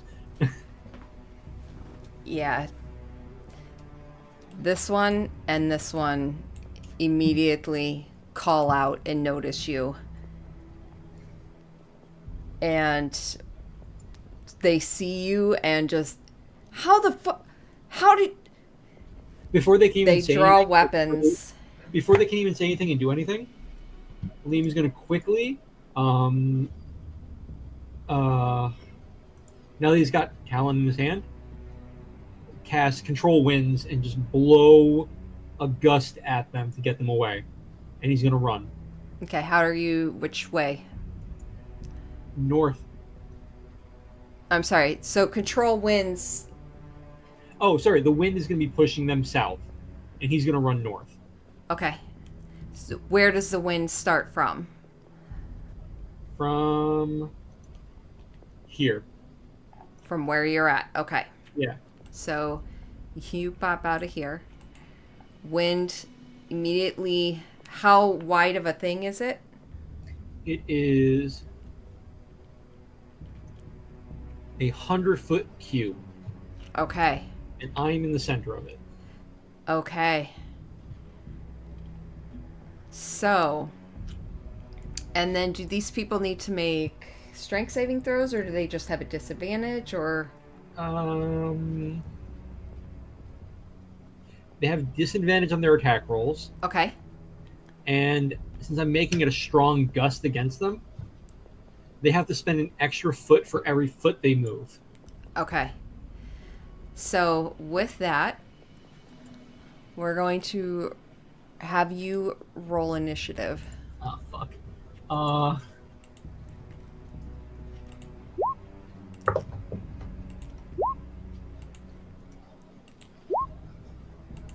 That's a 10. Okay.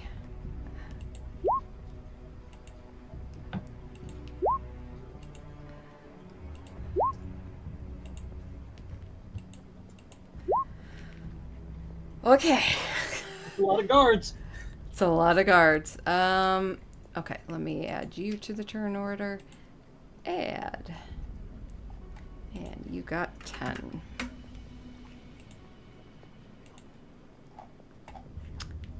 Starting with this one, whose speed is, you said read their speed again, since you're using gust. For every for every foot they take, they have to take another foot. Okay, so basically it's halved. Okay. Yeah. So if they have 30 feet, it's 15 feet of movement now. Okay. He gets to there.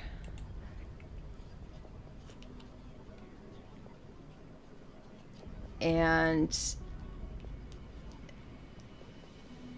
so here's the fun thing. As a Howling Hatred initiative, he has a feature called Guiding Wind. As a bonus action, he can gain advantage on his next ranged attack. As his attack is disadvantaged, it's a straight roll towards you.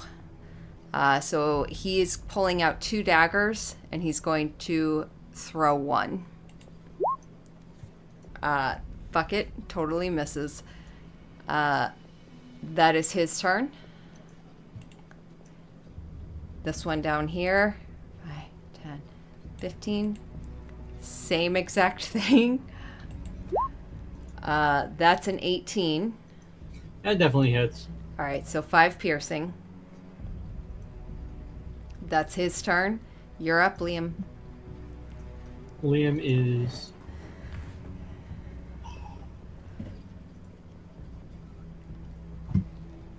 Is that a concentration spell? This is.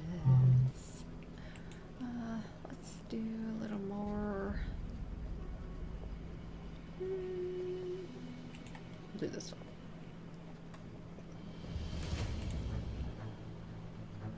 Oh goodness. I'm just looking at something real quick.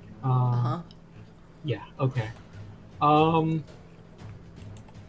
his bonus action, he's gonna dash. Okay. But as he's dashing, he's going to slap his hand on his chest. Oh shit! I never came up with a word for this.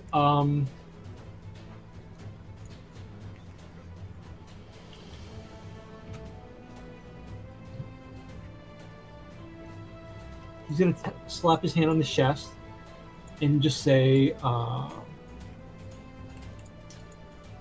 just had the word. Fuck. Sgleo. Okay. And cast Circle of Wind. Okay. Which gives him a light wind encircles him, leaving him in the center of a mild vortex in the middle of this giant vortex. And for the duration of like the next hour, I get +2 bonus to my AC against ranged attacks. And vapors, gases, poisons, I have advantage on saving throws against them. Okay.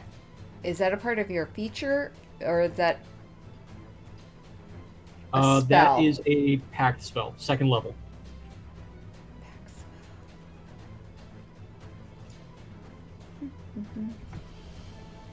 What's it called? Circle of Wind. Circle of Wind.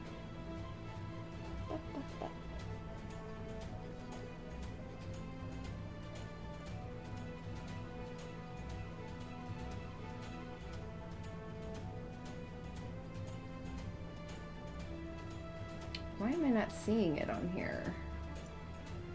Is it under your class features? It's in my spells. It might be one of those like homebrews I ran by you a while ago. Okay, so it's an actual spell then. Yeah. Okay. Here it is.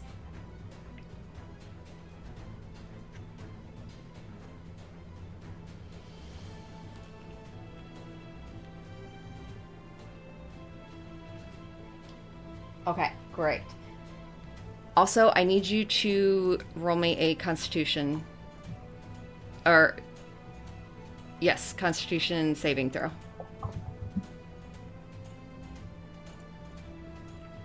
15. Okay. Perfect. Good. And okay, yeah. Awesome. Okay, so Now what? I at least have some defense against those ranged daggers. I'm going to run. Okay. Fucking run. 60 feet. Okay. No idea where I'm going, just vibes. As far as I can down this whole path. Okay. So right to here. Go ahead. This guy's going to make an attack at you as you pass by. Physical or ranged? Physical. Okay. Oh, where am I looking? Wrong spot. 23 to hit. That definitely hits. 5 piercing. All right, that is your turn. That'll bring us to this guy right here. 5, 10, 15, 20, 25, 30. I'm gonna kick myself for saying this, but I want to be fair, and I want to like follow the rules of the game. I don't want to break things. I got hit twice, and I have a concentration spell up.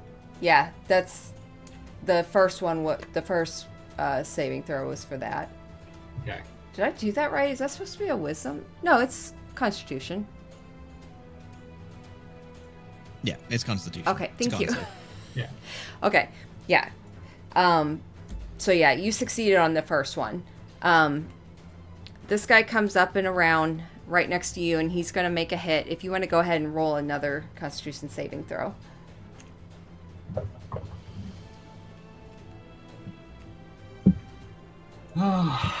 Fuck me. Got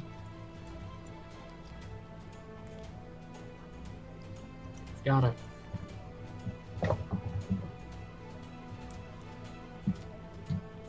That's not good. That was my last luck. That's an 8. Okay.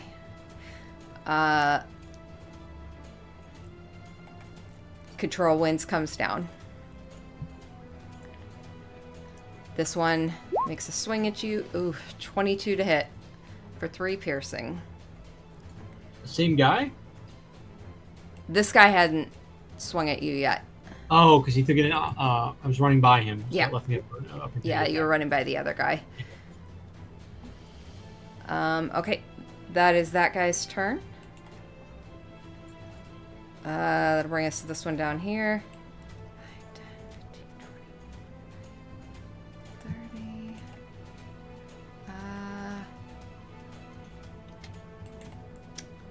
30. Let's see if he can.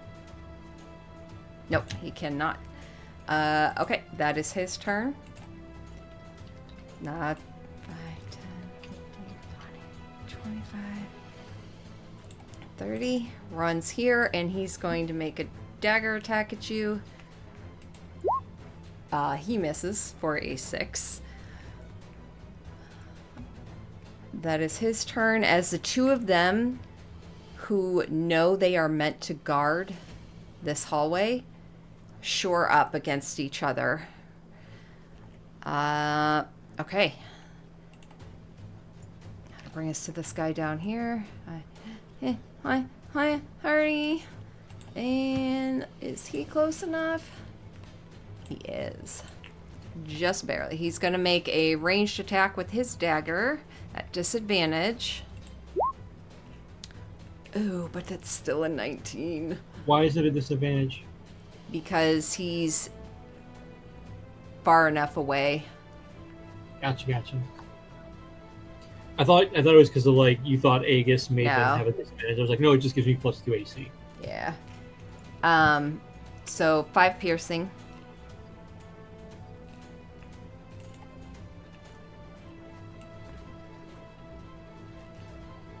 This guy only gets to here, too far away, and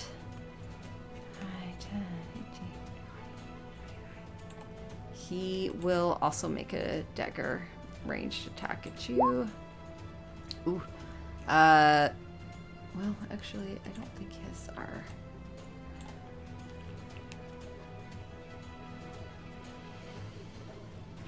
Yeah, his are at disadvantage, so he misses as well. Okay. Top of the round.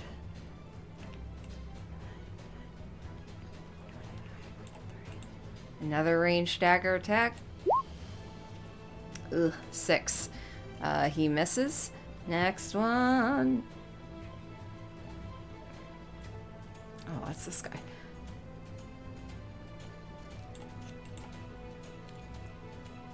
He is...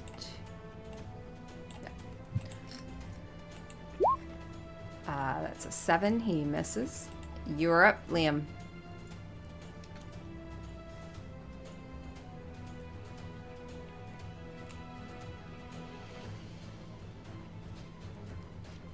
You feel the tenseness of the situation ramping up a level. Liam feels like the hairs on his neck are sticking up. He hasn't been in this sort of a... It's been a while since this has happened.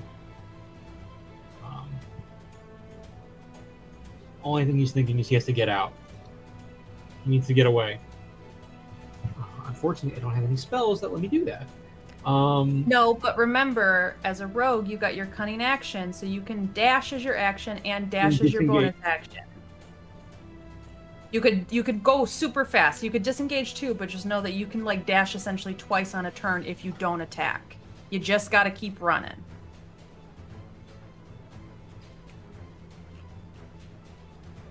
And I don't mean to say that to like influence you. I just want to like No. help because it's an overwhelming situation. I appreciate you saying that because I hadn't even thought about that. I'm more what I'm pausing is which way do I run? Sure. Even though you don't have your armor on, so you don't have that, you have cast your Circle of Wind, so you have given yourself a little bit of... So you can take a little bit of... You can take a few hits. If they're just using like daggers and not using anything super crazy big, like I would risk the opportunity attacks and just do your dash and action and everything. Because you'll gain 30 feet on them. They probably can't have that same. Right. No, I'm sorry, Liza. What I'm thinking is like, do I go further north and run away from them? But I got those people in front of me, or do I try to like run out of here, like go back from where I started? That's what I'm trying to figure out. Like, do I go north? Yeah. And south? Because I came in here with a reason, and I'm not fulfilling that. Fair enough. But if you disengage, that's no opportunity attacks, right? It's not just the first one. It would remove all opportunity attacks. But if they're Isn't that how that goes? But if they're short up in front of me, I would assume that I can't just like burst through them. Like it's a wall essentially of people. And my first thought was like, could I get past that wall by casting Burst of Wind? But even then, that has to do with a strength saving throw. It has to use an attack throw, and it still cuts my running speed from what I could do. Yeah. So what I'm really debating right now is Liam right now, is it important to him that he fulfills his mission, even at the cost of his life, or does he get the hell out of there? Roll me an insight. Okay, disengage does stop opportunity attacks for the full round or the full turn. And the fun thing about this is I'm thinking about all that after having those 6 hours of Liam like sitting there thinking about his life and work. Yeah. So now I'm really trying to like weigh these things out. That's a 20, a natural 20. A natural 20. Inciting on yourself. In this moment, as you're trying to decide, do I move forward with the mission I gave myself to finish this? You get a vision of you, a memory, and a promise that you made to a little blonde girl that you would be back. Liam is immediately going to turn around, use double. I'm actually like trying to hold back tears right now, real quick. Double dash and try to get the fuck out of there. Okay. And shit, no. Can't do that.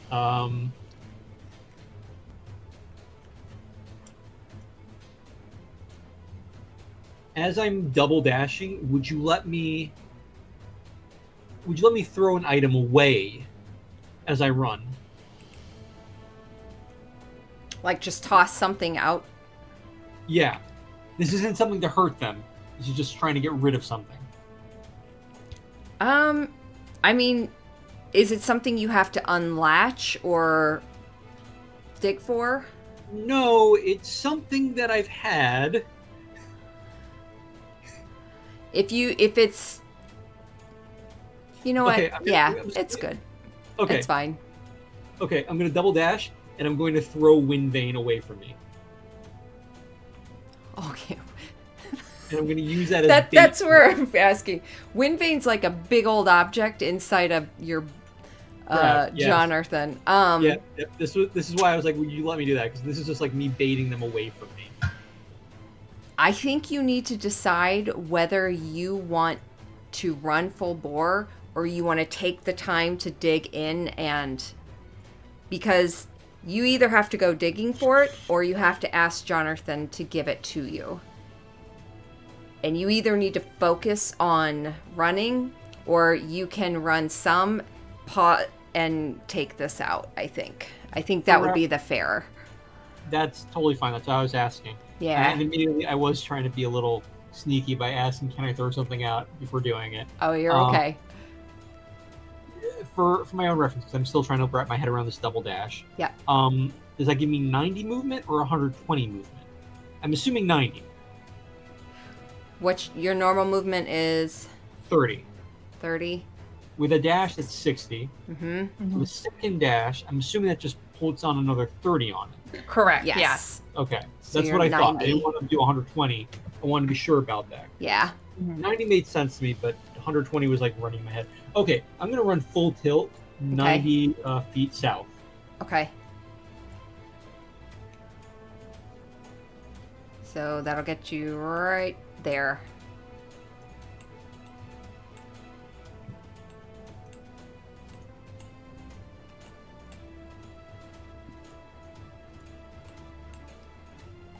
For reference, Mm-hmm. I'm going to real quickly share something with you guys about what is now running through my head as I'm...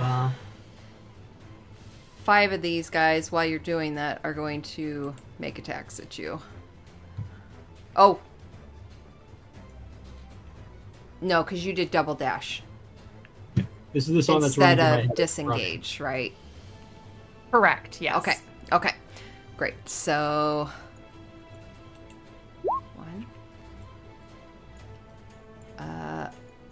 What is your armor class at right now?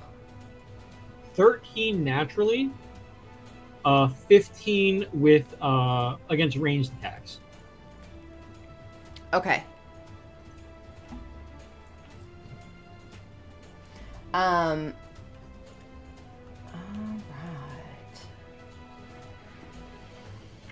So 15, that misses.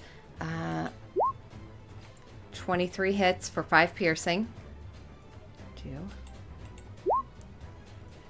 That misses. That misses. That misses. That absolutely misses. 1, 2, 3, 4, 5. And Liam, you, with the speed, focused, and the power soaring through you as you feel the breeze of Talon pushing you forward.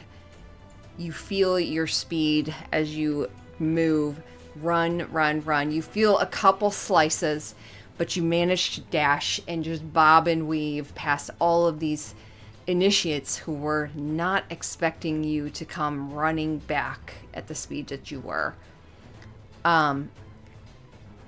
For the sake of this, these guys, let me ask you, are you going to continue the same of dash and double dash? Because if not, if you have other plans, I'm going to continue initiative. Otherwise, they can't keep up with you.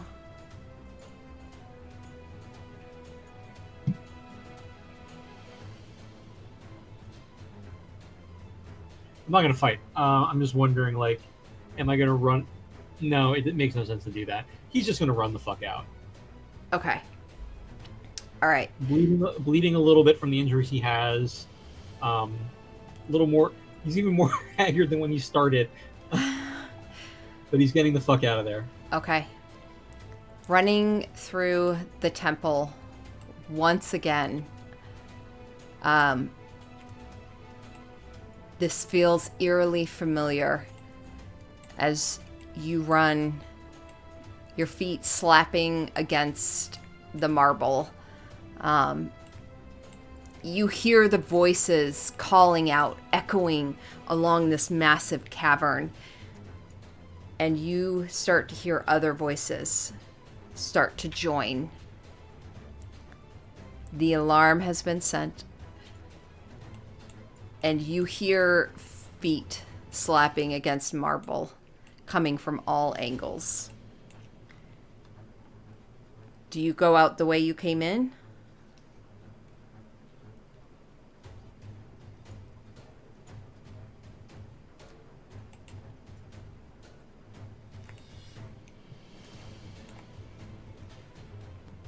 Split second here.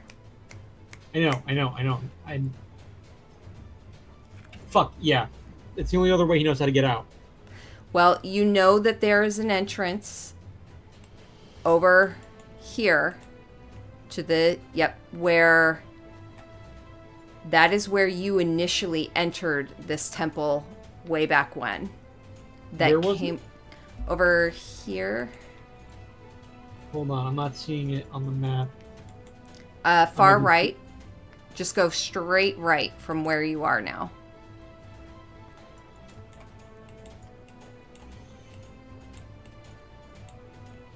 Let's go that way. You know that heads to the Temple of the Crushing Wave. That's not good either. Then no, I'm trying to get back out into the valley. Okay. Those are the only two entrances you know of. So, okay. You run. Mad dash. And escape out the door.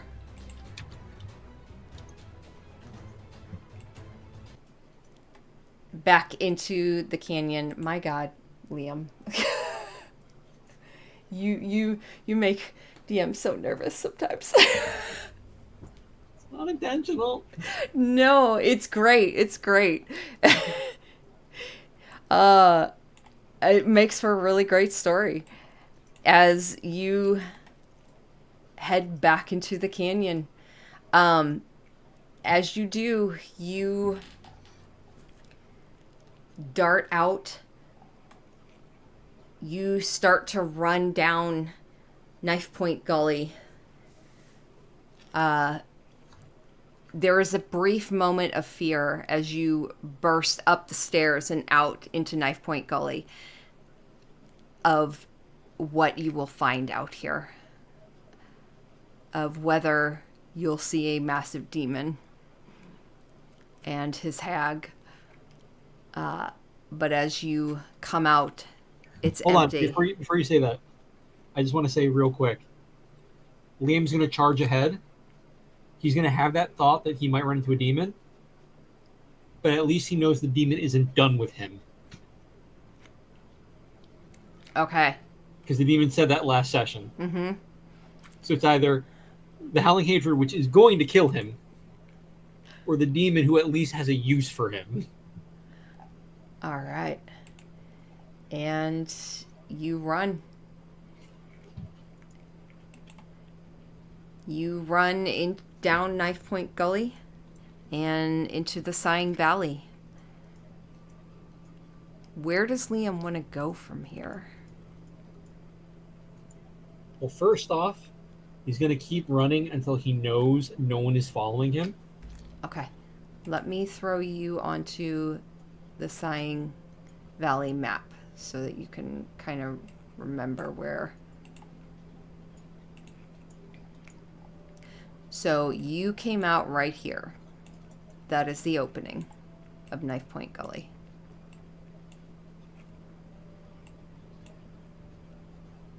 You see Feathergale Spire over here, high above.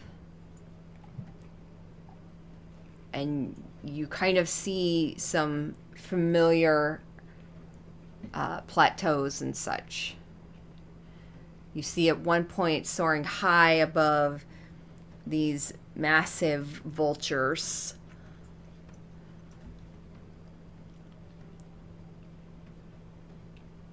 Where does Liam want to go?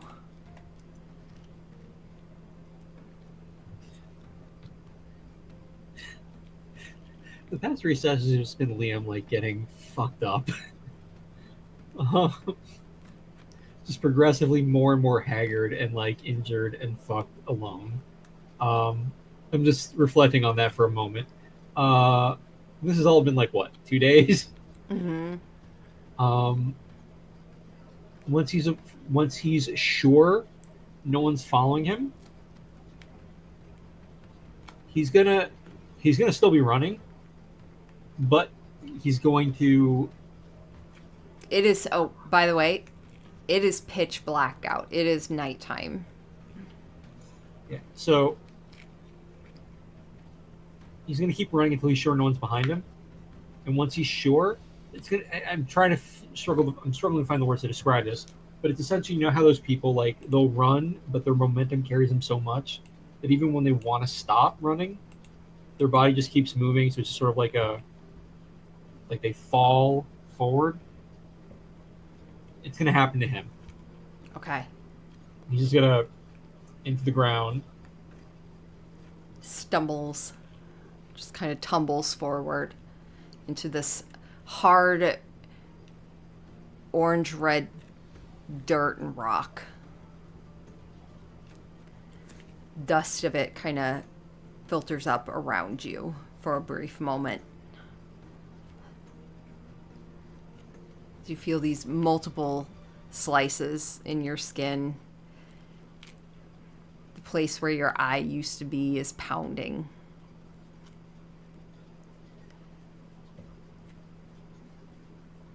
He's going to lay there. It's pitch black, right? So it's nighttime. Mm-hmm. He's going to turn on his side to lay on his back. He's going to turn to lay on his back, like staring at the sky. Yeah. Does he see the moon, the stars, anything, or is it like nothing in the sky? Yeah. No, he sees a full, clear sky of stars. I don't think... Yeah, the moon is a sliver in the sky. He's going to lay there, taking deep, haggard breaths, bleeding in the ground. He's going to say to himself, useless. One more time. How many days at this point? How many days have passed since Liam's been there? This just is day compared to 2. everyone else's time. What? This is day 2 that Okay. you're about to go into. How long did it take everyone to Actually- get to? Since you left, yeah, this is day 2 ending, so you're getting ready to go into... No, it's not. Because all that happened in the first. So this is... Yeah, this is ending day 2. Because I've got an idea for a parallel thing. What's at this point? What's the rest of the party doing again? You have no idea. No. Like, as Liam, he doesn't know. But as me, the player, Flying. They were flying. So they hadn't gone to Waterdeep yet, right? Was Waterdeep? No, Waterdeep was where you were going. Westbridge. We went Westbridge. So you haven't had that moment with Gulliver and all of them, right? Not yet. Okay. It's pitch black. It's night. Liam's there. Liam is going to... It's probably not going to get heard. But for the sake of like what I'm thinking, I'm going to try it anyway. Liam's going to take the earpiece out of his pocket, because that's apparently the only thing he still has, aside from the rope and talon. Really kind of pissed that I lost that armor. That's me as a player. He's going to put the earpiece in. He's going to activate it. And just say, Pell, I'm coming. Take it out and put it back in his pocket. Okay. And he's going to slowly get himself up. And with like his broken like stride, exhausted, he is going to make his way on foot to Westbridge. Okay.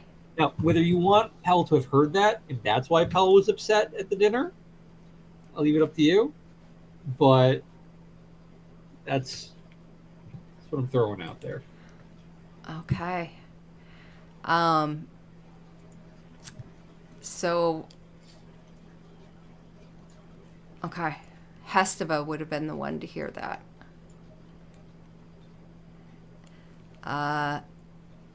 All right. Switching back to the rest of the party. Midair.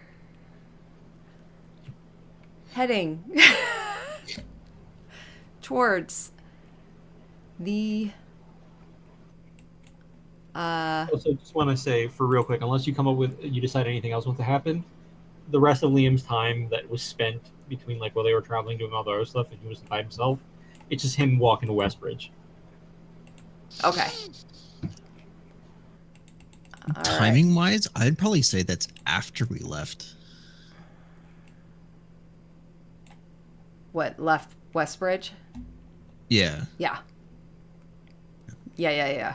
No, absolutely. Yeah, never in my mind did I think we were gonna like cross paths. Cross paths. It's more just like what Liam's gonna spend for those other like 7 or so days, like where things. Oh, I was just thinking in my head, kind of like how we went through, and it was like we went there, and then that one day we went to Westbridge, and then we left the next morning. So that would be the day that you were doing that. So probably just after we left. Mm-hmm. Okay. Should we?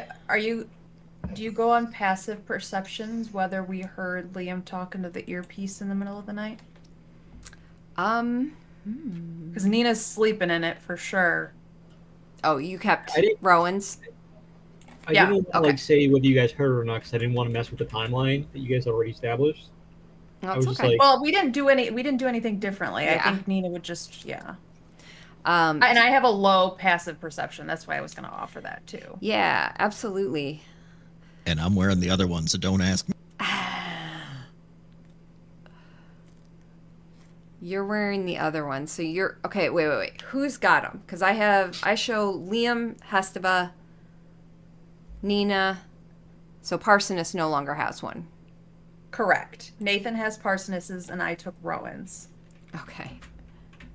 Yeah, because when I was having that heart-to-heart with Parsonus, he took his out so that Rowan could talk to Hestava, and then I picked it up and Yeah. put it in the, and I Okay. haven't taken it out since. So then we'll just retroact him calling through to you guys. Even though... Oh, well, we can say that Hestava gave hers to him. Because they're both on the ship now. Yeah. Oh my god, you're right. They are on the ship. Yeah. Megan. Okay. Yeah. Okay. So then... Sorry, That trying does to keep mean- track of Yeah. this. Yeah. It's crazy. That does mean Pell probably never would have heard it because it was always us. Gulliver did not have it. Pell didn't hear. So, yeah. We'll just say that none of us heard you, Liam, unfortunately. We were all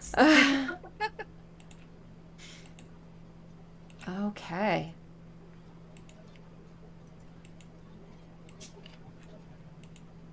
Hell. Good job, man. Way to get out of there. Let me... Tough choices. Yeah, it was. Okay. Flying over the Desserin Valley. Sorry, seriously, the only thing that was playing in my head in that whole sequence was just like, again, I'm listening to a lot of Epic. It's my gym music right now, but just hearing, fight little wolf, do you want to entertain me? Fight little wolf. What? As he's trying to figure out whether he's going to live or die. So dramatic. Okay. I say that as if I don't play a huge drama queen myself. It's fine. There we go. Okay. You guys are flying back from Hellgate Keep. It's going to be to get to Sacred Stone Monastery. It's actually it's still going to be a week. And this is actually it's almost going So to be Liam's got like 10 days. Mhm. Yeah. So it takes a week for you guys to get back. Anything you would like to do in that time? Nina talks into the earpiece every day and every night to say, hey, checking in. Signs of life, please.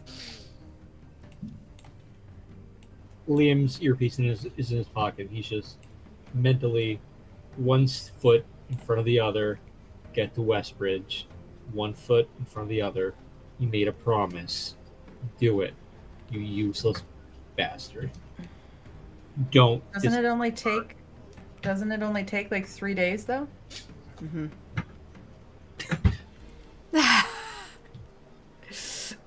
I'm a psych major, not a geography major. I was trying to think of how long it took us to get to there from Westbridge previously. I didn't think it was. Okay. So you are actually, Liam, you would probably be headed north then, up the valley, to hit the path.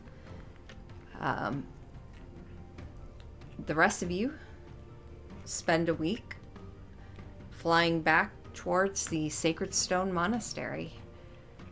I was going to say, at any point, if Nina's kind of like down doing her training stuff, Nathan would probably actually offer to be your partner for one of those sessions, given I'm sure Rowan wants a break. For sure. Free time is what Nina's does these days.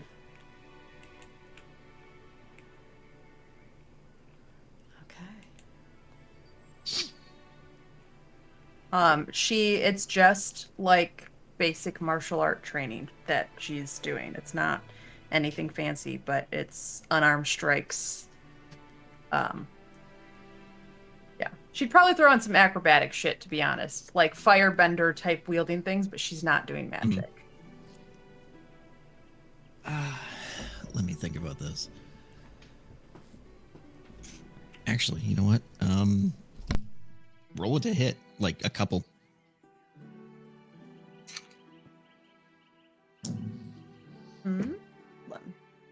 I don't think I add anything to my unarmed strikes. Oh, I lied. I'll do 3. The lowest one is a 17. Okay. Okay, so I have 17, 23, 19, and 17. So a match. So I'd say probably Nathan does something that Rowan doesn't. And Rowan would probably block you. Nathan's probably just like, nyeh, nyeh, and just moving out of the way. Just pissing her off. He probably, at that point, he would lean in and be like, you don't have to hold back, you know.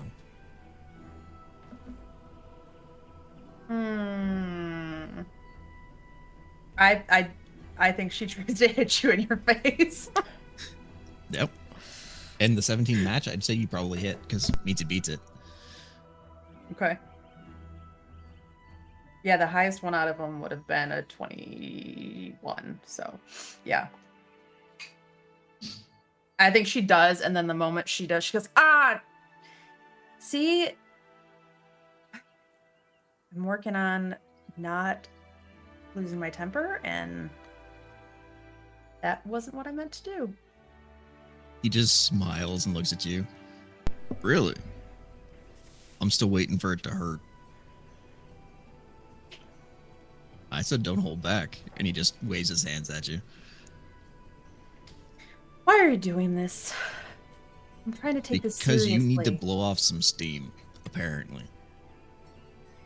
No, I need to not be so reliant on my magic.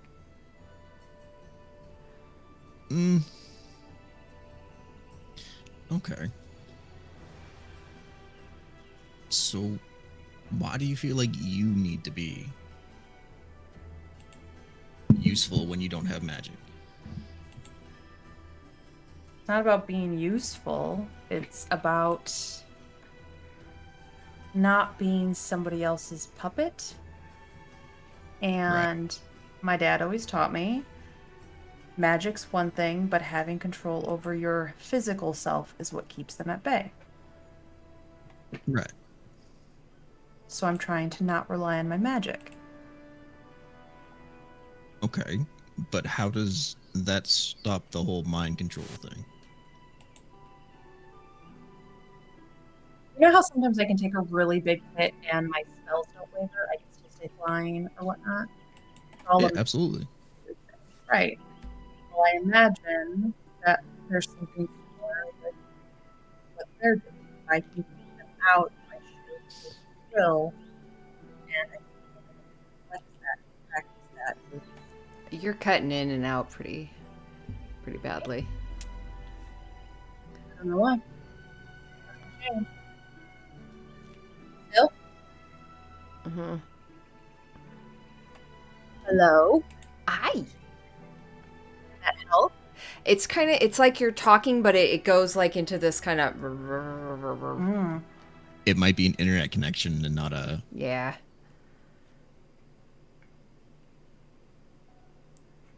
Does that change anything? You sound a lot cleaner you're now. Good. Yeah. I'll just remove the stuff that OBS was interacting with. Shit, now I don't know where. Sorry. No, that's okay. I think she just. You were talking about being able to control your spells and concentration. Right. And I think that there's a way to gain advantage on the mind control stuff without. By flexing my mental fortitude that way. And this is the only way I know how to get better at that. Trying to control my anger while still getting hit with it. Okay. So how would you like to practice that? Just by throwing punches? Yeah. Why, did you have something else in mind? I mean, I'm sure there's plenty of ways of controlling how your mind fends off, unwanted visitors. I don't know a lot of them. I know how to tune things out. I don't know if that's the same thing, so I mean, I don't know. How do you tune things out?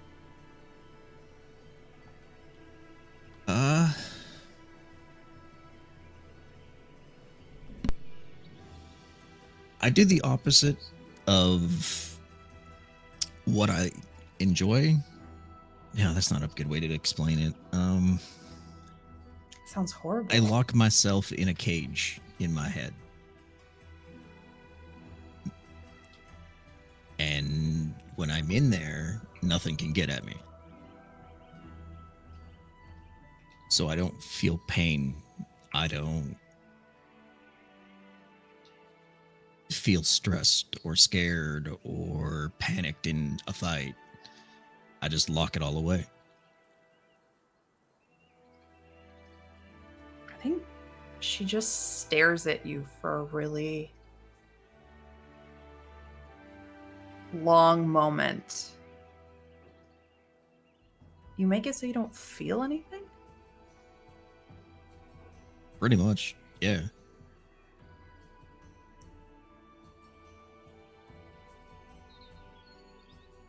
I don't think I've ever lived a day where I didn't feel something.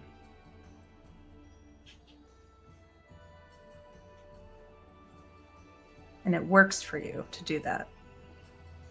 And he puts his hands up. It works for me. I definitely am not condoning that at all, considering I did that to avoid feeling a lot of pain.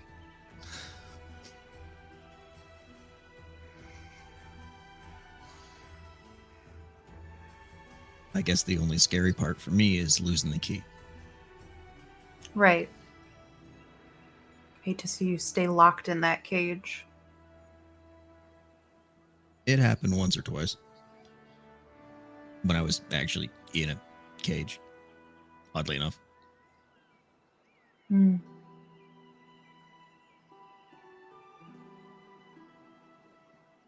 I think And hey, maybe rather than relying on your physicality when you don't have the magic, rely on mine.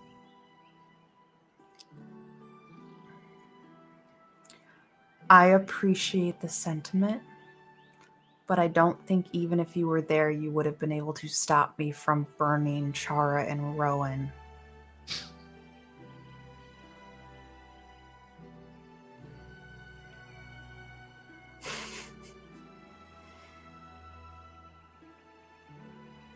Sure.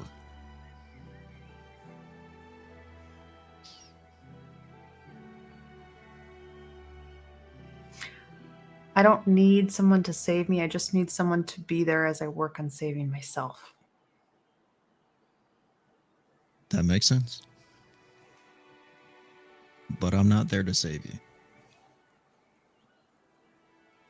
I'm there to help support you when you're weak. And when you're strong enough to stand on your own, go nuts. We all have moments. Just need somebody to lean on once in a while.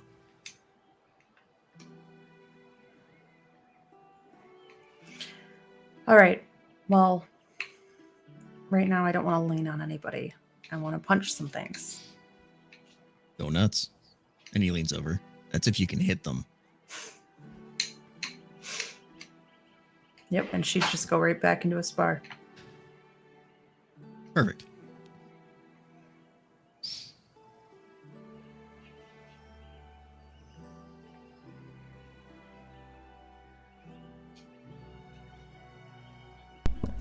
Week passes. Week passes. You guys come over the canyons and you help guide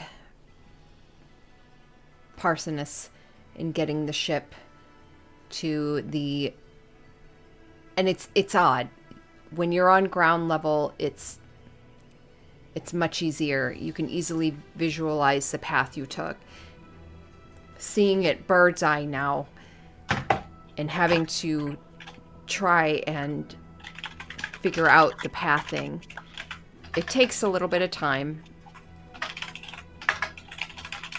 but you are absolutely able to eventually see that crescent moon canyon. and you see the Sacred Stone Monastery below.